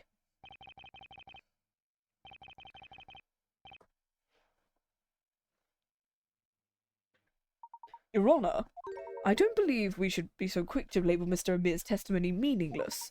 I request the witness add his amusing anecdote to his testimony. Honestly, this is the reason why Layton's not our main character for, like, the trial segments, because honestly, he would just sweep this entire game. Witness, amend your testimony. It's why that he's the investigations guy and Phoenix is our trial guy. Because honestly, Layton has so much of a better idea of what's going on compared to Phoenix. Witness, but reflect on the important points. I'll tell you, I heard someone call my name when I was looking around trying to find him. I ended up tripping from behind when I heard someone call my name from behind. I'll press it first before I present anything. Excuse me, Amir. Don't swear to Mr. Hey You, it's all the same. You stated you heard your name being called from behind. Well, right or wrong, it should sound like my name. What else could it have been? Well, I remembered it happened if I hadn't heard something, right? Still. Maybe there's a chance I imagined it, but I remember it came from behind me. From behind you. Is something the matter, Mr. Wright? Amir's memory isn't the most accurate, but what if he says is true? There's definitely something there. Something? You mean a contradiction? I think so, although I don't know. There's something strange about his testimony. I'm assuming we present the map. Or we present the grimoire with the Amir bit on it, right? I don't see any decisive evidence. Do you mean to say you've found a contradiction that cannot be supported? Objection. Lord, this line of interrogation is a complete waste of the court's time. And I must warn you, from here on, any unnecessary questioning will be dealt with accordingly. If I don't answer correctly here, it's curtains for the trial. If you're intent on finding a fault, you will need to present decisive evidence. I'm assuming, firstly, you've got to present the map, and then you've got to present the gem. I think you present the gem first, the Demir spell, because you call Amir to get it back, and then the other one. What do I do now? Mr. Wright, I have an idea. I believe there is a weapon of sorts in which you'd be able to expose... Yeah, the grimoire, okay. Now, defender, give us your answer. Yes, Your Honor. It's a clear contradiction. Your Honor, the defense believes there's a huge contradiction in the witness's testimony. Also, she was the only young lady in this group who could call out in a similar voice to... Yeah, a similar voice to Espella. You must be an even bigger fool than I thought, Sir Blue Knight. You really do not possess even a sliver of common sense. Objection. Oh, Layton theme. If I may interrupt for just a moment, Inquisitor Barnham, allow me to ask you this. What need is there for common sense in a world that forgoes using it? Oh, accordingly I must humbly ask you to discard such a manner of thinking. Whatever do you mean? You have my utmost thanks for placing your trust in me, Mr. Wright. Let us discuss the one remaining weapon in this cross-examination, the grimoire. The remaining weapon? The trial has taught us a valuable new technique to be used. You mean questioning? Indeed it is. Each of the witnesses has given their own account of what occurred. Whenever one witness has testified, the other remaining witnesses have listened. That gives me an idea. In addition to catching a witness off guard and questioning him, there is one more thing. There's something else we can get. That's right.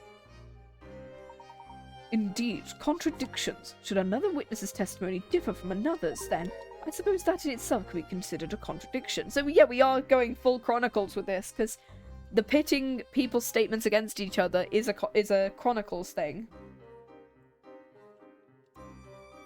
I think. Yeah, because it's the jury thing. Testimony contradicting testimony. I never would have thought of that until now. If I was creating a Layton game, I would bring this mechanic back. I would genuinely bring this mechanic back if I had it.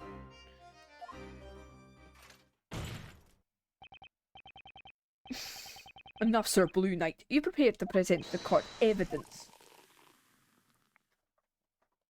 The witness's testimony does not contradict any evidence. It contradicts a testimony. What are you talking about? Why does every character named Kira have to be some kind of villain? The only Kira that I know that isn't a villain is Dino Thunder Yellow. And that is the only Kira who I don't remember being a villain out of any character that I've witnessed. Have a look at the touchscreen. Pulls out his own 3DS just to show. I thought he said photos weren't allowed. The 3DS is a camera app. You will see the testimony of the witness in question, as well as the other witnesses. Okay, so we are doing the jury thing. Keep your eyes peeled. Yeah, we are doing the jury thing. Let's have another shot, Nick. Make sure you don't forget to take a look at the court record. I heard to the scene.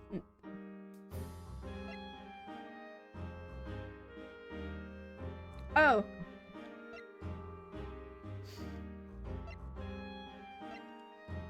It's that one, right? It's gotta be. Objection. Because she... Oh! The person contradicting this man's testimony is none other than you, Miss Kira. Are you both pointing at me? At the time of the incident, that man heard someone's voice call his name. That voice belonged to you, Miss Kira. Could not have been anyone else. And yet in your testimony you stated that you were in such shock tonight you couldn't even speak. That is a clear contradiction. What is the meaning of this? Can you really claim to trust the sham of a witness and the sham of a testimony? That man's character is besides the point. His testimony is anything but a sham. You can't just say that because he's a Layton character and you're an Ace Attorney character. How dare you? As he watched the flames erupt, his attention was drawn to a voice behind him, which in turn made him fall over. He heard a woman's voice calling his name. A concrete reason enough to believe his testimony. Okay, I'm glad I have something that's like a couple of seconds behind just to check.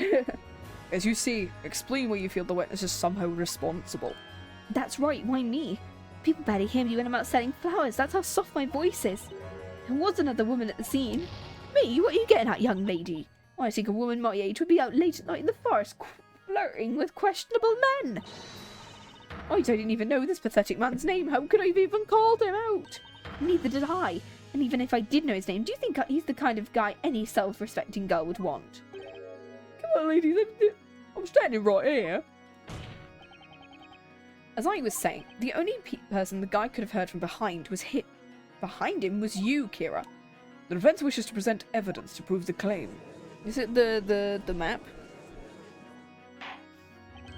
To accuse a witness like this young lady here is unheard of. I must warn you. It was the evidence, the map. Yeah. Take that!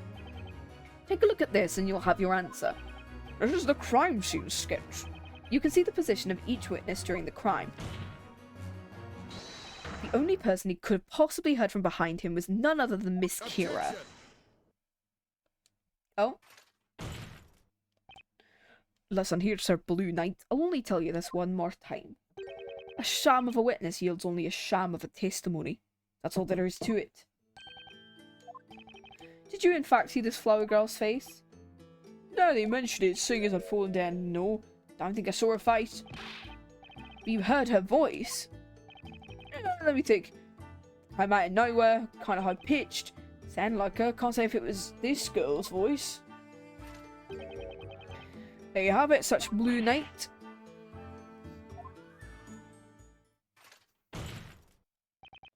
My lord, it's clear the defence's claim is nothing but a pointless waste of the court's time. I recommend you deliver unto them a penalty befitting such behaviour. Indeed, Inquisitor. Ready yourself, defender. What is that laughter? Pardon me, my lord. Oh, it's her laughing. Oh no. It looks like you finally arrived at a decision. Means nothing to do with me, right? Isn't that right, Inquisitor Barnham? What are you saying? It's time for me to stop peddling testimony and get back to peddling flowers. I mean, look at all these flowers. It's going to take until sunrise to sell them if I say any longer.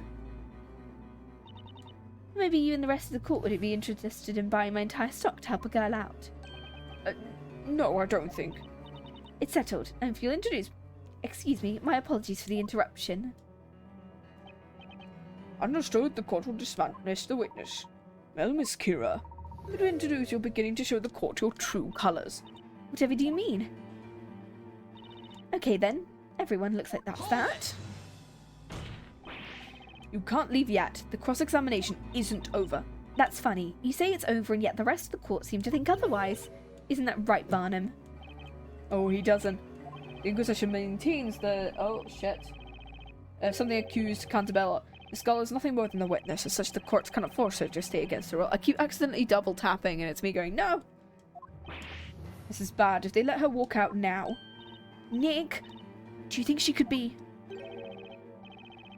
the real witch? You really like throwing around accusations, don't you?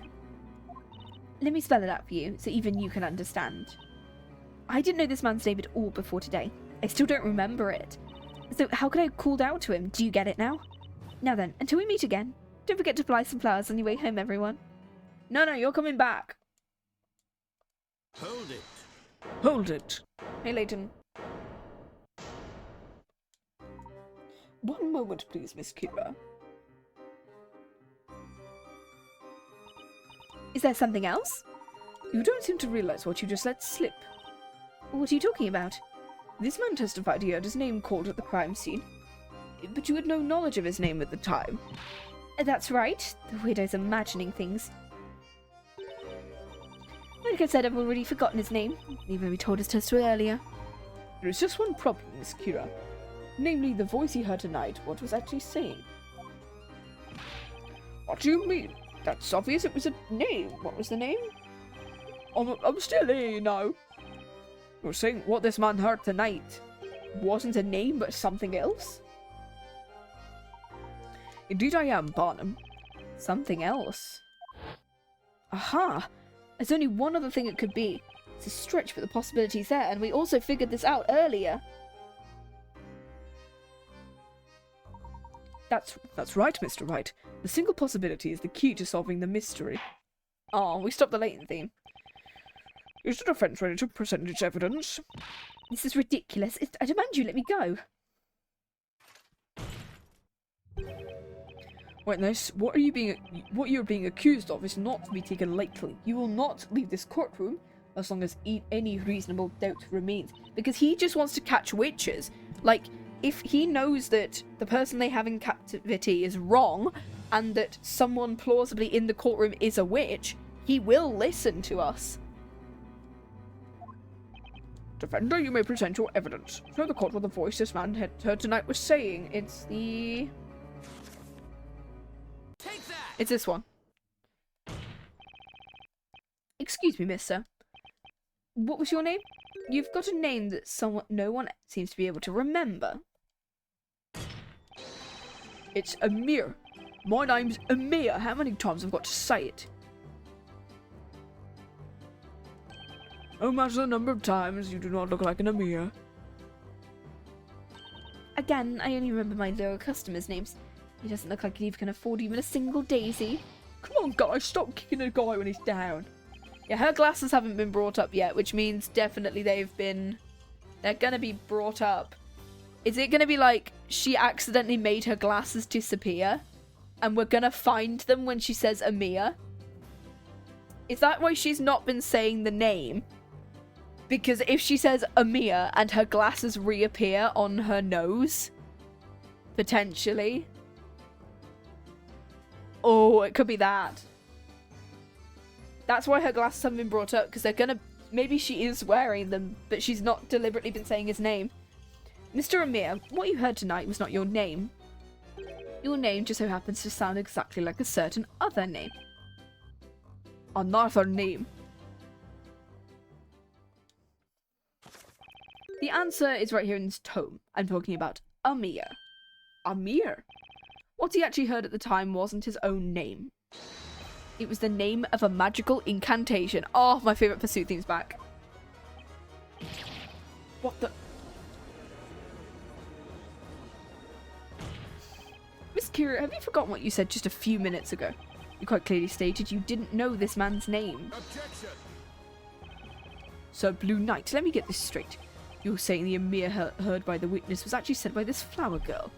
It was not his name at all, but rather the incantation of a magic spell. The defence proposes the following. The true criminal, this supposed witch, is not the defendant, Miss Espella Cantabella, but instead the witness who was heard uttering the magic incantation, Miss Kira. She's our witch. Use magic to vanish from the scene and tried to frame Miss Cantabella. Oh, I feel like we're going to get a breakdown from her. No! What just happened? Is that girl? It's not a witch? I've never read anything like that yet. She's wearing like that traitor's cloak. Inquisitor Barnham. Are those two really defeated him? Objection! Okay, no, he's objecting. An impressive display, Sir Blue Knight. You seem you finally managed to hone your blade. I believe that blade's edge is already beginning to dull. What do you mean? I'm referring to a contradiction, naturally. That's my line. The Inquisition would like to set the record straight regarding what happened this evening. Very well, Barnham. Blue Knight, you claim the following. At the time of the crime, the accused, Espella Cantabella, was surrounded by the two rogues. Then, in order to frame the accused as a witch, Miss Kira cast the spell Demir. She moved in closer to the victims, in which she cast Ignis, thus causing the incident seen by our witnesses tonight. That does seem to be the claim. The problem is what happened next. There's a contradiction in the defence's accounts of Kira's movements. Contradiction. Allow me to continue. There'd be footsteps, wouldn't there? The witnesses have stated they each ventured out towards the crime scene.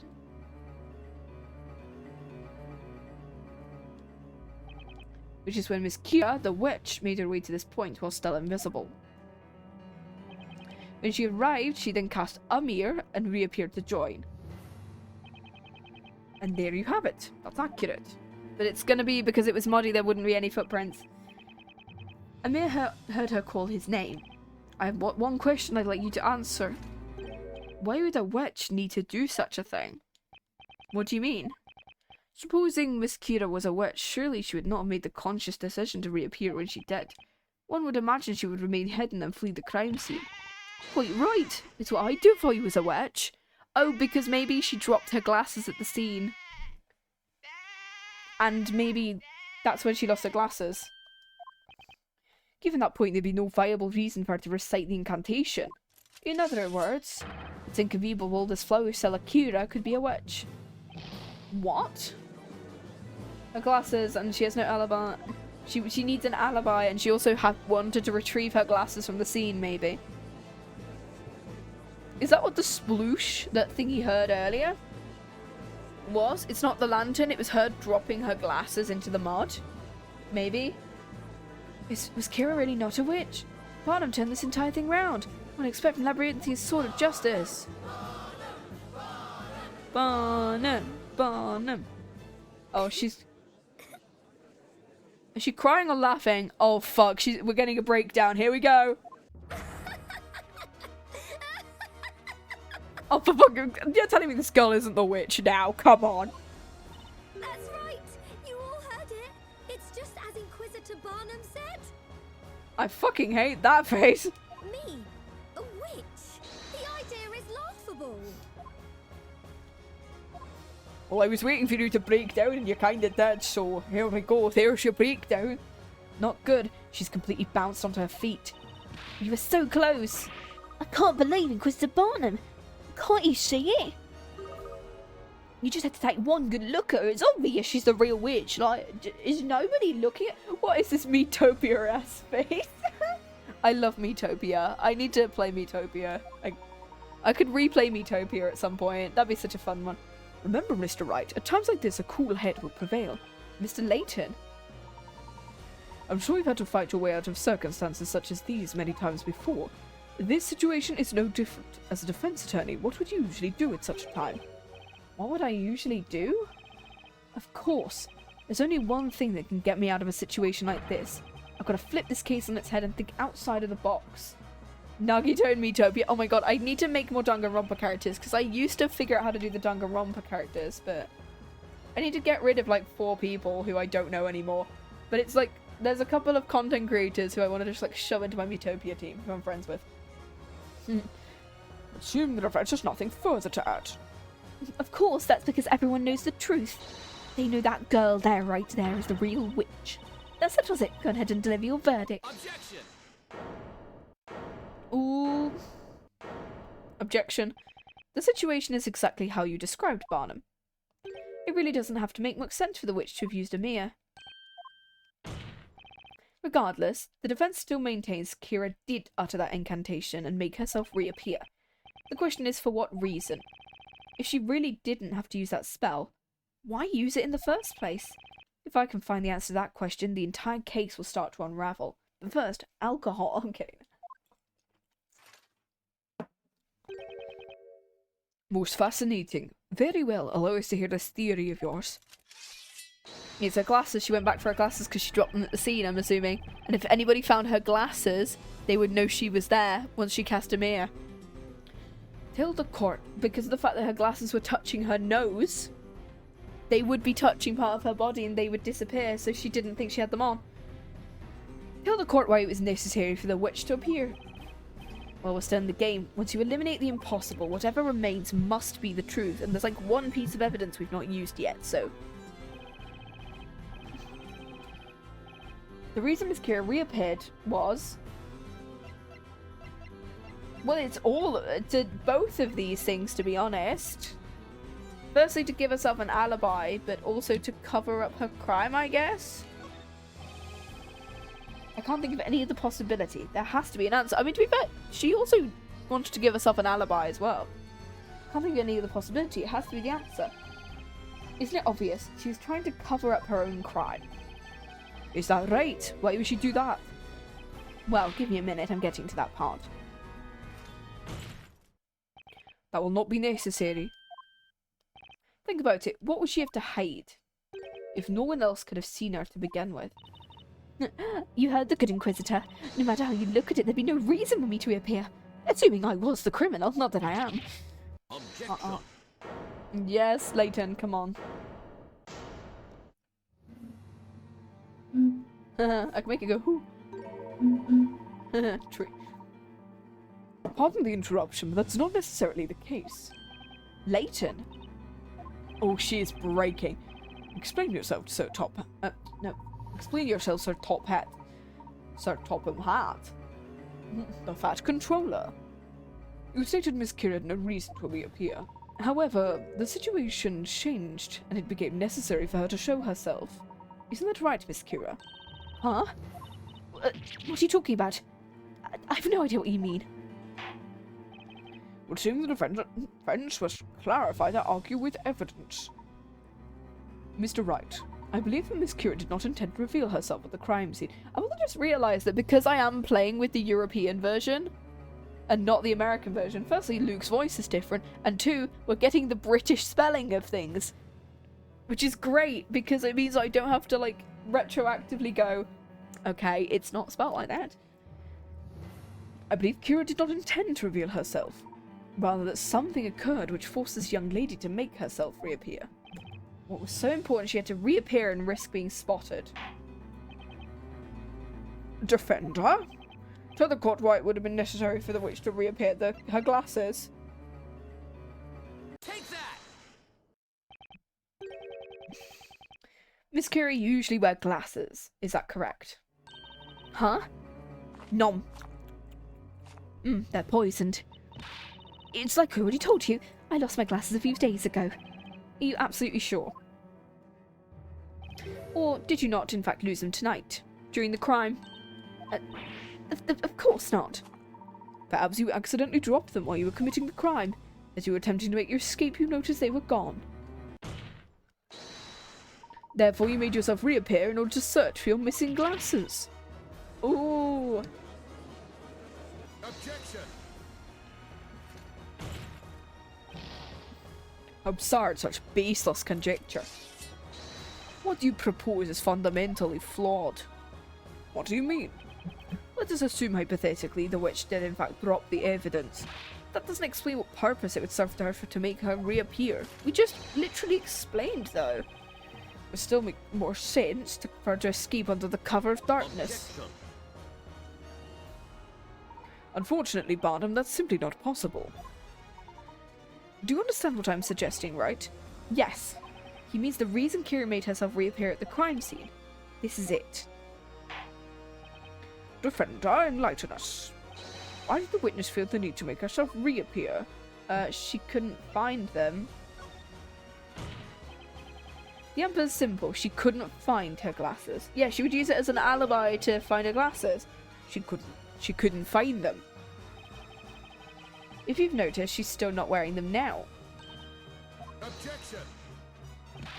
Hold a moment, Blue Knight. What's that have to do with anything? That's right. It doesn't change a single thing. That's where you're wrong. In fact, it changes quite a bit.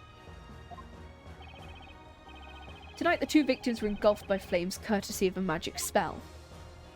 That very instant, 4 witnesses saw the flames erupt at the scene. It was at that point that something you didn't expect occurred. You suddenly lost your glasses. That's right, you were scared that if your glasses were discovered at the scene of the crime, you would be suspected of being a witch. The way she touched her face when we mentioned her glasses proved her glasses are on her face. Oh, and if she says Amir, they're gonna reappear, so that's why. Objection. What foolishness! Even if her glasses were found, she could simply have explained she dropped them there days before the crime happened. Objection. But they'd be muddy. I'm afraid that's not a possibility. What you see? If you recall, it had been raining quite heavily. Had she stated she'd dropped her glasses before the crime, one would expect the glasses to be soaked in water and covered in mud. The rain had already stopped at the time the crime itself was committed. In other words, one look at the pair of clean, dry glasses would reveal she'd dropped them later, thus implicating her as a witch. Oh. I should have known, perfecting my rainfall rending technique in the forest. Not once did I see the flower maiden travelling along the path. That's not all. In order to frame Cantabella as a witch, you needed to leave this witch's scepter behind at the scene of the crime. That'd be the most definitive evidence. The objective here was to have somebody else discover the staff. And put him as I. However, No doubt you're going to realize that one simply can deduce which spells were used simply by examining the magic gems. In this case, one can see the witch must have used Demir used to vanish from sight to make her escape. That's why, Miss Kira, you were left with no option but to reappear at the crime scene. That was the only way for you to avoid suspicion if someone were to discover your glasses at the crime scene. Oh, because they would notice that she used a spell, yeah. By reappearing, you'd be able to explain that you simply dropped your glasses when you rushed to see what had happened. What do you have to say to that, Miss Kira? Oh, she's gonna break. Come on, break down. No. Oh. I've let you both ramble on and on, but playtime is over. Oh, fuck. Oh, shit. So that's it, then? I'm a witch because I dropped my glasses? I must have said it how many times now? I lost my glasses days ago. Were you even listening? I'll say it again. Over 1,000,000 times! I lost my glasses, I lost my glasses! Do you like evidence, Sir Defender? Do you love proof, Sir Top Hat? Then prove I dropped my glasses at the crime scene. Ha! You can't prove it! Girl, In other words... You're making it sound worse, girl. You lose. With that face, girl, you really look really, really guilty. You are making yourself look even worse by doing that. Well, she's definitely guilty, Phoenix. We really need to stop her from doing that. Should I just get Luke to punch her in the face? Shut your bitch ass. I genuinely learned what that acronym stood for literally like 3 weeks ago. I went so long not realizing what it meant, and I was like, I see it on loads of random shit, and I'm like, what? I'll do it myself. Time to punch. We're punching her. That is correct. Proving such a thing would be impossible. Chantamere, then. To prove the witness dropped her glasses at the crime scene. What say you? It is indeed a question of proof. Those glasses have been missing. Tonight, see, the Inquisition found no trace anywhere near the crime scene. Therefore, this witness cannot be accused of being a witch. You heard the man. We were so close. That girl's a witch. Can't anyone see that? I love the fact that Chantamere, then everyone Chantamere and ask her to do it. Or are they just somewhere else? What should we do, Professor? Huh? I love the Layton characters having the text sound effect, whereas the Phoenix Wright characters don't. Would seem the young lady's finished what she had to say, wouldn't you agree? Yeah, it certainly looks that way, Layton. What's with that face? Do you find something funny here? It's as you said, Barnham. Explain. The defense raises one further question. Why were you unable to find them? What do you mean? Actually, no, they can't be on her face right now because she couldn't see the mud on the lantern. Which means they've got to be somewhere else. You must have searched the area quite thoroughly. And yet, now even the knights have been unable to locate them. Yeah, she's the only one who didn't say it, but I don't think they're on her face because she couldn't see the lantern.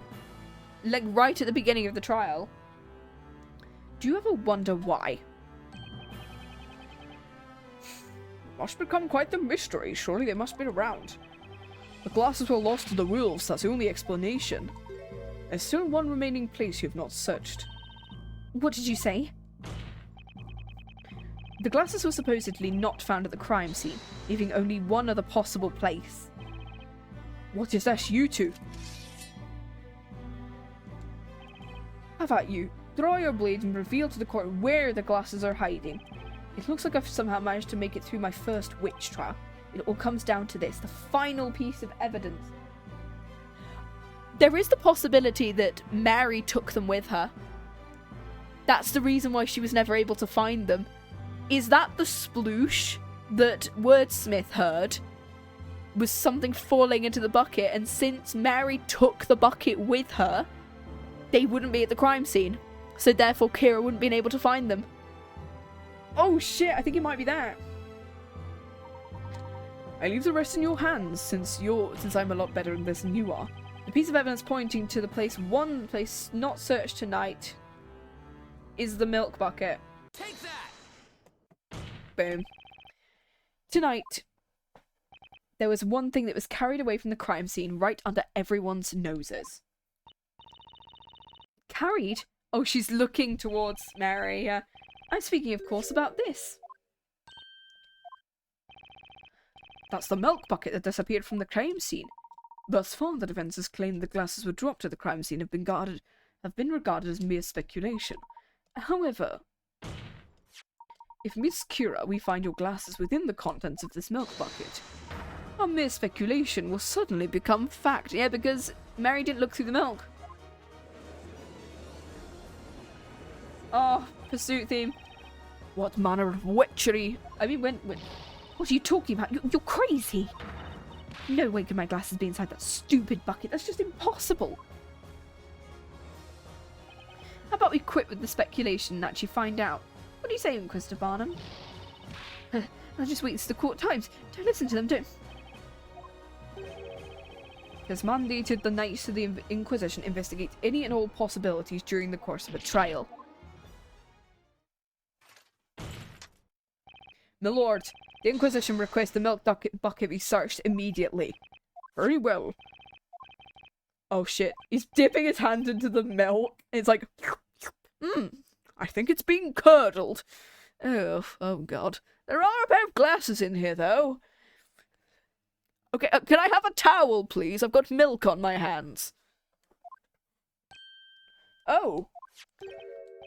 What? Oh, they're in the milk bucket. Miss Kira, as you can see, your glasses have been found inside the milk bucket. The truth is out. Nothing you say can change that now. Which leads us to the next question. Specifically, a question of when. When did you drop your glasses into the milk bucket? What? Why is this happening? This whole thing is ridiculous. The answer is obvious, isn't it? I dropped them afterwards, and after I ran over to see the fire, I took a tiny peek inside the milk bucket. That's when I fell in. She took it. We did it, yeah. Don't be stupid. No, you know you were at the scene first. We made sure to take it before anyone else got their hands on it. We weren't going to let a single soul get anywhere near that sweet, creamy bucket of that deliciousness. You can bet my farm on that. And also, the judge just dipped his grubby hands in it. But you know what? The judge can have it now. It's fine. Each of these four witnesses stated they heard the spell Ignace being cast. According to the Grand Grimoire, Ignace summons a circle of flame within a 1 meter radius of the caster. In other words, the real witch must have been at Miss Cantabella's side at the time of the incident. Indeed, this is when the glasses fell into the milk bucket. Therefore, there's only one logical conclusion. Only one person who could be the true witch. She's having tummy problems. Miss Kira, you are the real witch. Yes! Oh my god. She's screaming.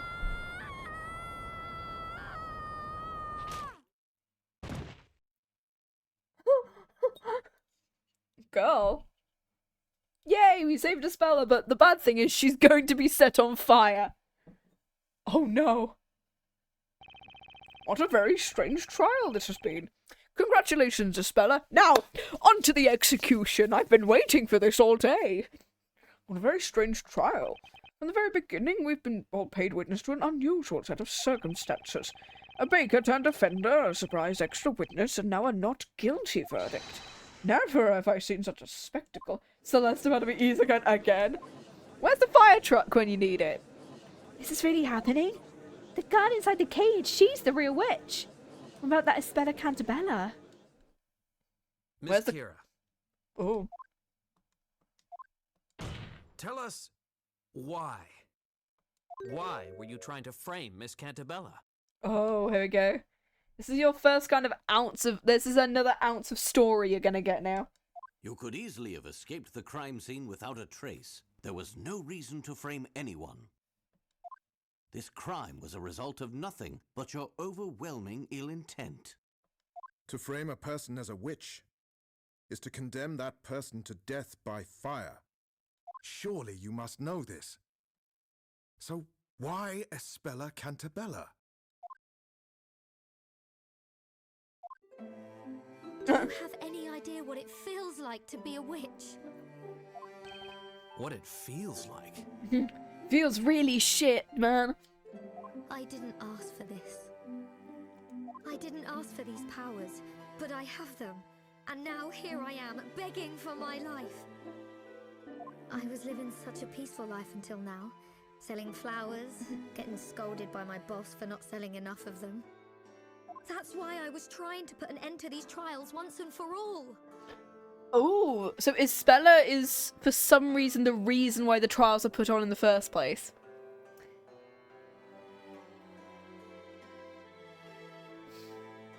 Ooh. Put an end to the trials. You all know what I mean? The one condition written in the story that will end these witch trials. Because people think Espella is When Bzella. the great witch Bzella has been put to Yeah. the flames and vanquished from this world, these trials will come to an end. Okay, so they think Espella is Bzella. That's why nobody likes her. Or why everyone's fearful of her, because potentially the story, like, condemns her as being this grand witch. This was my chance to finally end all this. At least that's what I thought. The sun had begun to set on that lonely forest path, and there wasn't a soul in sight. I always carried my hidden Telea Magica with me in case of a moment. A like this. Magica? Is she the real final culprit? What, Espella? Potentially. I didn't specify it was the whole ghost thing potentially could appear, but I don't know. It's really awkward because vaguely knowing what happens and it's like, Magica, not Magica. To expose that girl for what she really is. A witch. If I had been successful, then all these trials would finally end and I could go on living my peaceful life. What? What are you saying? Am I hearing this correctly? Is it the idea that if Bzella goes down, all the witch's powers go with her, maybe? Are you actually accusing Espella Cantabella? Oh. Why do you think no one has ever seen the legendary Great Witch? It's because she's been hidden in our midst the entire time. Oh no. She's protected. She's hidden from us. It's all part of the story. Part of the story? Oh. Objection! That's enough! There is a lot of, like, characters who just don't tell us their names in this. And it's really annoying, but there's, like, so much story reason why, like, at least 5 people don't tell us what their names are. And it's like, come on, man. Speak no more. A witch's existence cannot be justified. Yeah, she's breaking the fourth wall here. No, please. I know you've all noticed it too. You could end this. All of this. That girl. It's all because of that girl. I'm assuming she's under 18 then. I beg you. Please. Please release me. Oh no. Because they're gonna kill her, so it's like, oh god. Knights of the court. Isn't it your duty to protect the people of this town? Give me another chance. That is where you're wrong. Oh. It is indeed a knight's duty to protect. We are impelled to protect the citizens of Labyrinthia against you and your ilk. Oh my god. She is kind of like her. The reason you were offered my protection until now was because your guilt was uncertain. There was the possibility that you were not a witch. The circumstances were such that it seemed another was guilty. Oh. So he had a slight inkling on her, but it wasn't enough. That possibility has since disappeared, and your innocence along with it. You now find yourself at the other end of my sword. I love Barnham because he's genuinely like, he wants to do this for justice, and if he knows that there's a possibility that somebody else is a witch, he's like, and not the person, the defendant, he's like, we need to look at other possibilities here. And he will go along with us. No. But look at this fucking girl, she's crying! She's about to die! Vile witch, enemy of Labyrinthia, may the fires purge you from this land. Hold it! Please, wait! Stop! Please, just stop this! Espella! You're most likely killing an innocent witch. I mean, there's a lot of women who have clearly died in this town through this method. At the start of this case, we saw a cutscene of one of them being purged. So how often does this happen? If it means putting an end to these horrible trials. Let me take her place. Let me be Bzella. Send me to the flames. But please, if it would save her life. This trial has proven beyond a shadow of a doubt Shit. that this flower seller, Kira, is a witch. And according to the law, all those found to be witches will be executed. Shit. Death in my Ace Attorney game? Did he say executed?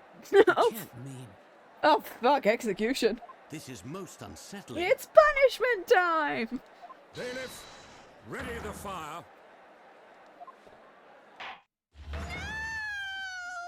At least 3 people are screaming! Oh fucker, cutscene! No! No! Don't do this! Oh, she's trying. Listen to me! Don't let her fool you! Espella is the Great Witch! Hear me! There's no time to waste! She's Bzella! Take her! Oh fuck. And then these witch trials will be no more! The witch trials will end! Oh fuck! She's cooking in there.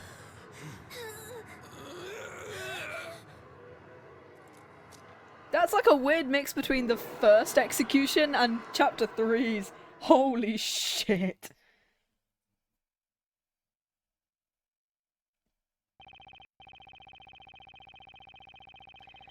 So far, we've managed to pull off a win and get a not guilty verdict, but winning has never felt this depressing. Just stating, the next case is one of my favourites, and purely because when it happened, I went, oh my fucking god. See you in Kakegurui or whatever that anime was. I cannot wait to play 2x2 later this year. We might play it alongside the Layton series, so we might do like Saturday, Sunday. That could be a potential. Or we do like Friday nights. Espella, are you alright? I want to thank all of you. I've not been set on fire, so... You all came to my rescue yet again. Of course we did. Hold on, what'd you say? You all came to my rescue yet again? Oh, there's a rat. I remember everything. I remember that last trial. I suppose this makes this the second time we've met. The second time you've all helped me. Mr. Wright, am I to infer you and Espella have met before? Yeah, it seems that way. You too, Mr. Layton. Perhaps it would be the best if we briefed each other on what has transpired. What should we discuss? Oh, fuck. Okay, we're doing this. Okay. Espella paid us a visit in London. She had her possession a letter from an old acquaintance. Is that right? Mr. Accidentally helped drive Espella straight out of Labyrinthia. Oh yeah, the guy got into a car accident during the first case. Is called Carmine Accidenti, and that's great. She is the witch then. Well, yeah, Kira's a witch. Espella might be. You both kept me safe from the witches that were chasing me. I mean, the witches were chasing her because she had the storybook, basically. And clearly, the witches want the story to go on, because then that means they can cause more chaos. Whereas Espella was just trying to leave, but they wouldn't let her. I'm assuming we saw the Grand Witch right at the beginning. From what I'm assuming, it's Darklaw, right? The Grand Witch. who is the other prosecutor who we're going to meet later on. Did you say witches? They appeared in London? Regrettably, I'm unable to say our protection was absolute. When we saw you last, it seemed you'd managed to escape, courtesy of that passing freighter. What happened to you after that? I rode the ship along the river before arriving in a nearby port. And then... that's when I met Mr. Wright and Maya. Okay, and then what happened on the ship? I didn't know the ship would end up. I felt very lonely. Please accept my sincerest apologies. I'm afraid there was nothing else I could do to prevent it. No, please don't blame yourself, Mr. Layton. I just didn't know what to do. I tried to look for something, anything on that ship that might help me. You sure found something, right? Or rather, someone. You ran into a master thief working part of the ship's crew. That's right. Do you say master thief? Crikey, that's amazing! Usually we deal with, like, thieves and stuff. And people who really enjoy Scooby-Doo. AKA John Descalais and whatever his name is from the original trilogy. I love Descalais. He's one of my favorite characters. I hope that I can watch the movie on my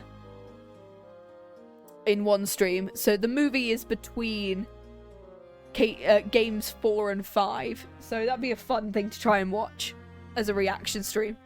Also, at some point, I want to watch some Silver Gunner lore, which might happen next Sunday, potentially.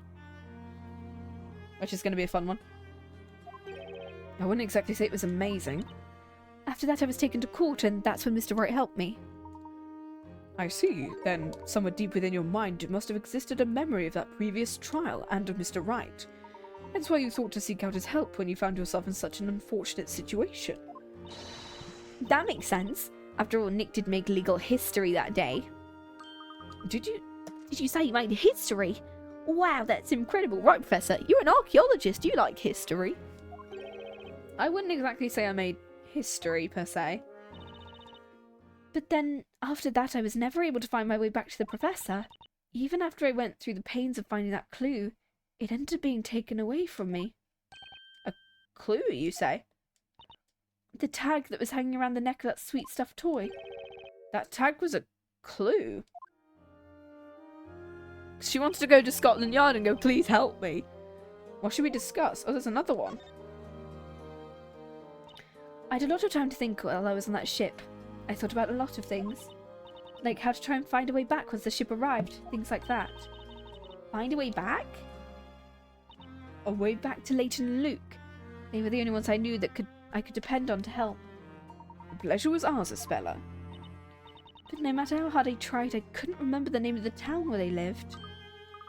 You mean London? That's it, London. That was what was written in Carmine's letter to Layton. Here was bad in a good way, as in her status was good, but her status was bad, but a good person on the inside. Yeah. Oh, that's why she needed the tag, because that was where it was from. Blue teddy bear I found in the room was wearing a tag. But PC Badger looks nothing like a teddy bear. On the tag in very small... I mean, to be fair, we do just call them teddies in the UK.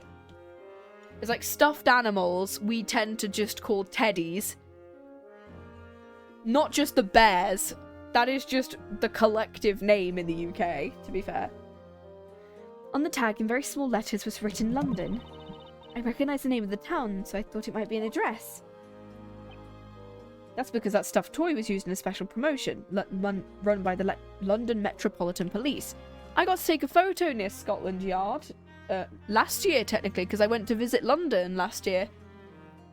And there's like the whole... They put up all like the signs, and it's like this big rotating sign. It's cool. That's right, because I went to see something... I went to London last year because I went to see something on the West End. Because I've not been to the West End in years, and I really wanted... And me and my mum and my dad are really into, like, theatre, so... Since my parents were really into Stranger Things, they wanted to go see the big Stranger Things show, and we managed to get really cheap tickets to it, surprisingly.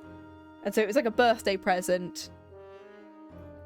Not to me, but to one of my parents to go and see this big thing, which is really cool because I don't really get to see my parents that much anymore. Because jobs and stuff. Espella, you must have known that address was super important. That's why you kept the tag, right? That way you could meet up with Mr. Layton and Luke again. I just felt so lonely and helpless. I wonder, though. I wonder, who do you think did it? Hit Olivia over the head with a pipe. What's this? Oh yeah, I guess we never did find out who the culprit was. I do believe they may have a connection to the group of witches. Turns out that was Kira as well. The witches that were chasing us. It could be that they noticed your escape onto the ship and managed to infiltrate their own way aboard. Could it be? You're saying there was some big scary witch lurking around in the inside of that cargo hold? I mean, it could have just been Darklaw, considering that both of you have met them now. Who I think might be the Grand Witch. I'm afraid there's a rather high possibility. Those witches were intent on seeing you brought back to Labyrinthia no matter what. And considering that, like, considering that, like, the storyteller's motif is an owl, and you saw somebody linked to her going, oh yeah, she's from the owl school, or something like that, and you didn't connect her? Anyway. In order to do so, they had to make certain you didn't become entangled in any situation that may stall your capture. In other words, the situation with Miss Al Dente. Precisely. They must have knocked out the crew member unconscious and attempted to recapture Espella before the police could arrive. Their plan was clearly foiled, given how you ended up in court regardless. And that's when she became my client. I can't remember anything back then. Do you think there's a possibility someone was pulling Espella's strings and through the entire trial? There was something a little strange about Espella at the time, and the fact that they had another person with them. Mr. Wright, Espella was introduced to you at the time as a schoolgirl. Yes. She would have had no knowledge of the world outside of Labyrinthia. Having as standard in an English courtroom as she was would pose a serious problem, meaning someone must have been attempting to cover Espella's identity. Professor, could someone do that? That they could is indeed. I believe our adversaries may be far more powerful than we thought. Just exactly who or what are we dealing with?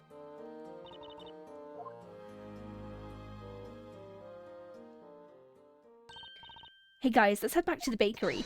I bet the boss is waiting for us with one heck of a pastry feast. Oh, actually I can't go home. Huh? You can't? Oh. There are still a couple of legal procedures to be taken care of. You can all go ahead without me. No, we're not leaving you on your own this time. Fuck no, we're not leaving you on your own this time. Because you got into a crime the last time. Is that so? Very well then. I must thank you. Thank you so much for everything. Alright, Espella. I'll catch you later. Farewell for now.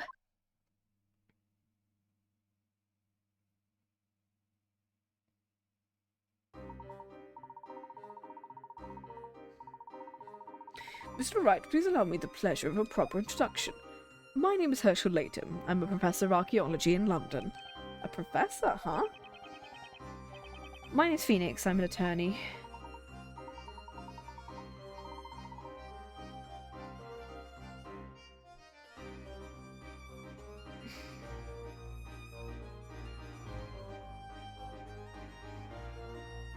As I suspected, you're no ordinary baker after all, Mr. Wright. I thought it was pretty weird myself, to be honest. I mean, I really did believe I'd been a baker all my life.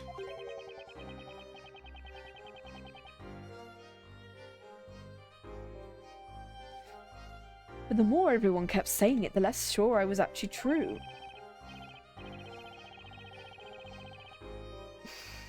Just where did that memory come from, anyway? Hey, Professor, if Mr. Wright's an attorney, must mean he's as smart as you, right?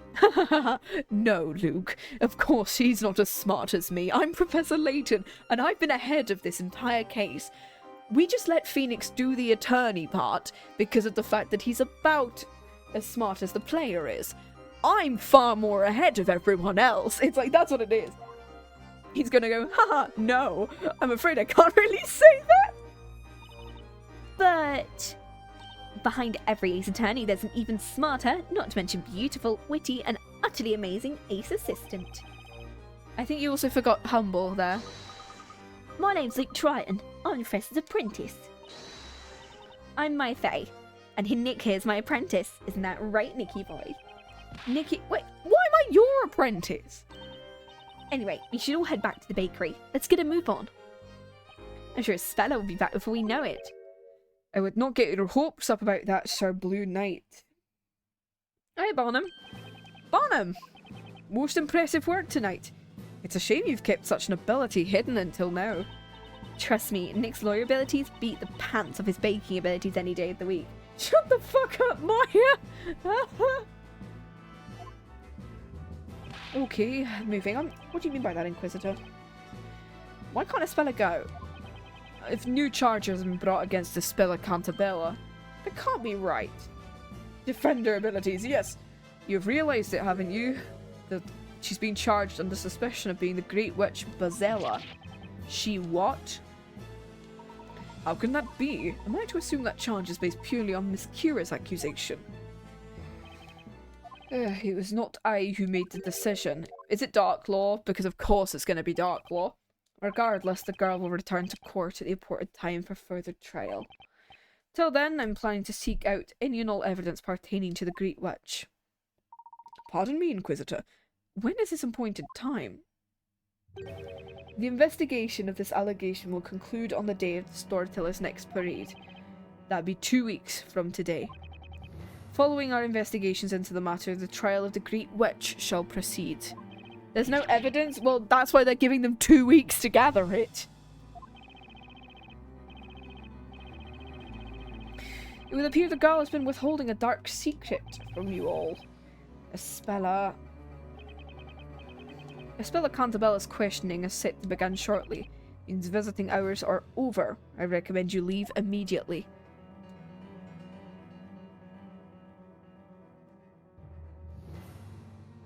Oh, the legendary Great Witch Bazella? The story that dictates the fate of an entire town. And now a so-called Great Witch named Bazella. Most intriguing. It would seem to be up to us to uncover the answers to these mysteries. How are we supposed to manage it all in 2 weeks? Where are we going to find the evidence? You know, I was thinking, how do you agree to... For fuck's sake, Maya. How do you aggressive... How do you I keep fucking up that one word there. How do you address a great witch? Hail to thee, oh magnificent magical one, or maybe just, hey, what's up, witchy baby? What difference would it make? She's called a great witch. That's not someone I'd ever want to meet. I believe I've thought of a solution to our problem. It's actually rather simple. Layton? Allow me to explain. The only way we may be Oh my god, why the fuck am I not speaking correctly now? The only way we may be able to solve the mysteries of this town and its residents is if we join forces. He's right.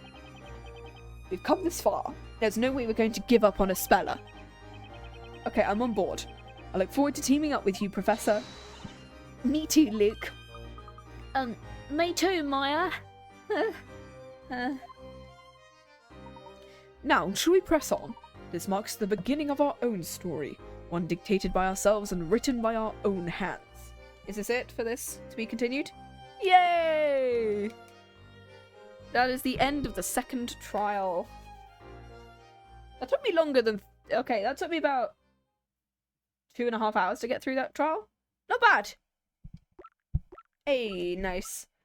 I earned a lot of picarettes there.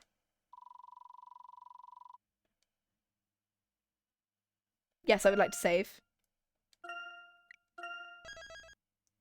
Chapter 2 complete. We're gonna just see what the cutscene is, and then we're gonna see who I can raid.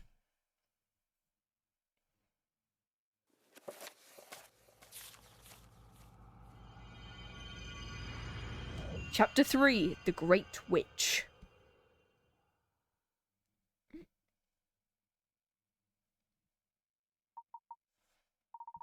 The Great Witch Espella, the legendary witch from ancient times. She is the source of all evil, and the one who gives rise to all other witches. As long as the Great Witch Espella is alive, there will always be witches in Labyrinthia. Apparently, that is the commonly held belief. Yeah, we'll wait until we get, like, a save. Therefore, if Espella were to be put to the fire, there would be no further need for these trials. In other words, no Espella, no witches. But how does that all implicate Espella? By the way, you seem to know a lot about all of this. The professor and I discovered a mural of the Great Witch Espella in a room below the library, and it was painted a long time ago, that's for sure. You mean like a wall painting? There were some historical remains hidden beneath the library. We found it there. At any rate, I'd like to investigate Espella in greater detail. I'm afraid my knowledge extends no further than the legend known to the townspeople. In that case, I guess we have no choice but to ask her. Maybe she can tell us why she's accused of being Espella.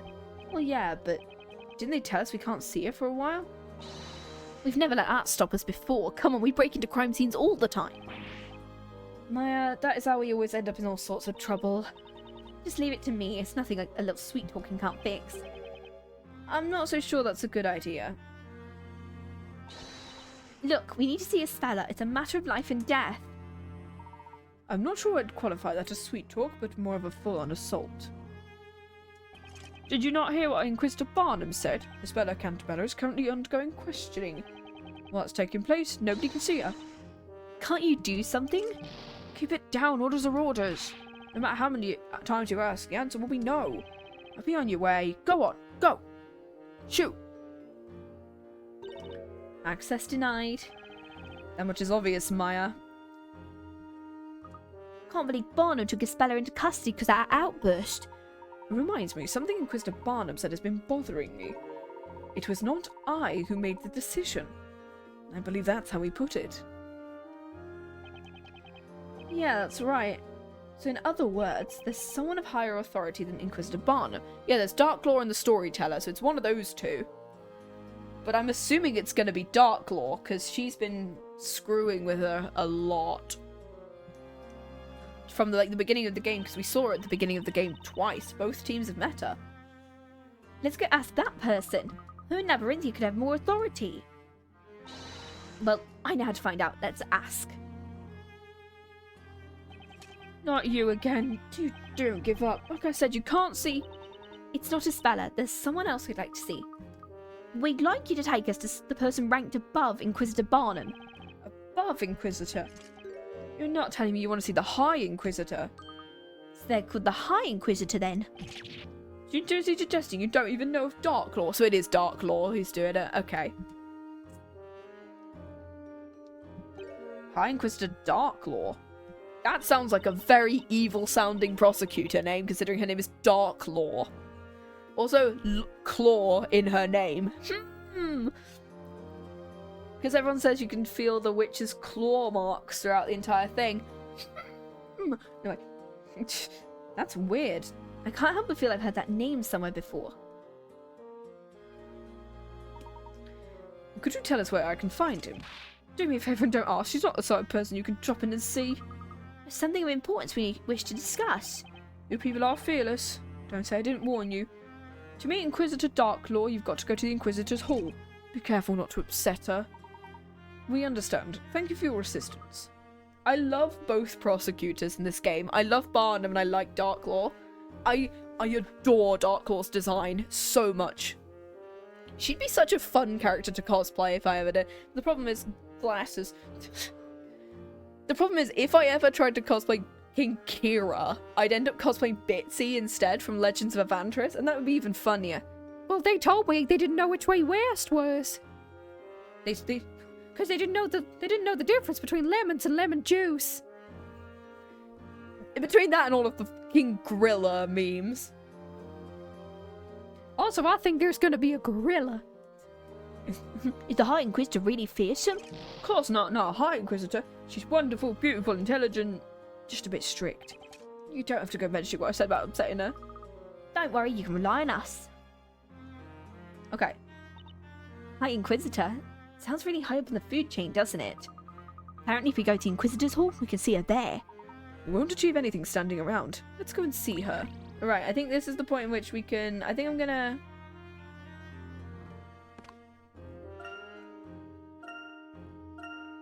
There we go. Right, I'm gonna...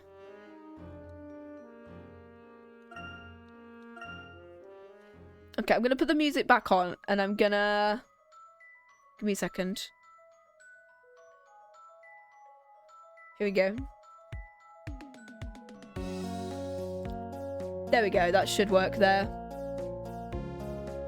There we go. Thank you so much for joining me today as we finished our second trial. I will be searching for someone to raid. I think I know who I'm going to be raiding if they're still on. Yep, they're still going. Cool. Let's raid this person. This person is a good friend of the community and they are playing some Doom Crawl, so have fun with that.